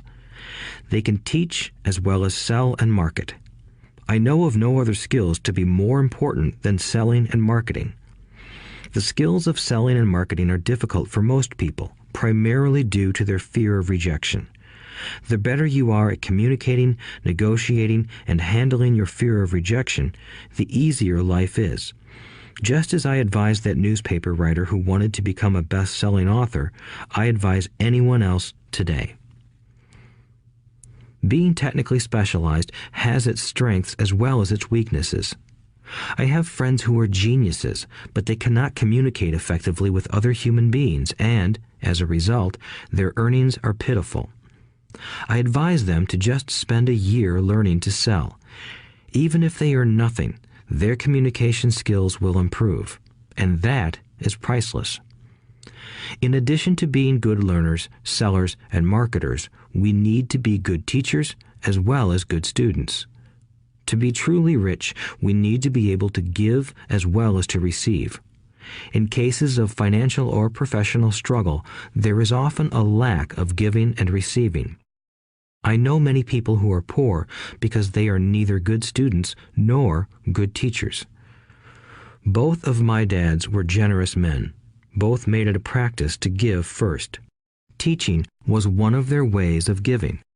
The more they gave, the more they received. One glaring difference was in the giving of money. My rich dad gave lots of money away. He gave to his church, to charities, and to his foundation. He knew that to receive money, you had to give money. Giving money is the secret to most great wealthy families. That is why there are organizations like the Rockefeller Foundation and the Ford Foundation. These are organizations designed to take their wealth and increase it, as well as give it away in perpetuity. My educated dad always said, "When I have some extra money, I'll give it." The problem was that there was never any extra. So he worked harder to draw more money in rather than focus on the most important law of money. Give and you shall receive. Instead, he believed in receive and then you give. In conclusion, I became both dads. One part of me is a hardcore capitalist who loves the game of money making money. The other part is a socially responsible teacher who is deeply concerned with this ever-widening gap between the haves and have-nots. I personally hold the archaic educational system primarily responsible for this growing gap. Chapter 7. Overcoming Obstacles. The primary difference between a rich person and a poor person is how they manage fear. Once people have studied and become financially literate, they may still face roadblocks to becoming financially independent. There are 5 main reasons why financially literate people may still not develop abundant asset columns that could produce a large cash flow. The 5 reasons are: 1. Fear. 2. Cynicism. 3. Laziness. 4. Bad habits. 5. Arrogance. Overcoming fear. I have never met anyone who really likes losing money. And in all my years, I have never met a rich person who has never lost money. But I have met a lot of poor people who have never lost a dime. Investing, that is. The fear of losing money is real. Everyone has it, even the rich. But it's not having fear that is the problem. It's how you handle fear. It's how you handle losing. It's how you handle failure that makes the difference in one's life. The primary difference between a rich person and a poor person is how they manage that fear. It's okay to be fearful. It's okay to be a coward when it comes to money. You can still be rich. We're all heroes at something and cowards at something else. My friend's wife is an emergency room nurse. When she sees blood, she flies into action. When I mention investing, she runs away. When I see blood, I don't run. I pass out. My rich dad understood phobias about money. Some people are terrified of snakes. Some people are terrified about losing money. Both are phobias, he would say. So his solution to the phobia of losing money was this little rhyme. If you hate risk and worry, start early. If you start young, it's easier to be rich. I won't go into it here, but there is a staggering difference between a person who starts investing at age 20 versus age 30. The purchase of Manhattan Island is said to be one of the greatest bargains of all time. New York was purchased for $24 in trinkets and beads. Yet if that $24 had been invested at 8% annually, that $24 would have been worth more than $28 trillion by 1995. Manhattan could be repurchased with money left over to buy much of Los Angeles. But what if you don't have much time left or would like to retire early? How do you handle the fear of losing money? My poor dad did nothing. He simply avoided the issue, refusing to discuss the subject. My rich dad, on the other hand, recommended that I think like a Texan. I like Texas and Texans, he used to say. In Texas, everything is bigger. When Texans win, they win big. And when they lose, it's spectacular. They like losing? I asked.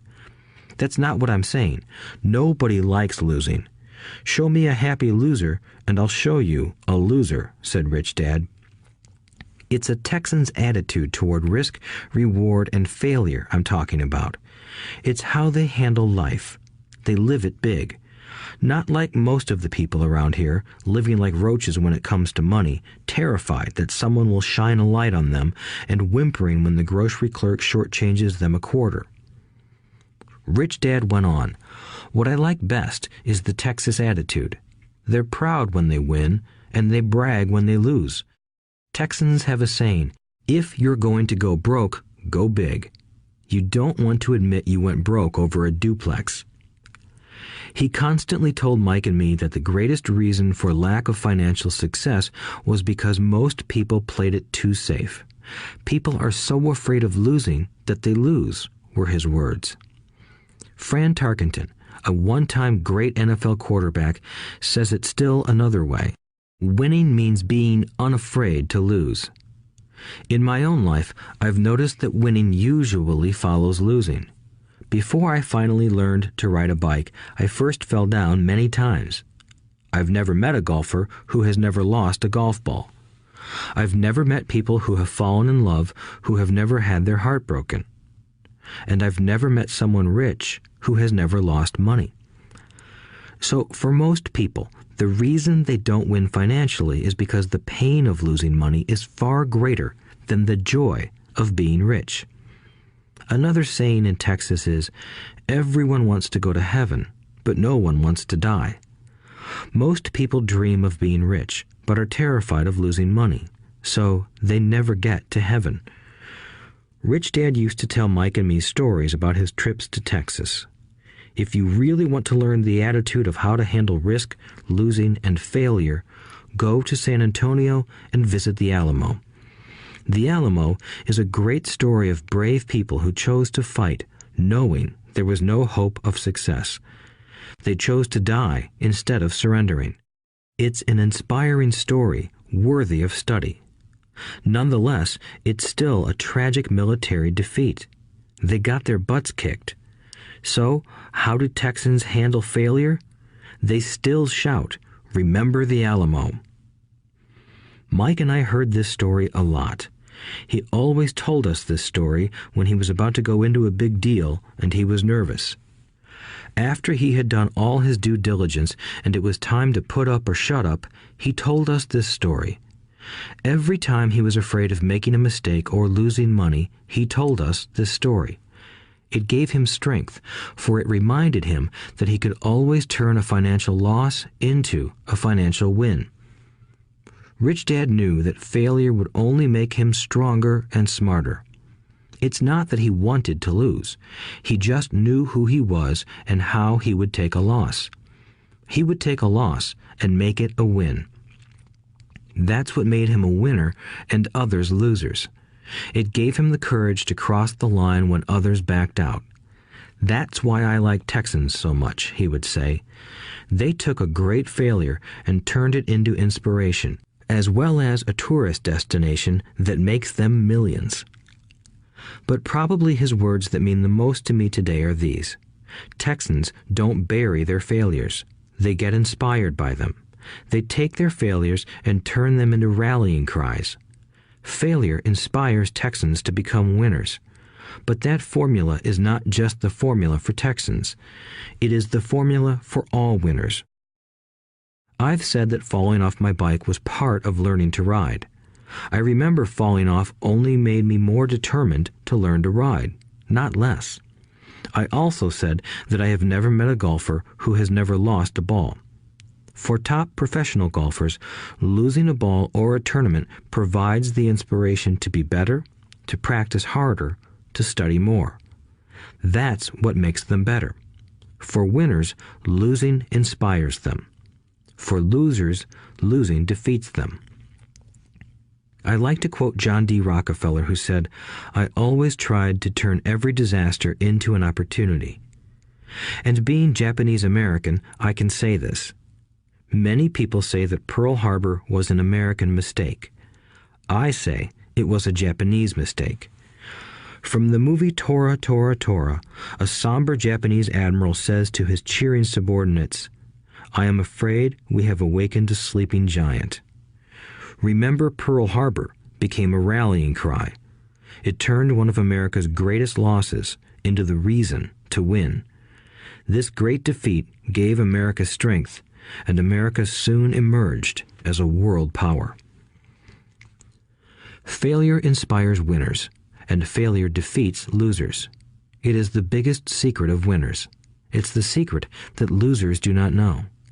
The greatest secret of winners is that failure inspires winning. Thus, they're not afraid of losing. Repeating Fran Tarkenton's quote, "Winning means being unafraid to lose." People like Fran Tarkenton are not afraid of losing because they know who they are. They hate losing, so they know that losing will only inspire them to become better. There is a big difference between hating losing and being afraid to lose. Most people are so afraid of losing money that they lose. They go broke over a duplex. Financially, they play life too safe and too small. They buy big houses and big cars, but not big investments. The main reason that over 90% of the American public struggles financially is because they play not to lose. They don't play to win. They go to their financial planners or accountants or stockbrokers and buy a balanced portfolio. Most have lots of cash in CDs, low-yield bonds, mutual funds that can be traded within a mutual fund family, and a few individual stocks. It is a safe and sensible portfolio, but it is not a winning portfolio. It is a portfolio of someone playing not to lose. Don't get me wrong, it's probably a better portfolio than more than 70% of the population has, and that's frightening. It's a great portfolio for someone who loves safety. But playing it safe and balanced on your investment portfolio is not the way successful investors play the game. If you have little money and you want to be rich, you must first be focused, not balanced. If you look at any successful person, at the start they were not balanced. Balanced people go nowhere. They stay in one spot. To make progress, you must first go unbalanced. Just look at how you make progress walking. Thomas Edison was not balanced. He was focused. Bill Gates was not balanced. He was focused. Donald Trump is focused. George Soros is focused. George Patton did not take his tanks wide. He focused them and blew through the weak spots in the German line. The French went wide with the Maginot Line, and you know what happened to them. If you have any desire to be rich, you must focus. Do not do what poor and middle-class people do, put their few eggs in many baskets. Put a lot of your eggs in a few baskets and focus. Follow one course until successful. If you hate losing, play it safe. If losing makes you weak, play it safe. Go with balanced investments. If you're over 25 years old and are terrified of taking risks, don't change. Play it safe, but start early. Start accumulating your nest egg early because it will take time. But if you have dreams of freedom, of getting out of the rat race, the first question to ask yourself is, how do I respond to failure? If failure inspires you to win, maybe you should go for it, but only maybe. If failure makes you weak or causes you to throw temper tantrums, like spoiled brats who call attorneys to file lawsuits every time something doesn't go their way, then play it safe.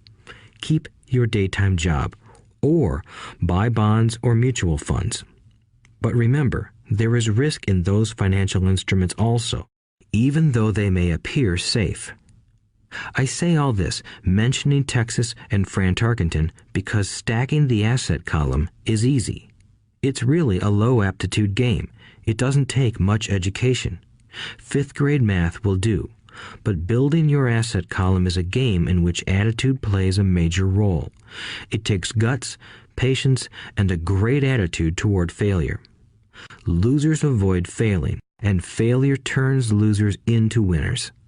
Just remember the Alamo. Overcoming cynicism. The sky is falling. The sky is falling.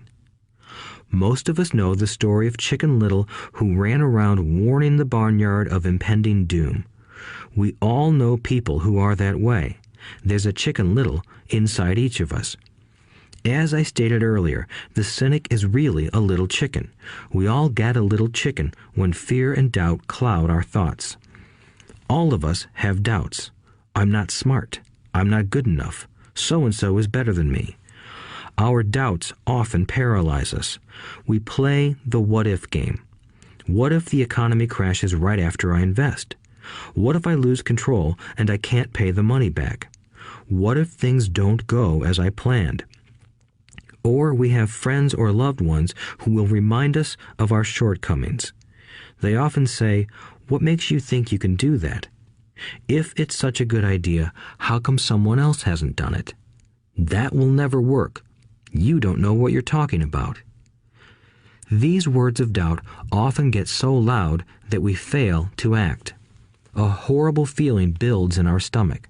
Sometimes we can't sleep. We fail to move forward. So we stay with what is safe, and opportunities pass us by. We watch life passing by as we sit immobilized with a cold knot in our body. We have all felt this at one time in our lives, some more than others. Peter Lynch of Fidelity Magellan Mutual Fund fame refers to warnings about the sky falling as noise, and we all hear it. Noise is either created inside our heads or comes from outside, often from friends, family, co-workers, and the media. Lynch recalls the time during the 1950s when the threat of nuclear war was so prevalent in the news that people began building fallout shelters and storing food and water. If they had invested that money wisely in the market, instead of building a fallout shelter, they'd probably be financially independent today. When violence breaks out in a city, gun sales go up all over the country. A person dies from rare hamburger meat in the state of Washington, and the Arizona Health Department orders restaurants to have all beef cooked well done. A drug company runs a TV commercial in February showing people catching the flu. Colds go up as well as sales of cold medicine. Most people are poor because when it comes to investing, the world is filled with Chicken Littles running around yelling, "The sky is falling, the sky is falling." And Chicken Littles are effective because every one of us is a little chicken. It often takes great courage to not let rumors and talk of doom and gloom affect your doubts and fears. But a savvy investor knows that the seemingly worst of times is actually the best of times to make money. When everyone else is too afraid to act, they pull the trigger and are rewarded. Some time ago, a friend named Richard came from Boston to visit Kim and me in Phoenix. He was impressed with what we had done through stocks and real estate. The Phoenix real estate prices were depressed. We spent 2 days showing him what we thought were excellent opportunities for cash flow and capital appreciation. Kim and I are not real estate agents. We are strictly investors. After identifying a unit in a resort community, we called an agent who sold it to him that afternoon. The price was a mere $42,000 for a 2-bedroom townhome. Similar units were going for $65,000. He had found a bargain. Excited, he bought it and returned to Boston. 2 weeks later, the agent called to say that our friend had backed out. I called immediately to find out why. All he said was that he talked to his neighbor, and his neighbor told him it was a bad deal. He was paying too much. I asked Richard if his neighbor was an investor. Richard said he was not. When I asked why he listened to him, Richard got defensive and simply said he wanted to keep looking. The real estate market in Phoenix turned, and a few years later, that little unit was renting for $1,000 a month, $2,500 in the peak winter months. The unit was worth $95,000. All Richard had to put down was $5,000, and he would have had a start at getting out of the rat race. Today, he still has done nothing. Richard's backing out did not surprise me. It's called buyer's remorse, and it affects all of us. The little chicken won, and a chance at freedom was lost. In another example, I hold a small portion of my assets in tax lien certificates instead of CDs. I earn 16% per year on my money, which certainly beats the interest rates banks offer on CDs. The certificates are secured by real estate and enforced by state law, which is also better than most banks. The formula they're bought on makes them safe. They just lack liquidity. So I look at them as 2 to 7 year CDs. Almost every time I tell someone that I hold my money this way, especially if they have money in CDs, they will tell me it's risky. They tell me why I should not do it. When I ask them where they get their information, they say from a friend or an investment magazine. They've never done it, and they're telling someone who's doing it why they shouldn't. The lowest yield I look for is 16%, but people who are filled with doubt are willing to accept a far lower return. Doubt is expensive. My point is that it's those doubts and cynicism that keep most people poor and playing it safe. The real world is simply waiting for you to get rich. Only a person's doubts keep them poor. As I said, getting out of the rat race is technically easy. It doesn't take much education, but those doubts are cripplers for most people. Cynics never win, said Rich Dad. Unchecked doubt and fear creates a cynic. Cynics criticize and winners analyze was another of his favorite sayings. Rich Dad explained that criticism blinded while analysis opened eyes. Analysis allowed winners to see that critics were blind and to see opportunities that everyone else missed. And finding what people miss is key to any success. Real estate is a powerful investment tool for anyone seeking financial independence or freedom. It is a unique investment tool. Yet every time I mention real estate as a vehicle, I often hear, "I don't want to fix toilets." That's what Peter Lynch calls noise. That's what my rich dad would say is the cynic talking, someone who criticizes and does not analyze, someone who lets their doubts and fears close their mind instead of open their eyes. So when someone says, "I don't want to fix toilets, I want to fire back," what makes you think I want to? They're saying a toilet is more important than what they want. I talk about freedom from the rat race, and they focus on toilets. That is the thought pattern that keeps most people poor. They criticize instead of analyze.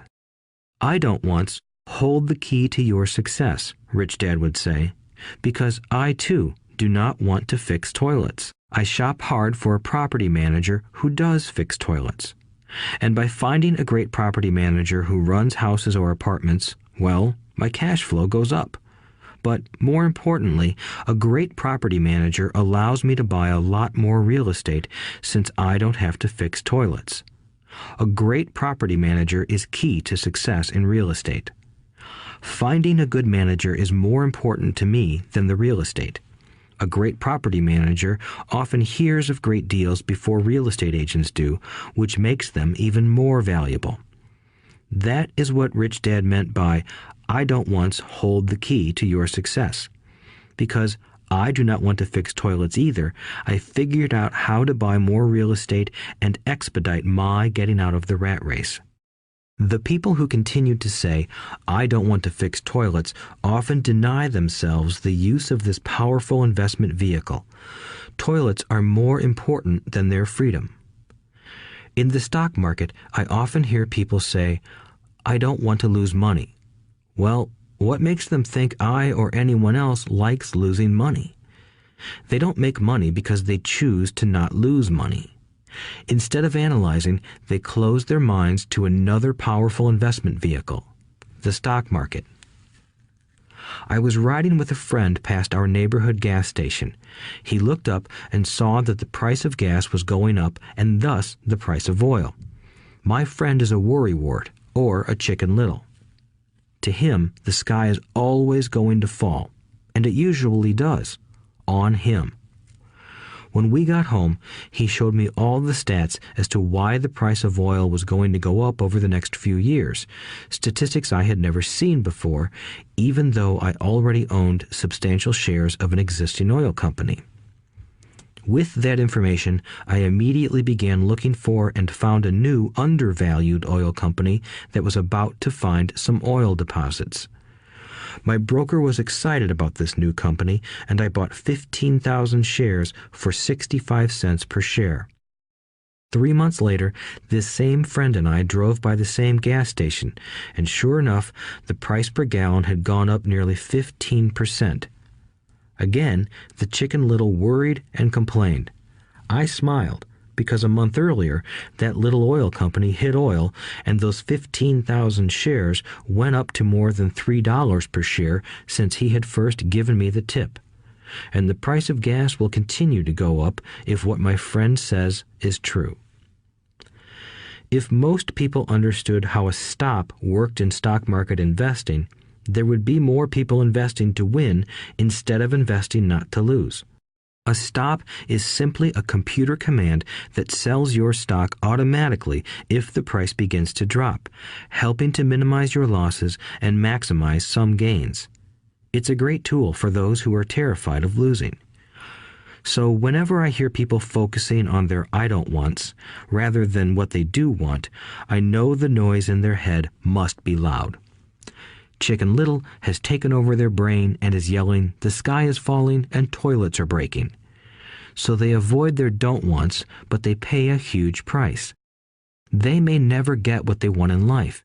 Instead of analyzing, their inner Chicken Little closes their mind. Rich Dad gave me a way of looking at Chicken Little. Just do what Colonel Sanders did. At the age of 66, he lost his business and began to live on his Social Security check. It wasn't enough. He went around the country selling his recipe for fried chicken. He was turned down 1,009 times before someone said yes, and he went on to become a multimillionaire at an age when most people are quitting. He was a brave and tenacious man, Rich Dad said of Harlan Sanders. So when you're in doubt and feeling a little afraid, just do what Colonel Sanders did to his little chicken. He fried it. Overcoming laziness. Busy people are often the most lazy. We have all heard stories of a businessman who works hard to earn money. He works hard to be a good provider for his wife and children. He spends long hours at the office and brings work home on weekends. One day he comes home to an empty house. His wife has left with the kids. He knew he and his wife had problems, but rather than work to make the relationship strong, he stayed busy at work.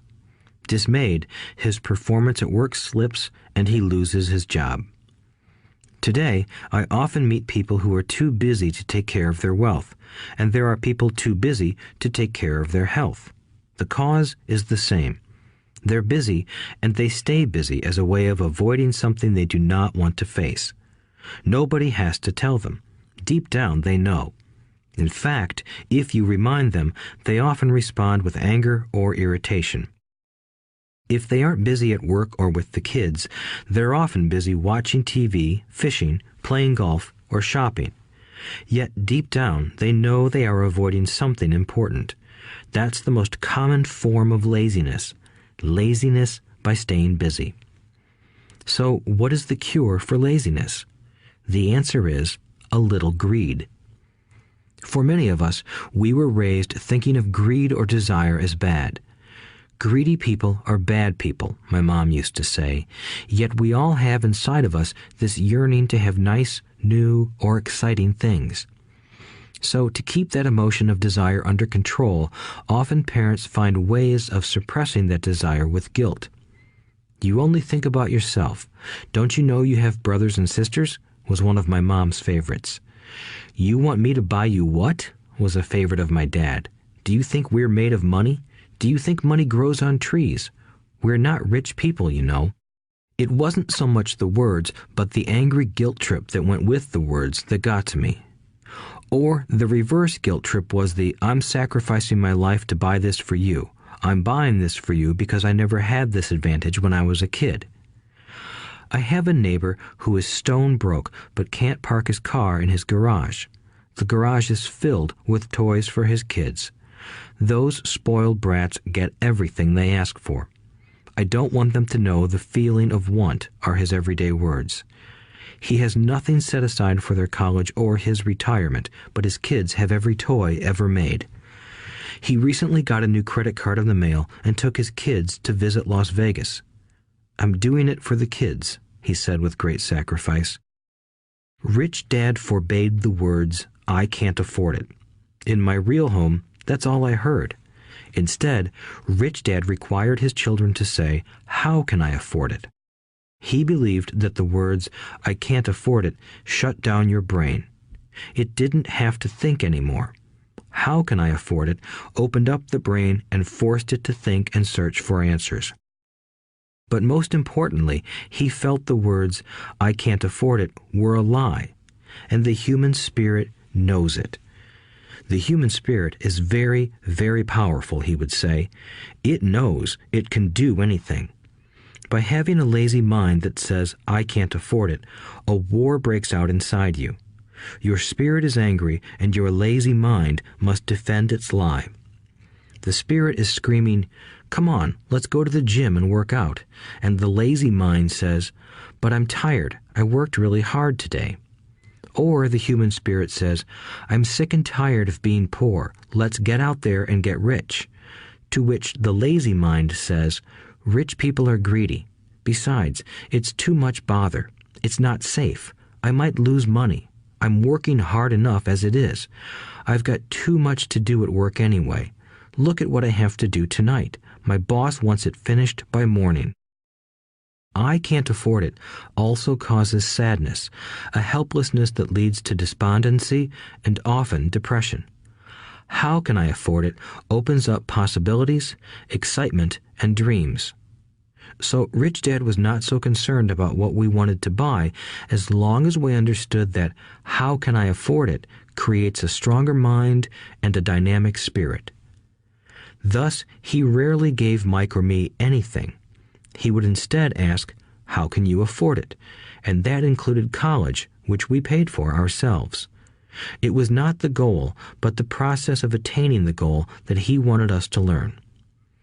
The problem I see today is that there are millions of people who feel guilty about their desire or their greed. It's old conditioning from their childhood. While they desire to have the finer things that life offers, most have been conditioned subconsciously to say, I can't have that, or I'll never be able to afford that. When I decided to exit the rat race, it was simply a question of how can I afford to never work again? And my mind began to kick out answers and solutions. The hardest part was fighting my real parents' dogma. We can't afford that. Stop thinking only about yourself. Why don't you think about others? And other similar sentiments designed to instill guilt to suppress my greed. So, how do you beat laziness? Once again, the answer is a little greed. It's that radio station WIIFM, which stands for What's in it for me? A person needs to sit down and ask, what would my life be like if I never had to work again? What would I do if I had all the money I needed? Without that little greed, the desire to have something better, progress is not made. Our world progresses because we all desire a better life. New inventions are made because we desire something better. We go to school and study hard because we want something better. So whenever you find yourself avoiding something you know you should be doing, then the only thing to ask yourself is, what's in it for me? Be a little greedy. It's the best cure for laziness. Too much greed, however, as anything in excess can be, is not good. But just remember what Michael Douglas said in the movie Wall Street. Greed is good. Rich Dad said it differently. Guilt is worse than greed, for guilt robs the body of its soul. I think Eleanor Roosevelt said it best. Do what you feel in your heart to be right, for you'll be criticized anyway. You'll be damned if you do, and damned if you don't. Overcoming bad habits. Our lives are a reflection of our habits more than our education. After seeing the movie Conan the Barbarian, starring Arnold Schwarzenegger, a friend said, "I'd love to have a body like Schwarzenegger." Most of the guys nodded in agreement. "I even heard he was really puny and skinny at one time," another friend added.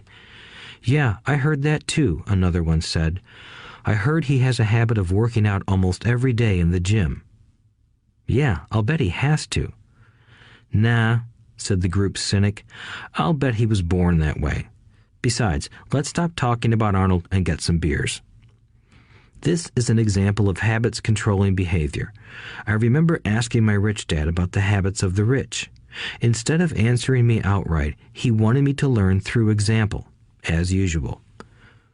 "When does your dad pay his bills?" Rich Dad asked. "The first of the month," I said. "Does he have anything left over?" he asked. "Very little," I said. "That's the main reason he struggles," said Rich Dad. "He has bad habits. Your dad pays everyone else first. He pays himself last, but only if he has anything left over." "Which he usually doesn't," I said. "But he has to pay his bills, doesn't he? You're saying he shouldn't pay his bills?" "Of course not," said Rich Dad. "I firmly believe in paying my bills on time. I just pay myself first, before I pay even the government." "But what happens if you don't have enough money?" I asked. "What do you do then?" "The same," said Rich Dad. "I still pay myself first, even if I'm short of money. My asset column is far more important to me than the government." "But," I said, "don't they come after you?" "Yes, if you don't pay," said Rich Dad. "Look, I did not say not to pay. I just said I pay myself first, even if I'm short of money." "But," I replied, "how do you do that?" "It's not how. The question is why," Rich Dad said. "Okay, why?" "Motivation," said Rich Dad. "Who do you think will complain louder if I don't pay them? Me or my creditors?" "Your creditors will definitely scream louder than you," I said, responding to the obvious. "You wouldn't say anything if you didn't pay yourself." So you see, after paying myself, the pressure to pay my taxes and the other creditors is so great that it forces me to seek other forms of income. The pressure to pay becomes my motivation. I've worked extra jobs, started other companies, traded in the stock market, anything, just to make sure those guys don't start yelling at me. That pressure made me work harder, forced me to think, and all in all, made me smarter and more active when it comes to money. If I had paid myself last, I would have felt no pressure, but I'd be broke. So it is the fear of the government or other people you owe money to that motivates you? That's right, said Rich Dad. You see, government bill collectors are big bullies. So are bill collectors in general. Most people give in to those bullies. They pay them and never pay themselves. You know the story of the 98-pound weakling who gets sand kicked in his face? I nodded. I see that ad for weightlifting and bodybuilding lessons in the comic books all the time. Well, most people let the bullies kick sand in their faces. I decided to use the fear of the bully to make me stronger. Others got weaker. Forcing myself to think about how to make extra money is like going to the gym and working out with weights. The more I work my mental money muscles out, the stronger I get. Now I'm not afraid of those bullies. I liked what Rich Dad was saying, so if I pay myself first, I get financially stronger mentally and fiscally. Rich Dad nodded. And if I pay myself last, or not at all, I get weaker. So people like bosses, managers, tax collectors, bill collectors, and landlords push me around all my life just because I don't have good money habits. Rich Dad nodded, just like the 98-pound weakling. Overcoming arrogance. What I know makes me money. What I don't know loses me money. Every time I have been arrogant, I have lost money. Because when I'm arrogant, I truly believe that what I don't know is not important, Rich Dad would often tell me. I have found that many people use arrogance to try to hide their own ignorance. It often happens when I am discussing financial statements with accountants or even other investors. They try to bluster their way through the discussion. It is clear to me that they don't know what they're talking about. They're not lying, but they are not telling the truth. There are many people in the world of money, finances, and investments who have absolutely no idea what they're talking about. Most people in the money industry are just spouting off sales pitches like used car salesmen. When you know you are ignorant in a subject, start educating yourself by finding an expert in the field or a book on the subject. Chapter 8. Getting Started. There is gold everywhere. Most people are not trained to see it. I wish I could say acquiring wealth was easy for me, but it wasn't. So in response to the question, how do I start, I offer the thought process I go through on a day-to-day basis. It really is easy to find great deals. I promise you that. It's just like riding a bike. After a little wobbling, it's a piece of cake. But when it comes to money, it takes determination to get through the wobbling. That's a personal thing. To find million-dollar deals of a lifetime requires us to call on our financial genius. I believe that each of us has a financial genius within us. The problem is that our financial genius lies asleep, waiting to be called upon. It lies asleep because our culture has educated us into believing that the love of money is the root of all evil. It has encouraged us to learn a profession so we can work for money, but failed to teach us how to have money work for us. It taught us not to worry about our financial future because our company or the government would take care of us when our working days are over. However, it is our children, educated in the same school system, who will end up paying for this absence of financial education. The message is still to work hard, earn money, and spend it. And when we run short, we can always borrow more. Unfortunately, 90% of the Western world subscribes to the above dogma, simply because it's easier to find a job and work for money. If you are not one of the masses, I offer you the following 10 steps to awaken your financial genius. I simply offer you the steps I have personally followed. If you want to follow some of them, great. If you don't, make up your own. Your financial genius is smart enough to develop its own list. While in Peru, I asked a gold miner of 45 years how he was so confident about finding a gold mine. He replied, "There is gold everywhere. Most people are not trained to see it." And I would say that is true. In real estate, I can go out and in a day come up with 4 or 5 great potential deals. while the average person will go out and find nothing, even looking in the same neighborhood. The reason is that they have not taken the time to develop their financial genius. I offer you the following 10 steps as a process to develop your God-given powers, powers over which only you have control. 1. Find a reason greater than reality, the power of spirit. If you ask most people if they would like to be rich or financially free, they would say yes. But then reality sets in. The road seems too long with too many hills to climb. It's easier to just work for money and hand the excess over to your broker. I once met a young woman who had dreams of swimming for the U.S. Olympic team. The reality was that she had to get up every morning at 4 o'clock to swim for 3 hours before going to school. She did not party with her friends on Saturday night. She had to study and keep her grades up, just like everyone else.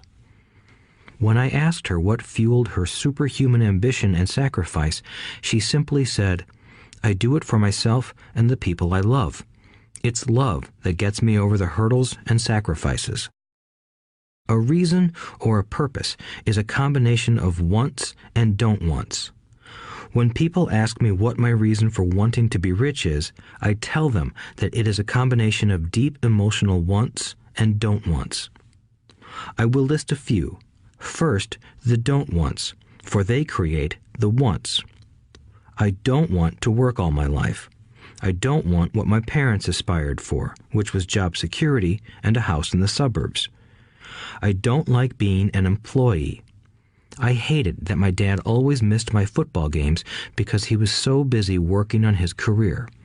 I hated it when my dad worked hard all his life and the government took most of what he worked for at his death. He could not even pass on what he worked so hard for when he died. The rich don't do that. They work hard and pass it on to their children. Now, the wants. I want to be free to travel the world and live in the lifestyle I love. I want to be young when I do this. I want to simply be free. I want control over my time and my life. I want money to work for me. Those are my deep-seated emotional reasons. What are yours? If they are not strong enough, then the reality of the road ahead may be greater than your reasons. I have lost money and been set back many times, but it was the deep emotional reasons that kept me standing up and going forward. I wanted to be free by age 40, but it took me until I was 47, with many learning experiences along the way. As I said, I wish I could say it was easy. It wasn't, but it wasn't that hard either. I've learned that without a strong reason or purpose, anything in life is hard. If you do not have a strong reason, there is no sense listening further. It will sound like too much work. 2. Make daily choices. The power of choice. Choice is the main reason people want to live in a free country. We want the power to choose. Financially, with every dollar we get in our hands, we hold the power to choose our future, to be rich, poor, or middle class. Our spending habits reflect who we are. Poor people simply have poor spending habits. The benefit I had as a boy was that I loved playing Monopoly constantly. Nobody told me Monopoly was only for kids, so I just kept playing the game as an adult. I also had a rich dad who pointed out to me the difference between an asset and a liability. So a long time ago, as a little boy, I chose to be rich, and I knew that all I had to do was learn to acquire assets, real assets. My best friend, Mike, had an asset column handed to him, but he still had to choose to learn to keep it. Many rich families lose their assets in the next generation simply because there was no one trained to be a good steward over their assets. Most people choose not to be rich. For 90% of the population, being rich is too much of a hassle. So they invent sayings that go, "I'm not interested in money. I'll never be rich. I don't have to worry. I'm still young. When I make some money, then I'll think about my future." My husband or wife handles the finances. The problem with those statements is that they rob the person who chooses to think such thoughts of two things. One is time, which is your most precious asset. The second is learning. Having no money should not be an excuse to not learn, but that is a choice we all make daily. The choice of what we do with our time, our money, and what we put in our heads. That is the power of choice. All of us have choice. I just choose to be rich, and I make that choice every day.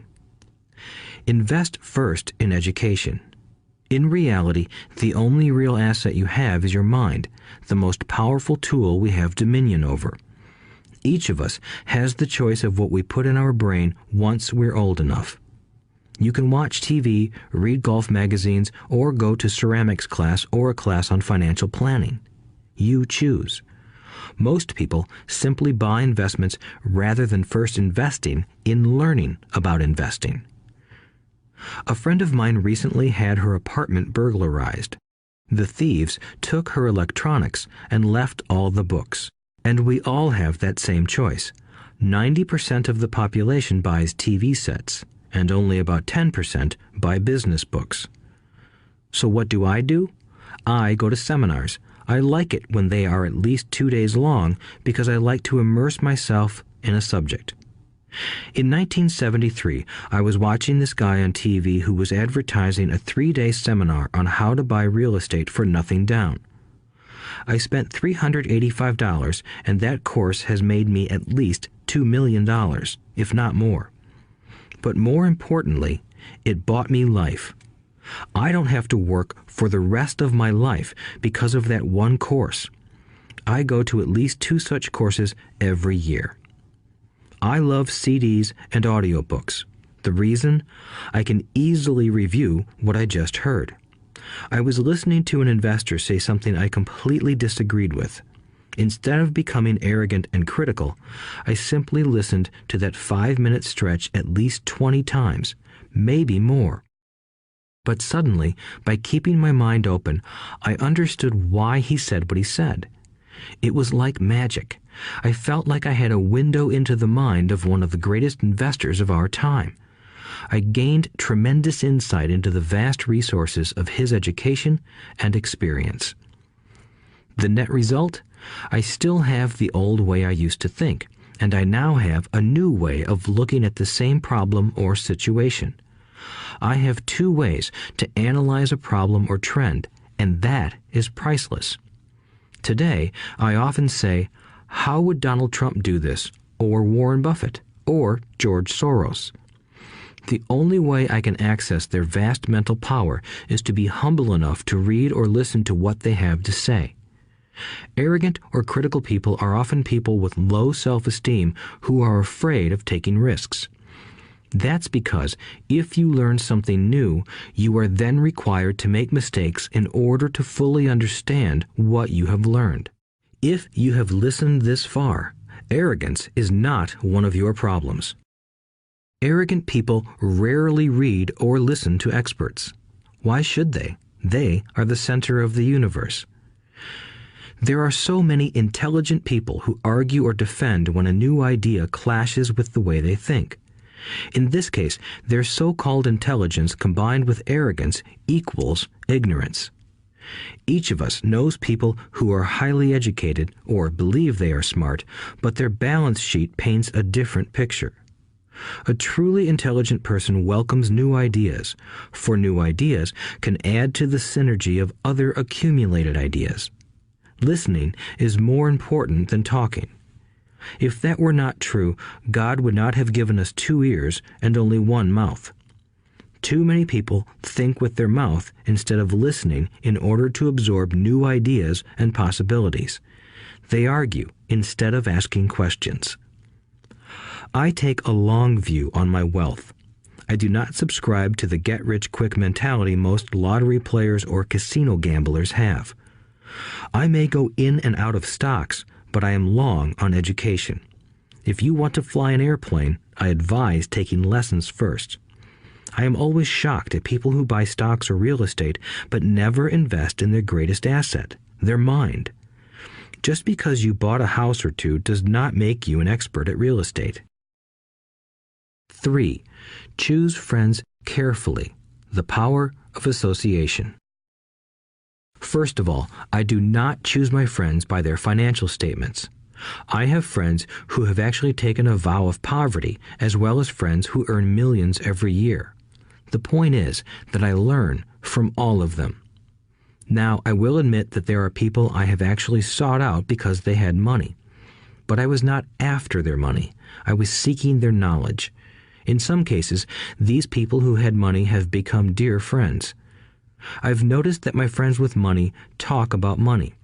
They don't do it to brag. They're interested in the subject. So I learn from them, and they learn from me.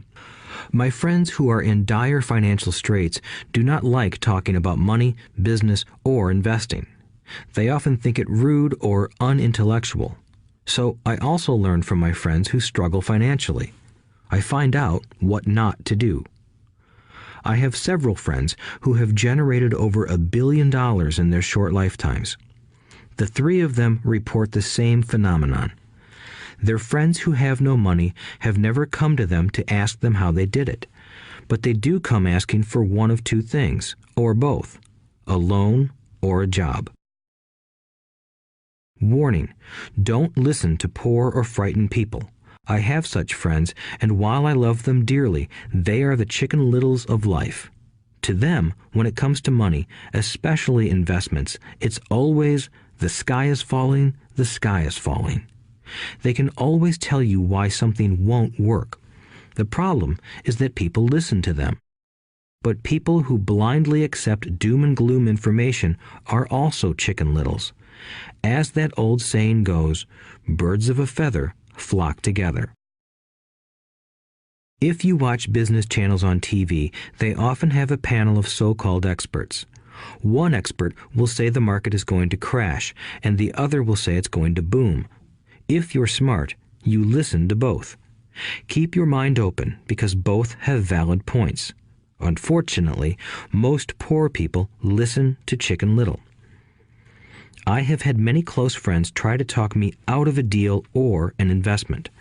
Not long ago, a friend told me he was excited because he found a 6% certificate of deposit. I told him I earned 16% from the state government. The next day, he sent me an article about why my investment was dangerous. I have received 16% for years now, and he still receives 6%. I would say that one of the hardest things about wealth building is to be true to yourself and to be willing to not go along with the crowd. This is because, in the market, it is usually the crowd that shows up late that is slaughtered. If a great deal is on the front page, it's too late in most instances. Look for a new deal. As we used to say as surfers, there is always another wave. People who hurry and catch a wave late usually are the ones who wipe out. Smart investors don't time the markets. If they miss a wave, they search for the next one and get themselves in position. This is hard for most investors because buying what is not popular is frightening. Timid investors are like sheep going along with the crowd. Or their greed gets them in when wise investors have already taken their profits and moved on. Wise investors buy an investment when it's not popular. They know their profits are made when they buy, not when they sell. They wait patiently. As I said, they do not time the market. Just like a surfer, they get in position for the next big swell. It's all insider trading. There are forms of insider trading that are illegal, and there are forms of insider trading that are legal. But either way, it's insider trading. The only distinction is, how far away from the inside are you? The reason you want to have rich friends is because that is where the money is made. It's made on information. You want to hear about the next boom, get in and get out before the next bust. I'm not saying do it illegally, but the sooner you know, the better your chances are for profits with minimal risk. That is what friends are for, and that is financial intelligence. 4. Master a formula and then learn a new one. The power of learning quickly. In order to make bread, every baker follows a recipe, even if it's only held in their head. The same is true for making money. Most of us have heard the saying, "You are what you eat." I have a different slant. I say, you become what you study. In other words, be careful what you learn, because your mind is so powerful that you become what you put in your head. For example, if you study cooking, you then tend to cook. If you don't want to be a cook anymore, then you need to study something else. When it comes to money, the masses generally have one basic formula they learned in school, and it's this: work for money. The predominant formula I see in the world is that every day millions of people get up, go to work, earn money, pay bills, balance checkbooks, buy some mutual funds, and go back to work. That is the basic formula, or recipe. If you're tired of what you're doing, or you're not making enough, it's simply a case of changing the formula via which you make money. Years ago, when I was 26, I took a weekend class called How to Buy Real Estate Foreclosures. I learned a formula. The next trick was to have the discipline to actually put into action what I had learned. That is where most people stop. For 3 years, while working for Xerox, I spent my spare time learning to master the art of buying foreclosures. I've made several $million using that formula. So, after I mastered that formula, I went in search of other formulas. For many of the classes, I did not directly use the information I learned, but I always learned something new. I have attended classes designed for derivative traders, commodity option traders, and chaologists. I was way out of my league, being in a room full of people with doctorates in nuclear physics and space science. Yet, I learned a lot that made my stock and real estate investing more meaningful and lucrative. Most junior colleges and community colleges have classes on financial planning and buying traditional investments. They are good places to start, but I always search for a faster formula. That is why, on a fairly regular basis, I make more in a day than many people will make in their lifetime. Another side note, in today's fast-changing world, it's not so much what you know anymore that counts, because often what you know is old. It is how fast you learn. That skill is priceless. It's priceless in finding faster formulas, recipes, if you will, for making dough. Working hard for money is an old formula born in the day of cavemen. 5. Pay yourself first. The power of self-discipline. If you cannot get control of yourself, do not try to get rich. It makes no sense to invest, make money, and blow it. It is the lack of self-discipline that causes most lottery winners to go broke soon after winning millions. It is the lack of self-discipline that causes people who get a raise to immediately go out and buy a new car or take a cruise. It is difficult to say which of the 10 steps is the most important, but of all the steps, this step is probably the most difficult to master if it is not already a part of your makeup. I would venture to say that personal self-discipline is the number one delineating factor between the rich, the poor, and the middle class. Simply put, people who have low self-esteem and low tolerance for financial pressure can never be rich. As I have said, a lesson learned from my rich dad was that the world will push you around. The world pushes people around, not because other people are bullies, but because the individual lacks internal control and discipline. People who lack internal fortitude often become victims of those who have self-discipline. In the entrepreneur classes I teach, I constantly remind people to not focus on their product, service, or widget, but to focus on developing management skills. The 3 most important management skills necessary to start your own business are management of 1. Cash flow, 2. People. 3. Personal time. I would say the skills to manage these 3 apply to anything, not just entrepreneurs. The 3 matter in the way you live your life as an individual or as part of a family, a business, a charitable organization, a city, or a nation. Each of these skills is enhanced by the mastery of self-discipline. I do not take the saying, "pay yourself first," lightly. The statement, "pay yourself first," comes from George Clayson's book, The Richest Man in Babylon. Millions of copies have been sold. But while millions of people freely repeat that powerful statement, few follow the advice. As I said, financial literacy allows one to read numbers, and numbers tell the story. By looking at a person's income statement and balance sheet, I can readily see if people who spout the words, "pay yourself first," actually practice what they preach. In reality, each month, many allocate money to their asset column before they pay their monthly expenses. Although millions of people have read Clayson's book and understand the words, "pay yourself first," in reality, they pay themselves last. Now, I can hear the howls from those of you who sincerely believe in paying your bills first, and I can hear all the responsible people who pay their bills on time. I am not saying be irresponsible and not pay your bills. All I am saying is do what the book says, which is pay yourself first.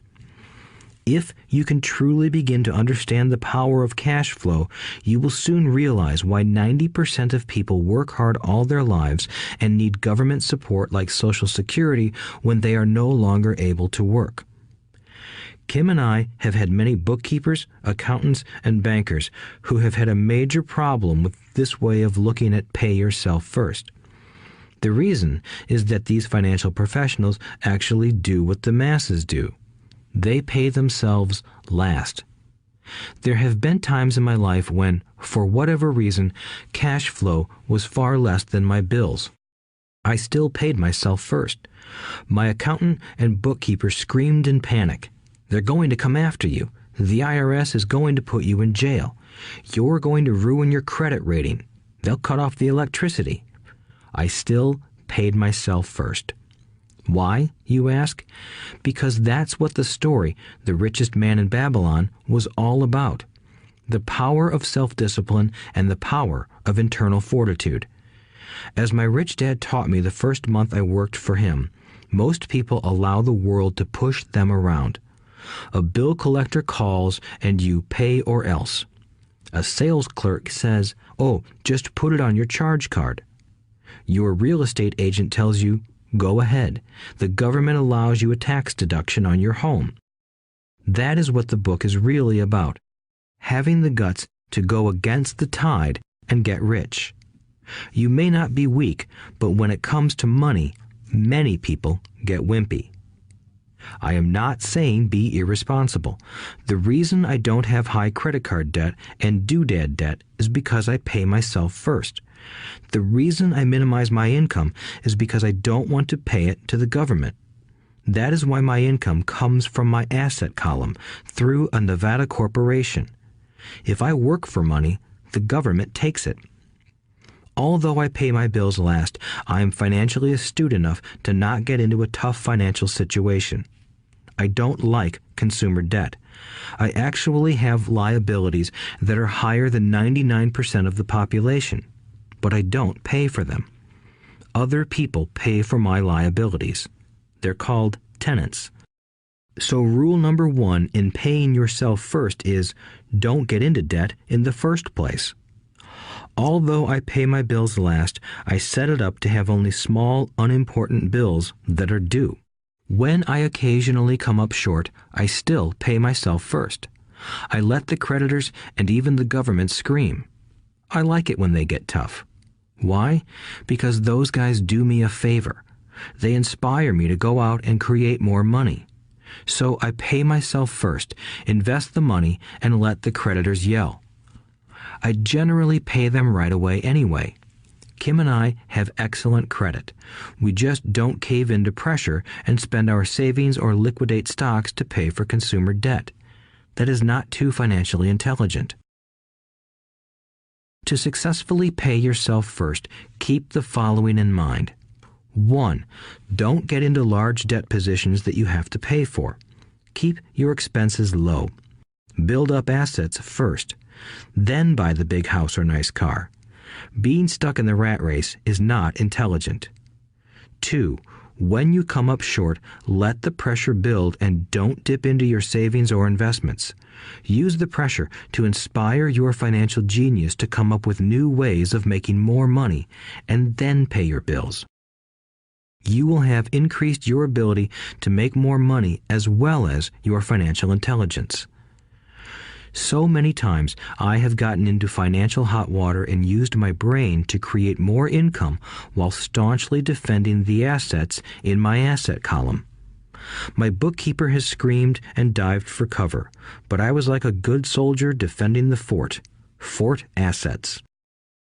Poor people have poor habits. A common bad habit is innocently called dipping into savings.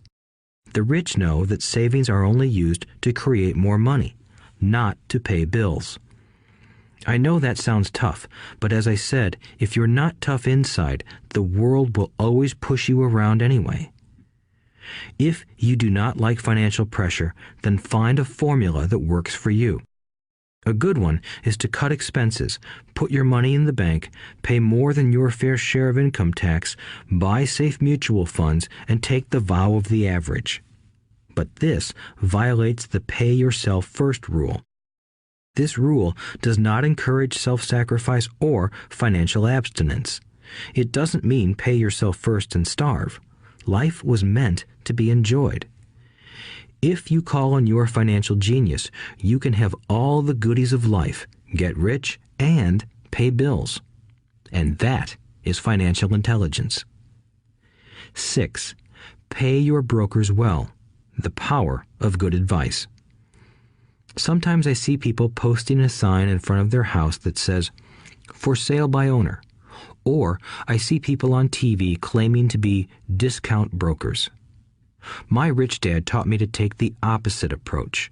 He believed in paying professionals well, and I have adopted that policy also.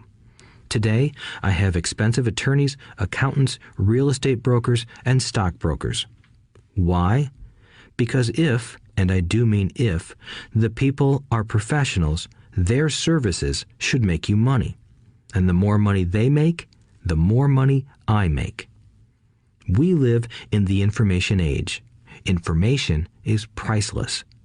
A good broker should provide you with information as well as take the time to educate you. I have several brokers who do that for me. Some taught me when I had little or no money, and I am still with them today. What I pay a broker is tiny in comparison with what kind of money I can make because of the information they provide. I love it when my real estate broker or stockbroker makes a lot of money because that usually means I made a lot of money. A good broker saves me time in addition to making me money. Like when I bought the vacant land for $9,000 and sold it immediately for over $25,000 so I could buy my Porsche quicker. A broker is my eyes and ears in the market. They're there every day, so I do not have to be. I'd rather play golf. People who sell their house on their own must not value their time much. Why would I want to save a few bucks when I could use that time to make more money or spend it with those I love? What I find funny is that so many poor and middle-class people insist on tipping restaurant help 15 to 20%, even for bad service, but complain about paying a broker 3 to 7%. They enjoy tipping people in the expense column and stiffing people in the asset column. That is not financially intelligent. Keep in mind that not all brokers are created equal. Unfortunately, most brokers are only salespeople. They sell, but they themselves own little or no real estate. There is a tremendous difference between a broker who sells houses and a broker who sells investments. The same is true for stock, bond, mutual fund, and insurance, brokers who call themselves financial planners. When I interview any paid professional, I first find out how much property or stocks they personally own and what percentage they pay in taxes. And that applies to my tax attorney as well as my accountant. I have an accountant who minds his own business. His profession is accounting, but his business is real estate. I used to have an accountant who was a small business accountant, but he had no real estate. I switched because we did not love the same business. Find a broker who has your best interests at heart. Many brokers will spend the time educating you, and they could be the best asset you find. Just be fair, and most of them will be fair to you. If all you can think about is cutting their commissions, then why should they want to help you? It's just simple logic. As I said earlier, one of the management skills is the management of people. Many people only manage people they feel smarter than and they have power over. Many middle managers remain middle managers, failing to get promoted because they know how to work with people below them, but not with people above them. The real skill is to manage and reward the people who are smarter than you in some technical area. That is why companies have a board of directors. You should have one too. That is financial intelligence. 7. Be an Indian giver. The power of getting something for nothing. When the first European settlers came to America, they were taken aback by a cultural practice some American Indians had. For example, if a settler was cold, the Indian would give the person a blanket. Mistaking it for a gift, the settler was often offended when the Indian asked for it back. The Indians also got upset when they realized that settlers did not want to give it back. That is where the term Indian giver came from, a simple cultural misunderstanding. In the world of the asset column, being an Indian giver is vital to wealth. The sophisticated investor's first question is, how fast do I get my money back? They also want to know what they get for free, also called a piece of the action. That is why the ROI, or return on investment, is so important. For example, I found a small condominium that was in foreclosure a few blocks from where I lived. The bank wanted $60,000 and I submitted a bid for $50,000, which they took simply because, along with my bid, was a cashier's check for $50,000. They realized I was serious. Most investors would say, "Aren't you tying up a lot of cash? Would it not be better to get a loan on it?" The answer is, not in this case. My investment company uses this condominium as a vacation rental in the winter months when the snowbirds come to Arizona. It rents for $2,500 a month for 4 months out of the year. For rental during the off-season, it rents for only $1,000 a month. I had my money back in about 3 years. Now I own this asset, which pumps money out for me, month in and month out. The same is done with stocks. Frequently, my broker calls and recommends I move a sizable amount of money into the stock of a company that he feels is just about to make a move that will add value to the stock, like announcing a new product. I will move my money in for a week to a month while the stock moves up. Then I pull my initial dollar amount out and stop worrying about the fluctuations of the market because my initial money is back and ready to work on another asset. So my money goes in, and then it comes out, and I own an asset that was technically free. True, I have lost money on many occasions, but I only play with money I can afford to lose. I would say, on an average 10 investments, I hit home runs on 2 or 3, while 5 or 6 do nothing, and I lose on 2 or 3. But I limit my losses to only the money I have in at that time. People who hate risk put their money in the bank. In the long run, safe savings are better than no savings. But it takes a long time to get your money back, and, in most instances, you don't get anything for free with it. On every one of my investments, there must be an upside, something for free, like a condominium, a mini storage, a piece of free land, a house, stock shares, or an office building. And there must be limited risk or a low-risk idea. There are books devoted entirely to this subject, so I will not talk about it here. Ray Kroc of McDonald's fame sold hamburger franchises, not because he loved hamburgers, but because he wanted the real estate under the franchise for free. So wise investors must look at more than ROI. They look at the assets they get for free once they get their money back. That is financial intelligence. 8. Use assets to buy luxuries. The power of focus. A friend's child has been developing a nasty habit of burning a hole in his pocket. Just 16, he wanted his own car. The excuse? All his friends' parents gave their kids cars. The child wanted to go into his savings and use it for a down payment. That was when his father called me and then came to see me. Do you think I should let him do it, or should I just buy him a car? I answered, it might relieve the pressure in the short term, but what have you taught him in the long term? Can you use this desire to own a car and inspire your son to learn something? Suddenly, the lights went on and he hurried home. 2 months later, I ran into my friend again. Does your son have his new car? I asked. No, he doesn't. But I gave him $3,000 for the car. I told him to use my money instead of his college money. Well, that's generous of you, I said. Not really. The money came with a hitch.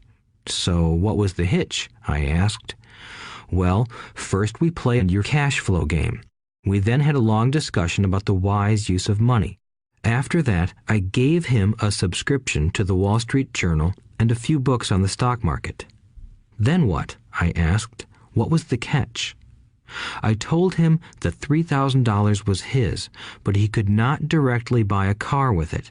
He could use it to find a stockbroker and buy and sell stocks. Once he had made $6,000 with the $3,000, the money would be his for the car, and the $3,000 would go into his college fund. And what are the results? I asked. Well, he got lucky early in his trading, but lost everything a few days later. Then he really got interested. Today, I would say he is down $2,000, but his interest is up. He has read all the books I bought him, and he's gone to the library to get more. He reads the Wall Street Journal voraciously, watching for indicators. He's only got $1,000 left, but his interest and learning are sky high. He knows that if he loses that money, he walks for 2 more years. But he does not seem to care. He even seems uninterested in getting a car because he's found a game that is more fun. What happens if he loses all the money? I asked. We'll cross that bridge when we get to it. I'd rather have him lose everything now than wait till he's our age to risk losing everything. And besides, that is the best $3,000 I've ever spent on his education. What he is learning will serve him for life, and he seems to have gained a new respect for the power of money. As I said earlier, if a person cannot master the power of self-discipline, it is best not to try to get rich. I say this because although the process of developing cash flow from an asset column is easy in theory, what's hard is the mental fortitude to direct money to the correct use.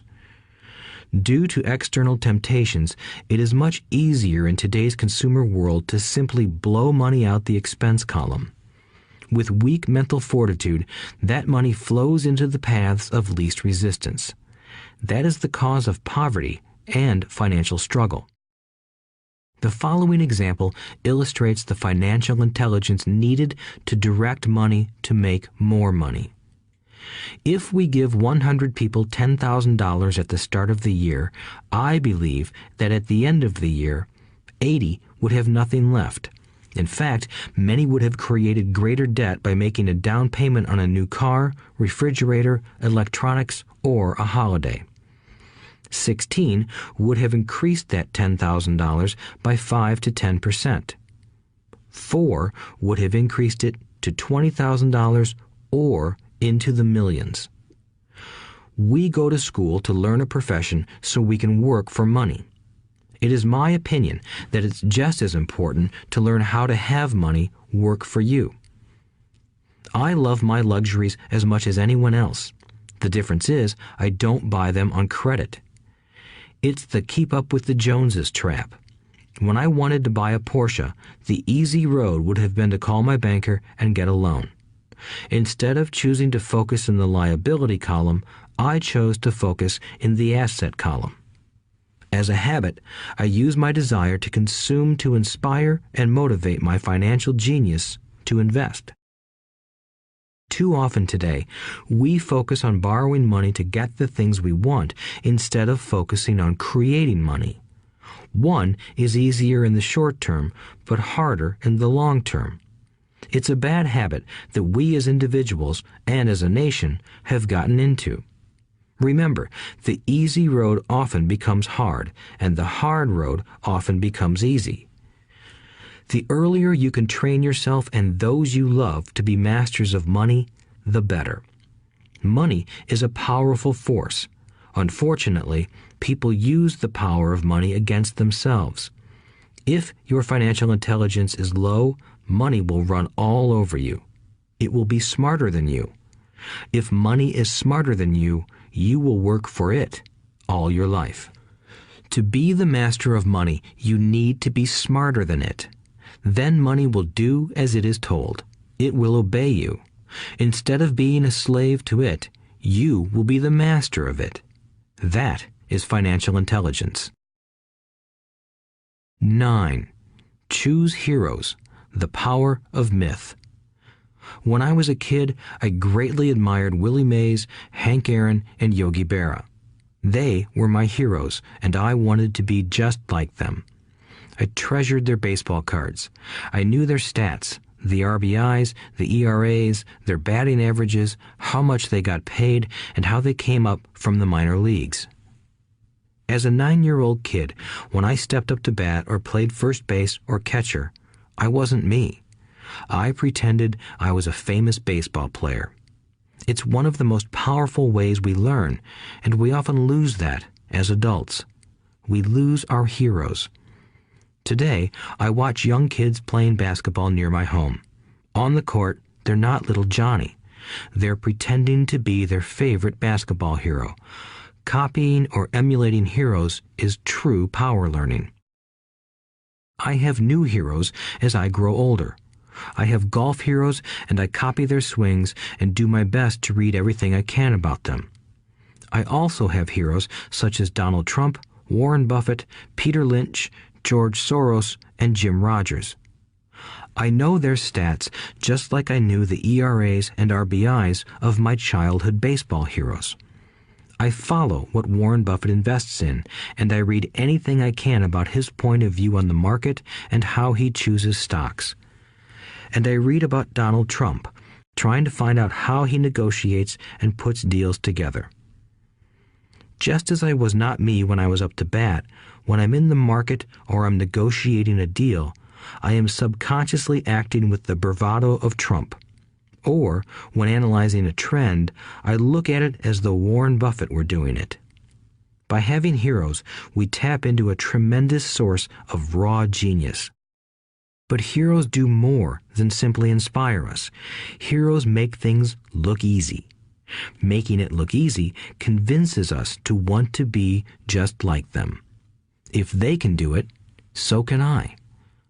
When it comes to investing, too many people make it sound hard.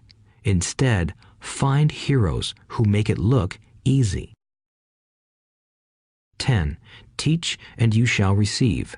The power of giving. Both of my dads were teachers. My rich dad taught me a lesson I have carried all my life, the necessity of being charitable or giving. My educated dad gave a lot of his time and knowledge, but almost never gave away money. He usually said that he would give when he had some extra money, but of course, there was rarely any extra. My rich dad gave money as well as education. He believed firmly in tithing. If you want something, you first need to give, he would always say. When he was short of money, he gave money to his church or to his favorite charity. If I could leave one single idea with you, it is that idea. Whenever you feel short or in need of something, give what you want first, and it will come back in buckets. That is true for money, a smile, love, or friendship. I know it is often the last thing a person may want to do, but it has always worked for me. I trust that the principle of reciprocity is true, and I give what I want. I want money, so I give money, and it comes back in multiples. I want sales, so I help someone else sell something, and sales come to me. I want contacts, and I help someone else get contacts. Like magic, contacts come to me. I heard a saying years ago that went, "God does not need to receive, but humans need to give." My rich dad would often say, poor people are more greedy than rich people. He would explain that if a person was rich, that person was providing something that other people wanted. In my life, whenever I have felt needy or short of money or short of help, I simply went out or found in my heart what I wanted and decided to give it first. And when I gave, it always came back. It reminds me of the story of the guy sitting with firewood in his arms on a cold, freezing night. He is yelling at the pot-bellied stove, "When you give me some heat, then I'll put some wood in you." And when it comes to money, love, happiness, sales, and contacts, all one needs to remember is to give first. Often, just the process of thinking of what I want and how I could give that to someone else breaks free a torrent of bounty. Whenever I feel that people aren't smiling at me, I simply begin smiling and saying hello. Like magic, the next thing I know, I'm surrounded by smiling people. It is true that your world is only a mirror of you. So that's why I say, teach and you shall receive. I have found that the more I teach those who want to learn, the more I learn. If you want to learn about money, teach it to someone else. A torrent of new ideas and finer distinctions will come in. There are times when I have given and nothing has come back, or what I have received is not what I wanted. But upon closer inspection and soul-searching, I was often giving to receive in those instances, instead of giving for the joy that giving itself brings. My dad taught teachers, and he became a master teacher. My rich dad always taught young people his way of doing business. In retrospect, it was their generosity with what they knew that made them smarter. There are powers in this world that are much smarter than we are. You can get there on your own, but it's easier with the help of the powers that be. You only need to be generous with what you have. Chapter 9. Still want more? Here are some to-dos. Many people may not be satisfied with my 10 steps. They see them more as philosophies than actions. I think understanding the philosophy is just as important as the action. There are many people who want to do instead of think, and then there are people who think but do not do. I would say that I am both. I love new ideas, and I love action. So for those who want a to-do list on how to get started, I will share with you some of the things I do in abbreviated form. Stop doing what you're doing. In other words, take a break and assess what is working and what is not working. The definition of insanity is doing the same thing over and over and expecting a different result. Stop doing what is not working and look for something new. Look for new ideas. For new investing ideas, I go to bookstores and search for books on different and unique subjects. I call them formulas. I buy how-to books on formulas I know nothing about. For example, in the bookstore I found the book The 16% Solution by Joel Moskowitz. I bought the book and read it, and the next Thursday I did exactly as the book said. Most people do not take action, or they let someone talk them out of whatever new formula they are studying. My neighbor told me why 16% would not work. I did not listen to him, because he's never done it. Find someone who has done what you want to do. Take them to lunch and ask them for tips and tricks of the trade. As for 16% tax lien certificates, I went to the county tax office and found the government employee who worked in that office. I found out that she, too, invested in the tax liens. Immediately, I invited her to lunch. She was thrilled to tell me everything she knew and how to do it. After lunch, she spent all afternoon showing me everything. By the next day, I found 2 great properties with her help that have been accruing interest at 16% ever since. It took a day to read the book, a day to take action, an hour for lunch, and a day to acquire 2 great deals. Take classes, read, and attend seminars. I search newspapers and the internet for new and interesting classes, many of which are free or inexpensive. I also attend and pay for expensive seminars on what I want to learn. I am wealthy and free from needing a job simply because of the courses I took. I have friends who did not take those classes who told me I was wasting my money, and yet they're still at the same job. Make lots of offers. When I want a piece of real estate, I look at many properties and generally write an offer. If you don't know what the right offer is, neither do I. That is the job of the real estate agent. They make the offers. I do as little work as possible. A friend wanted me to show her how to buy apartment houses. So one Saturday, she, her agent, and I went and looked at 6 apartment houses. 4 were dogs, but 2 were good. I said to write offers on all 6, offering half of what the owners asked for. She and the agent nearly had heart attacks. They thought it was rude and would offend the sellers, but I really don't think the agent wanted to work that hard. So they did nothing and went on looking for a better deal. No offers were ever made, and that person is still looking for the right deal at the right price. Well, you don't know what the right price is until you have a second party who wants to deal. Most sellers ask too much. It is rare that a seller asks a price that is less than something is worth. Moral of the story: make offers. People who are not investors have no idea what it feels like to try to sell something. I have had a piece of real estate that I wanted to sell for months. I would have welcomed any offer. They could have offered me 10 pigs and I would have been happy. Not at the offer, but just because someone was interested. I would have countered, maybe for a pig farm in exchange. But that's how the game works. The game of buying and selling is fun. Keep that in mind. It's fun and only a game. Make offers. Someone might say yes. I always make offers with escape clauses. In real estate, I make an offer with language that details subject to contingencies, such as the approval of a business partner. Never specify who the business partner is. Most people don't know that my partner is my cat.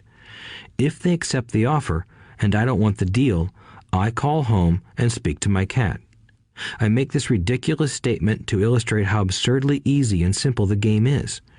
So many people make things too difficult and take it too seriously. Finding a good deal, the right business, the right people, the right investors, or whatever is just like dating. You must go to the market and talk to a lot of people, make a lot of offers, counter-offers, negotiate, reject, and accept.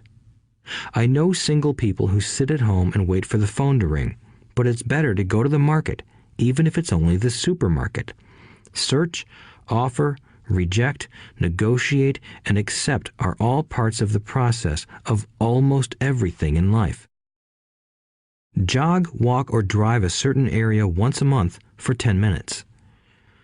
I have found some of my best real estate investments doing this. I will jog a certain neighborhood for a year and look for change. For there to be profit in a deal, there must be 2 elements, a bargain and change. There are lots of bargains, but it's change that turns a bargain into a profitable opportunity. So when I jog a neighborhood I might like to invest in. It is the repetition that causes me to notice slight differences. I notice real estate signs that are up for a long time. That means the seller might be more agreeable to deal. I watch for moving trucks going in or out. I stop and talk to the drivers. I talk to the postal carriers. It's amazing how much information they acquire about an area. I find a bad area, especially an area that the news has scared everyone away from. I drive it for sometimes a year, waiting for signs of something changing for the better. I talk to retailers, especially new ones, and find out why they're moving in. It takes only a few minutes a month, and I do it while doing something else, like exercising or going to and from the store. Shop for bargains in all markets. Consumers will always be poor. When the supermarket has a sale, say on toilet paper, the consumer runs in and stocks up. But when the housing or stock market has a sale, most often called a crash or correction, the same consumer often runs away from it. When the supermarket raises its prices, the consumer shops somewhere else. But when housing or the stock market raises their prices, the same consumer often rushes in and starts buying. Always remember, profits are made in the buying, not in the selling. Look in the right places.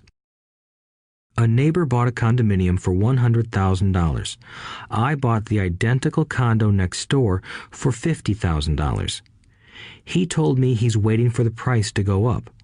I told him that profit is made when you buy, not when you sell. He shopped with a real estate broker who owns no property of her own. I shopped at the foreclosure auction. I paid $500 for a class on how to do this. My neighbor thought that the $500 for a real estate investment class was too expensive. He said he could not afford the money or the time. So he waits for the prices to go up. Look for people who want to buy first, then look for someone who wants to sell. A friend was looking for a certain piece of land. He had the money, but did not have the time. I found a large piece of land, larger than what my friend wanted to buy, tied it up with an option, called my friend, and he said he wanted a piece of it. So I sold the piece to him and then bought the land. I kept the remaining land as mine for free. Moral of the story: buy the pie and cut it in pieces. Most people look for what they can afford, so they look too small. They buy only a piece of the pie, so they end up paying more for less. Small thinkers don't get the big breaks. If you want to get richer, think big. Think big. Retailers love giving volume discounts simply because most business people love big spenders. So even if you're small, you can always think big. When my company was in the market for computers, I called several friends and asked them if they were ready to buy also. We then went to different dealers and negotiated a great deal because we wanted to buy so many. I have done the same with stocks. Small people remain small because they think small, act alone, or don't act at all. Learn from history. All the big companies on the stock exchange started out as small companies. Colonel Sanders did not get rich until after he lost everything in his 60s. Bill Gates was one of the richest men in the world before he was 30. Action always beats inaction. These are just a few of the things I have done and continue to do to recognize opportunities. The important words are have done and do. As repeated many times throughout this audiobook, you must take action before you can receive the financial rewards. Act now. Final thoughts. I would like to share some final thoughts with you. The main reason I wrote this book, and the reason it has remained a bestseller since 2000, was to share insights into how increased financial intelligence can be used to solve many of life's common problems. Without financial training, we all too often use the standard formulas to get through life. Work hard, save, borrow, and pay excessive taxes. Today, more than ever, we need better information. I use the following story as an example of a financial problem that confronts many young families today. How do you afford a good education for your children and provide for your own retirement? It requires using financial intelligence instead of hard work. A friend of mine was griping one day about how hard it was to save money for his 4 children's college educations. He was putting $300 away in a college fund each month and had so far accumulated only about $12,000. He had about 12 more years to save for college since his oldest child was then 6 years old. At the time, the real estate market in Phoenix was terrible. People were giving houses away. I suggested to my friend that he buy a house with some of the money in his college fund. The idea intrigued him, and we began to discuss the possibility. His primary concern was that he did not have credit with the bank to buy another house since he was so overextended. I assured him that there were other ways to finance a property rather than through the bank. We looked for a house for 2 weeks, a house that would fit all our criteria. There were plenty to choose from, so shopping was fun. Finally, we found a 3-bedroom, 2-bath home in a prime neighborhood. The owner had been downsized and needed to sell that day because he and his family were moving to California where another job waited. The owner wanted $102,000, but we offered only $79,000. He took it immediately and agreed to carry back the loan with a 10% down payment. All my friend had to come up with was $7,900. As soon as the owner moved, my friend put the house up for rent. After all expenses were paid, including the mortgage, he put $125 in his pocket each month. His plan was to keep the house for 12 years and let the mortgage get paid down faster by applying the extra $125 to the principal each month. We figured that in 12 years, a large portion of the mortgage would be paid off and he could possibly be clearing $800 a month by the time his first child went to college. He could also sell the house if it had appreciated in value. 3 years later, the real estate market greatly improved in Phoenix, and he was offered $156,000 for the same house by the tenant who lived in it. Again, he asked me what I thought. I advised that he sell it, using a 1031 tax-deferred exchange. Suddenly, he had nearly $80,000 to operate with.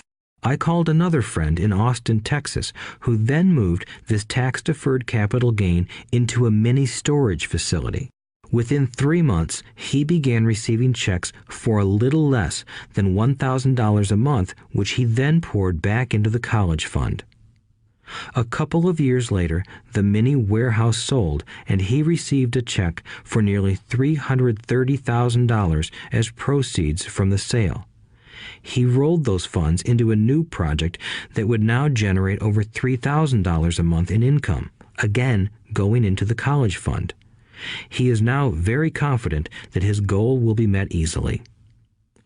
It only took $7,900 to start and a little financial intelligence. His children will be able to afford the education they want, and he will then use the underlying asset, wrapped in his legal entity, to pay for his retirement. As a result of this successful investment strategy, he will be able to retire early. Thank you for listening to this audiobook. I hope it has provided some insights into utilizing the power of money to work for you. Today, we need greater financial intelligence to simply survive. The idea that it takes money to make money is the thinking of financially unsophisticated people. It does not mean that they're not intelligent. They have simply not learned the science of money making money. Money is only an idea. If you want more money, simply change your thinking. Every self-made person started small with an idea and then turned it into something big. The same applies to investing. It takes only a few dollars to start and grow it into something big. I meet so many people who spend their lives chasing the big deal or trying to amass a lot of money to get into a big deal. But to me, that is foolish. Too often, I have seen unsophisticated investors put their large nest egg into one deal and lose most of it rapidly. They may have been good workers, but they were not good investors. Education and wisdom about money are important. Start early. Buy a book. Go to a seminar. Practice. Start small. I turned $5,000 cash into a $1 million asset, producing $5,000 a month cash flow in less than 6 years. But I started learning as a kid. I encourage you to learn because it's not that hard. In fact, it's pretty easy once you get the hang of it. I think I have made my message clear. It's what is in your head that determines what is in your hands. Money is only an idea. There is a great book called Think and Grow Rich. The title is not Work Hard and Grow Rich. Learn to have money work hard for you, and your life will be easier and happier. Today, don't play it safe. Play it smart. The 3 incomes.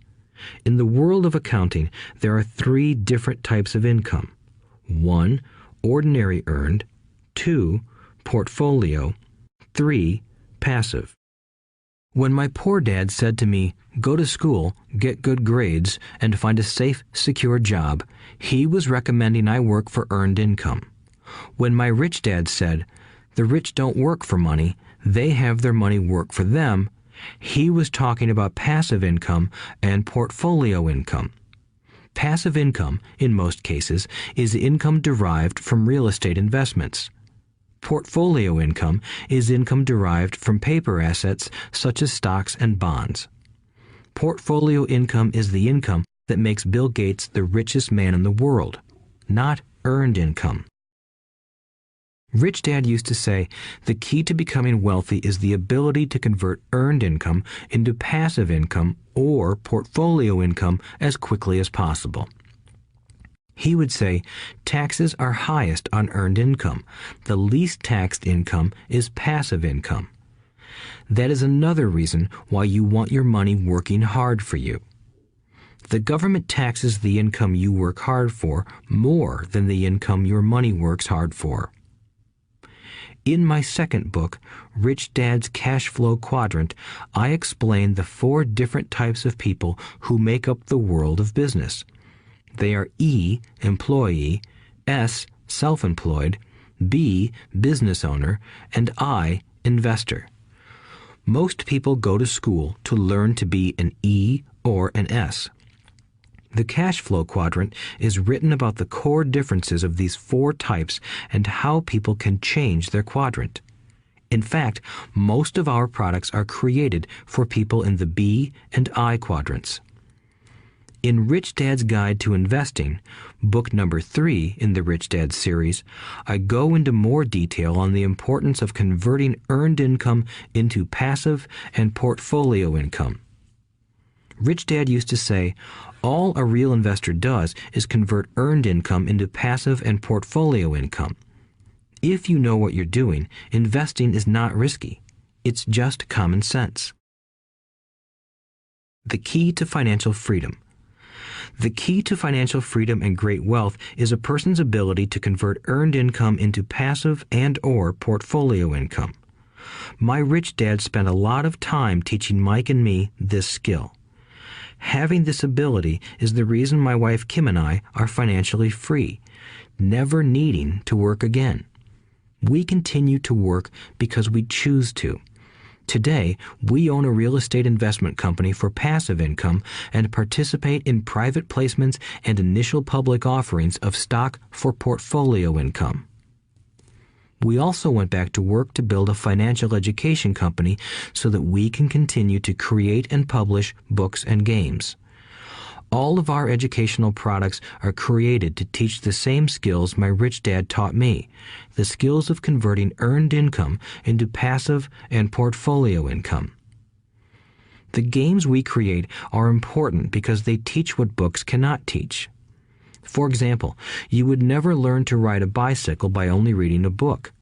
Our cash flow games for adults and cash flow for kids game are designed to teach players the basic investment skills of converting earned income into passive and portfolio income. They also teach the principles of accounting and financial literacy. These games are the only educational products in the world that teach people all of these skills simultaneously. Cash Flow 202 is the advanced version of Cash Flow 101 and requires the game board from 101 as well as a full understanding of 101 before it can be played. Cash Flow 101 and Cash Flow for Kids teach the principles of fundamental investing. Cash Flow 202 teaches the principles of technical investing. Technical investing involves advanced trading techniques such as short selling, call options, put options, and straddles. A person who understands these advanced techniques is able to make money when the market goes up, as well as when the market comes down.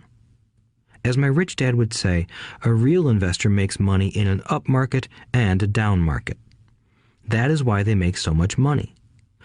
One of the reasons they make more money is simply because they have more self-confidence. Rich Dad would say they have more self-confidence because they are less afraid of losing. In other words, the average investor does not make as much money because they are so afraid of losing money. The average investor does not know how to protect themselves from losses, and that is what Cash Flow 202 teaches. Average investors think investing is risky because they have not been formally trained to be professional investors. As Warren Buffett, America's richest investor, says, risk comes from not knowing what you're doing. My board games teach the simple basics of fundamental investing and technical investing while people are having fun. I occasionally hear someone say, your educational games are expensive, which poses the question of ROI, the return on investment, or the value returned for the price paid. I nod my head and reply, yes, they may be expensive, especially when compared to entertainment board games. But my games are not as expensive as a college education, working hard all your life for earned income, paying excessive taxes, and then living in terror of losing all of your money in the investment markets.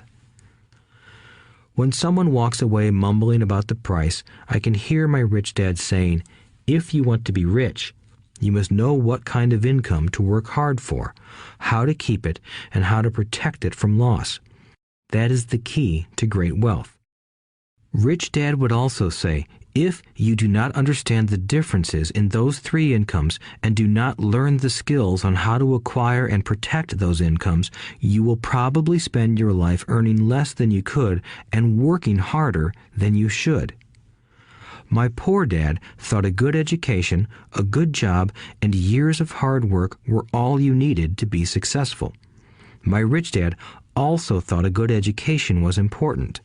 But to him, it was also important that Mike and I know the differences in the three incomes and what kind of income to work hard for. To him, that was basic financial education. Knowing the differences in the three incomes and learning the investment skills of how to acquire the different incomes is basic education for anyone who strives to acquire great wealth and achieve financial freedom, a special kind of freedom that only a few will ever know. As Rich Dad states in lesson number 1, the rich do not work for money. They know how to have money work hard for them. Rich Dad said, earned income is money you work for, and passive and portfolio income is money working for you. Knowing that little difference has been significant in my life. Or, as Robert Frost ends his poem, and that has made all the difference. Take action. All of you were given two great gifts, your mind and your time. It is up to you to do what you please with both. With each dollar bill that enters your hand, you and only you have the power to determine your destiny.